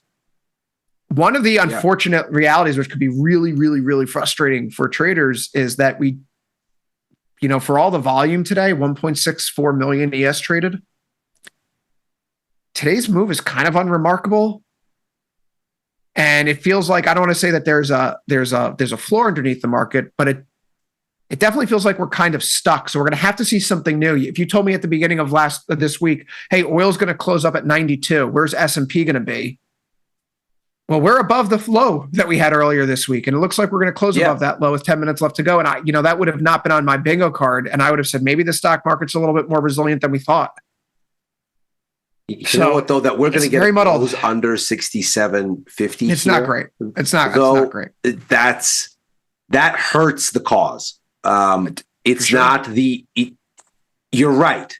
This market has held up much better than one might have expected, given the circumstances. I think that is absolutely something I agree with. I also think the stock market doesn't like going down and has been shrugging things off for months until finally in October, Chair Powell told them something they couldn't shrug off.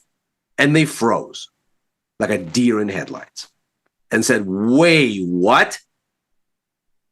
Okay, hold on.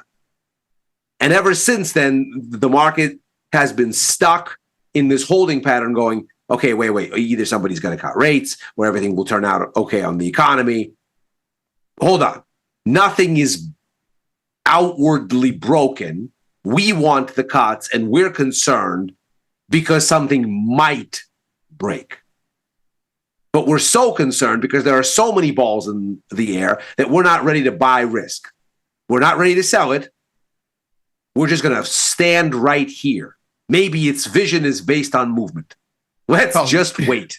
And then the T-Rex doesn't eat us. Well, now something has actually happened. One of the plates that the markets were spinning, and maybe even a few of them have dropped. Have you showed your kids Jurassic Park yet?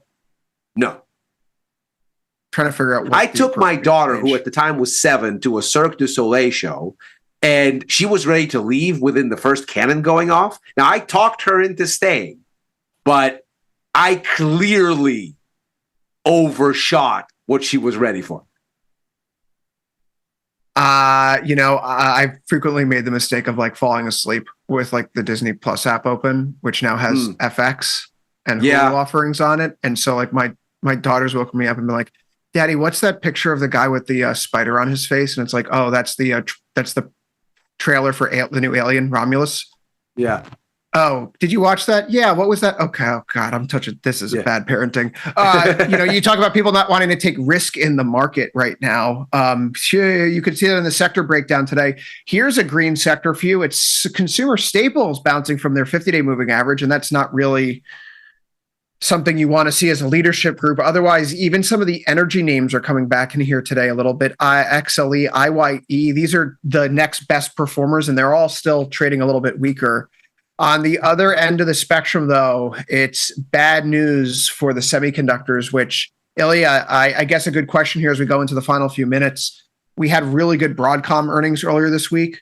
The Trump administration, as they embark upon this war that sent oil prices up to $92, has also decided to remind the world that we have 15% tariffs coming across the board down the pipeline, and there are going to be new export restrictions for companies like NVIDIA and AMD. Which are you not entertained, everybody? No, I mean, not entertained. You and I on Overtime have highlighted in the past, and we've done the back of the envelope math. Like, where is NVIDIA selling all these GPUs to? How come Singapore purchased enough GPUs this entire quarter that would take all the electricity they produce an entire year? How come China's imports from Singapore have jumped by the commensurate exact amount? So, like, hold, wait a minute now. Yeah. Are you saying this is a pass through? Right. So to remove those pass throughs and get rid of the arbitrage, you have to do a blanket, right? So, okay, there is a logic to it, but this is the uptrend from the lows that we had in the tariffs last September, the swing lows at the end of November before John Williams saved us and told us a December rate cut was coming. We're back to this trend line. If you're a longer term bull, do you trade this or do you fade it and look for a more significant breakdown in top? Because I think semis are the place where most folks are looking right now if they're trying to buy a dip. I don't think you buy this dip. Come on. I think you don't sell it because you don't have confirmation to sell it. I think you look at this like a hawk because actually this and IGV also.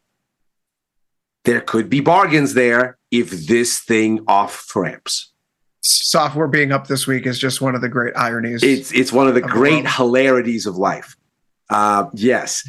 When you look at where kind of the reset would be.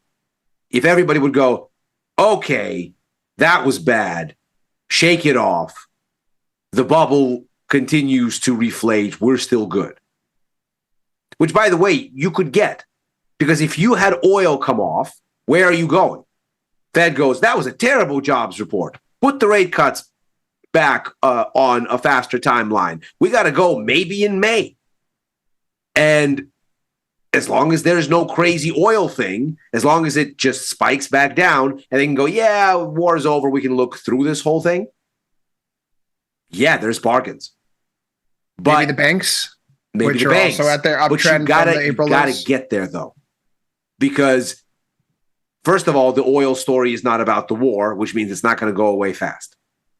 You're going to have some amount of relief when the war ends, but not that you're very saying much with long. a straight face that the move from oil from 67 to 92 over the past week is not related to the war. No, that move is.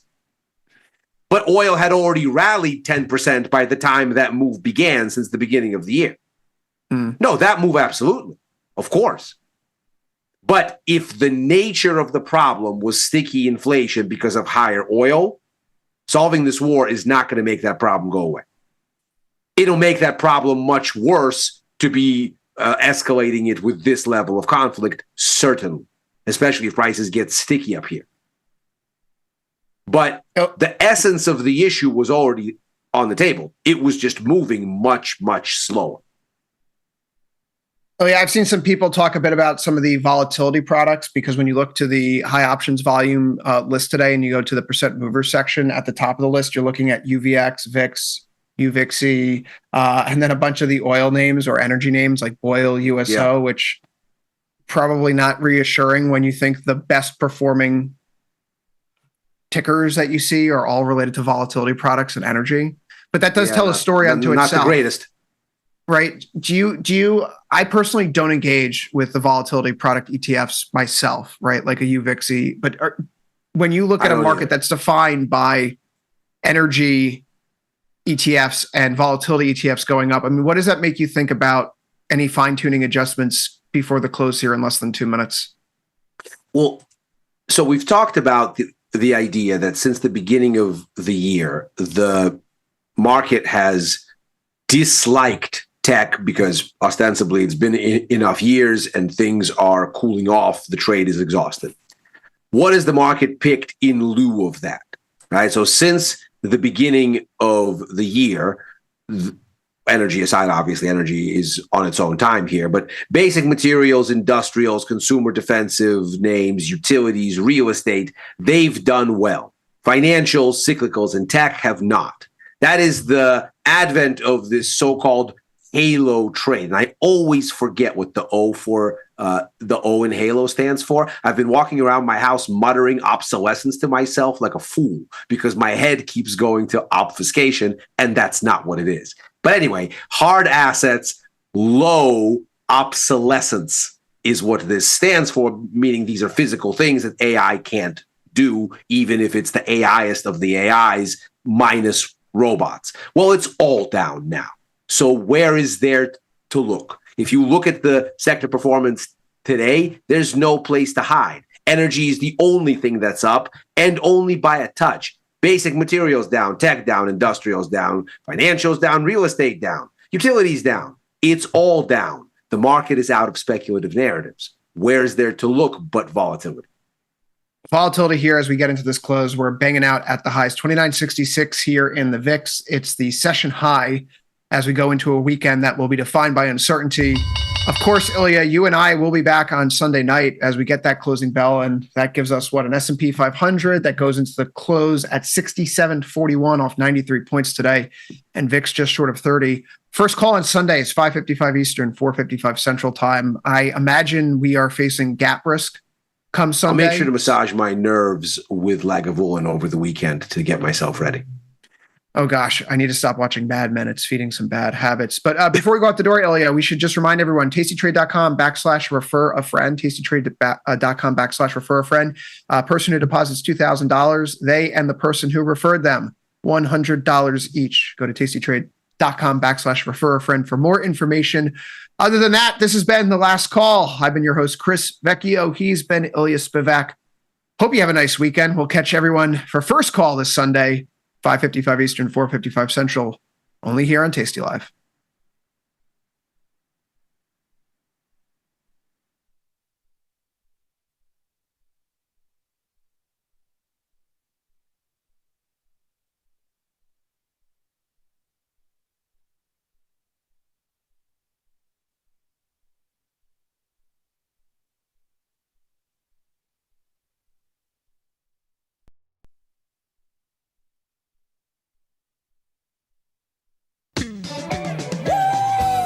Get tasty, free market.